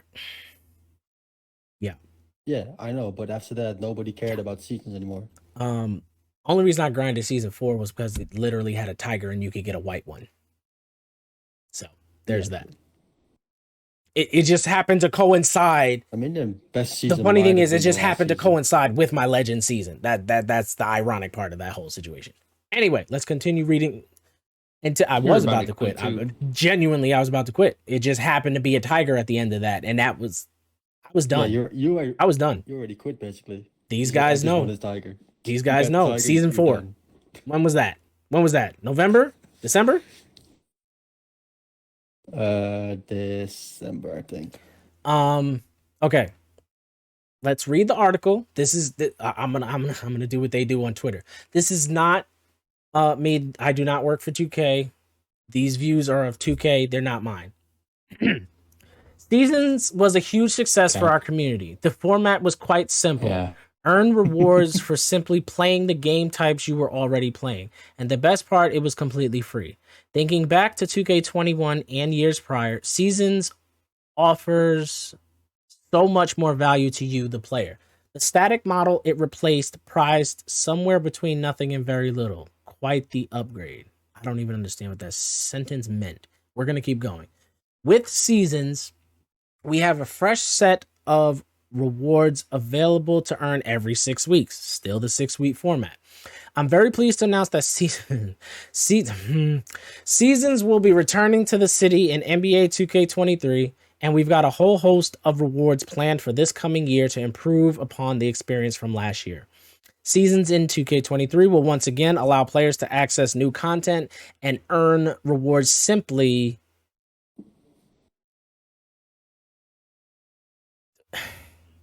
Earn rewards simply. Okay, that's one thought. Okay. Earn rewards simply or playing with no additional cost.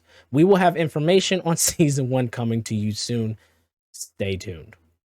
Closing remarks. I could not be more excited with what the team here at Visual Concepts has created for you to experience with my career in the city and next gen. The vision of the city was born in 21. It has continued to both evolve and simultaneously come to fruition over the past few years. Where we stand today is thanks to the tireless efforts of the development team here and equally to the nonstop feedback our community provided to us. It is your passion and your fire that drives us to push and continue innovating in this space. I've always been a big believer in delivering games that fans are asking for. Rather than trying to guess at what they want. Thank you for the assists. This one is dedicated to every member out there in our NBA 2K community. We'll see you out there in the city. Eric. What fan, so? Just curious. Yes, his name's Eric. With a C and a K.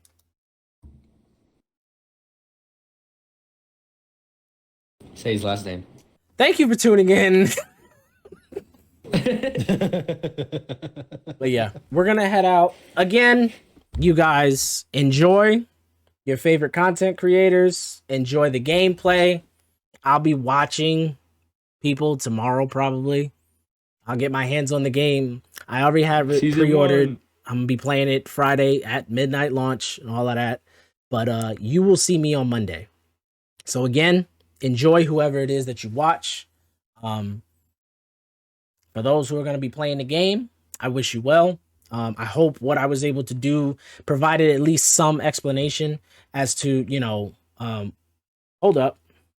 I apologize. Baller. He says, okay, I'm going to have everybody answer this. What do you want the legend reward to be? We'll end on that note. What do you guys think? Frog, you first. You just said it. Easy, go ahead. Badges. Badges. I just want the old legend system back. Yeah, I like that. It takes time, and it takes a while. So it's cooler. Yeah, exactly. Pro 299 was cooler. You're actually following someone's legend run, basically. Yeah.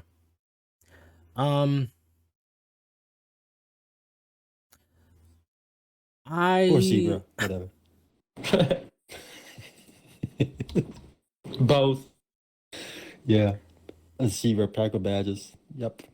When it comes to them giving you rewards, it was always meant to set you apart from the rest of the community. Not to say that you were special, it just meant that you grinded to get that. There was no, now let me explain what I mean by that. There was nothing stopping you except you from getting legend. You grinded. There's nothing stopping you from getting exactly what the other legends had. That being said, I feel like it should definitely... It's stupid.